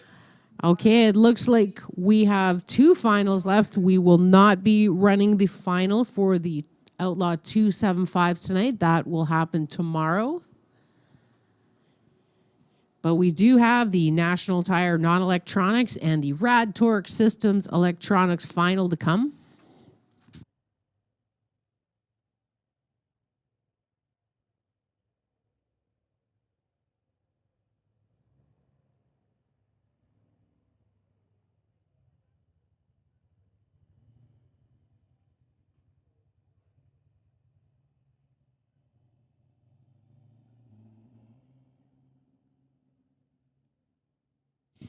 Hey, Pro Mod bike guys, if you've left your Pro Mod bike starter at the start line, it is there if you're wondering where it is.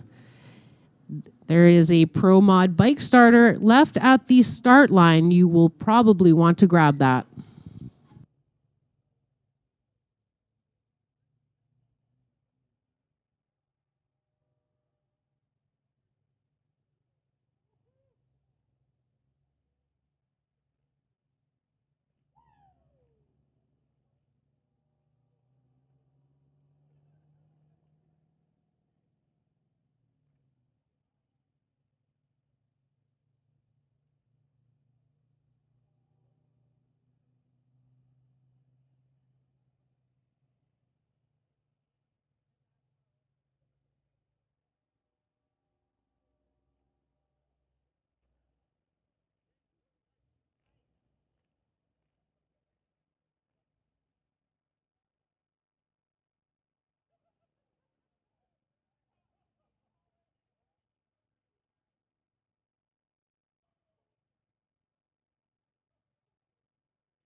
Big thanks to Cole Sorensen, our announcer with a fantastic voice. He's heading on out back to the island, so thank you so much for your help at the West Coast Outlaw Series.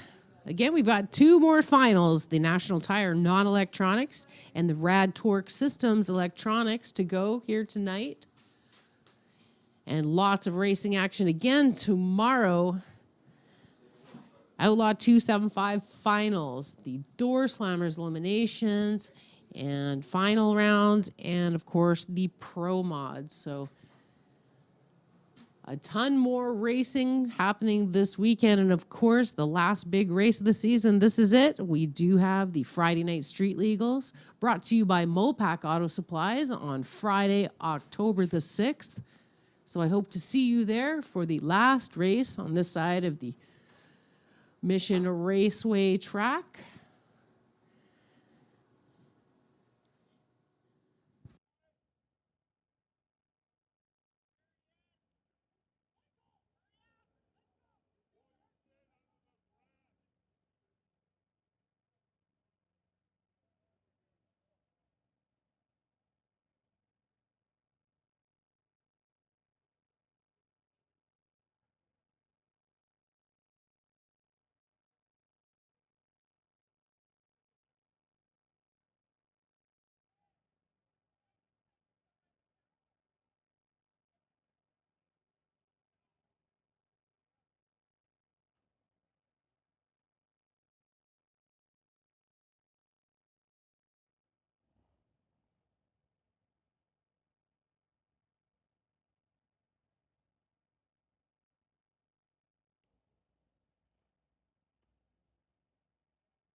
All right, folks, it seems like the drivers have all determined that they'd like to finish off their races tomorrow. So we will have to say good night for this evening here. And again, we start racing action again at 10 a.m., a 10 a.m. start so far to finish off the West Coast Outlaw Series.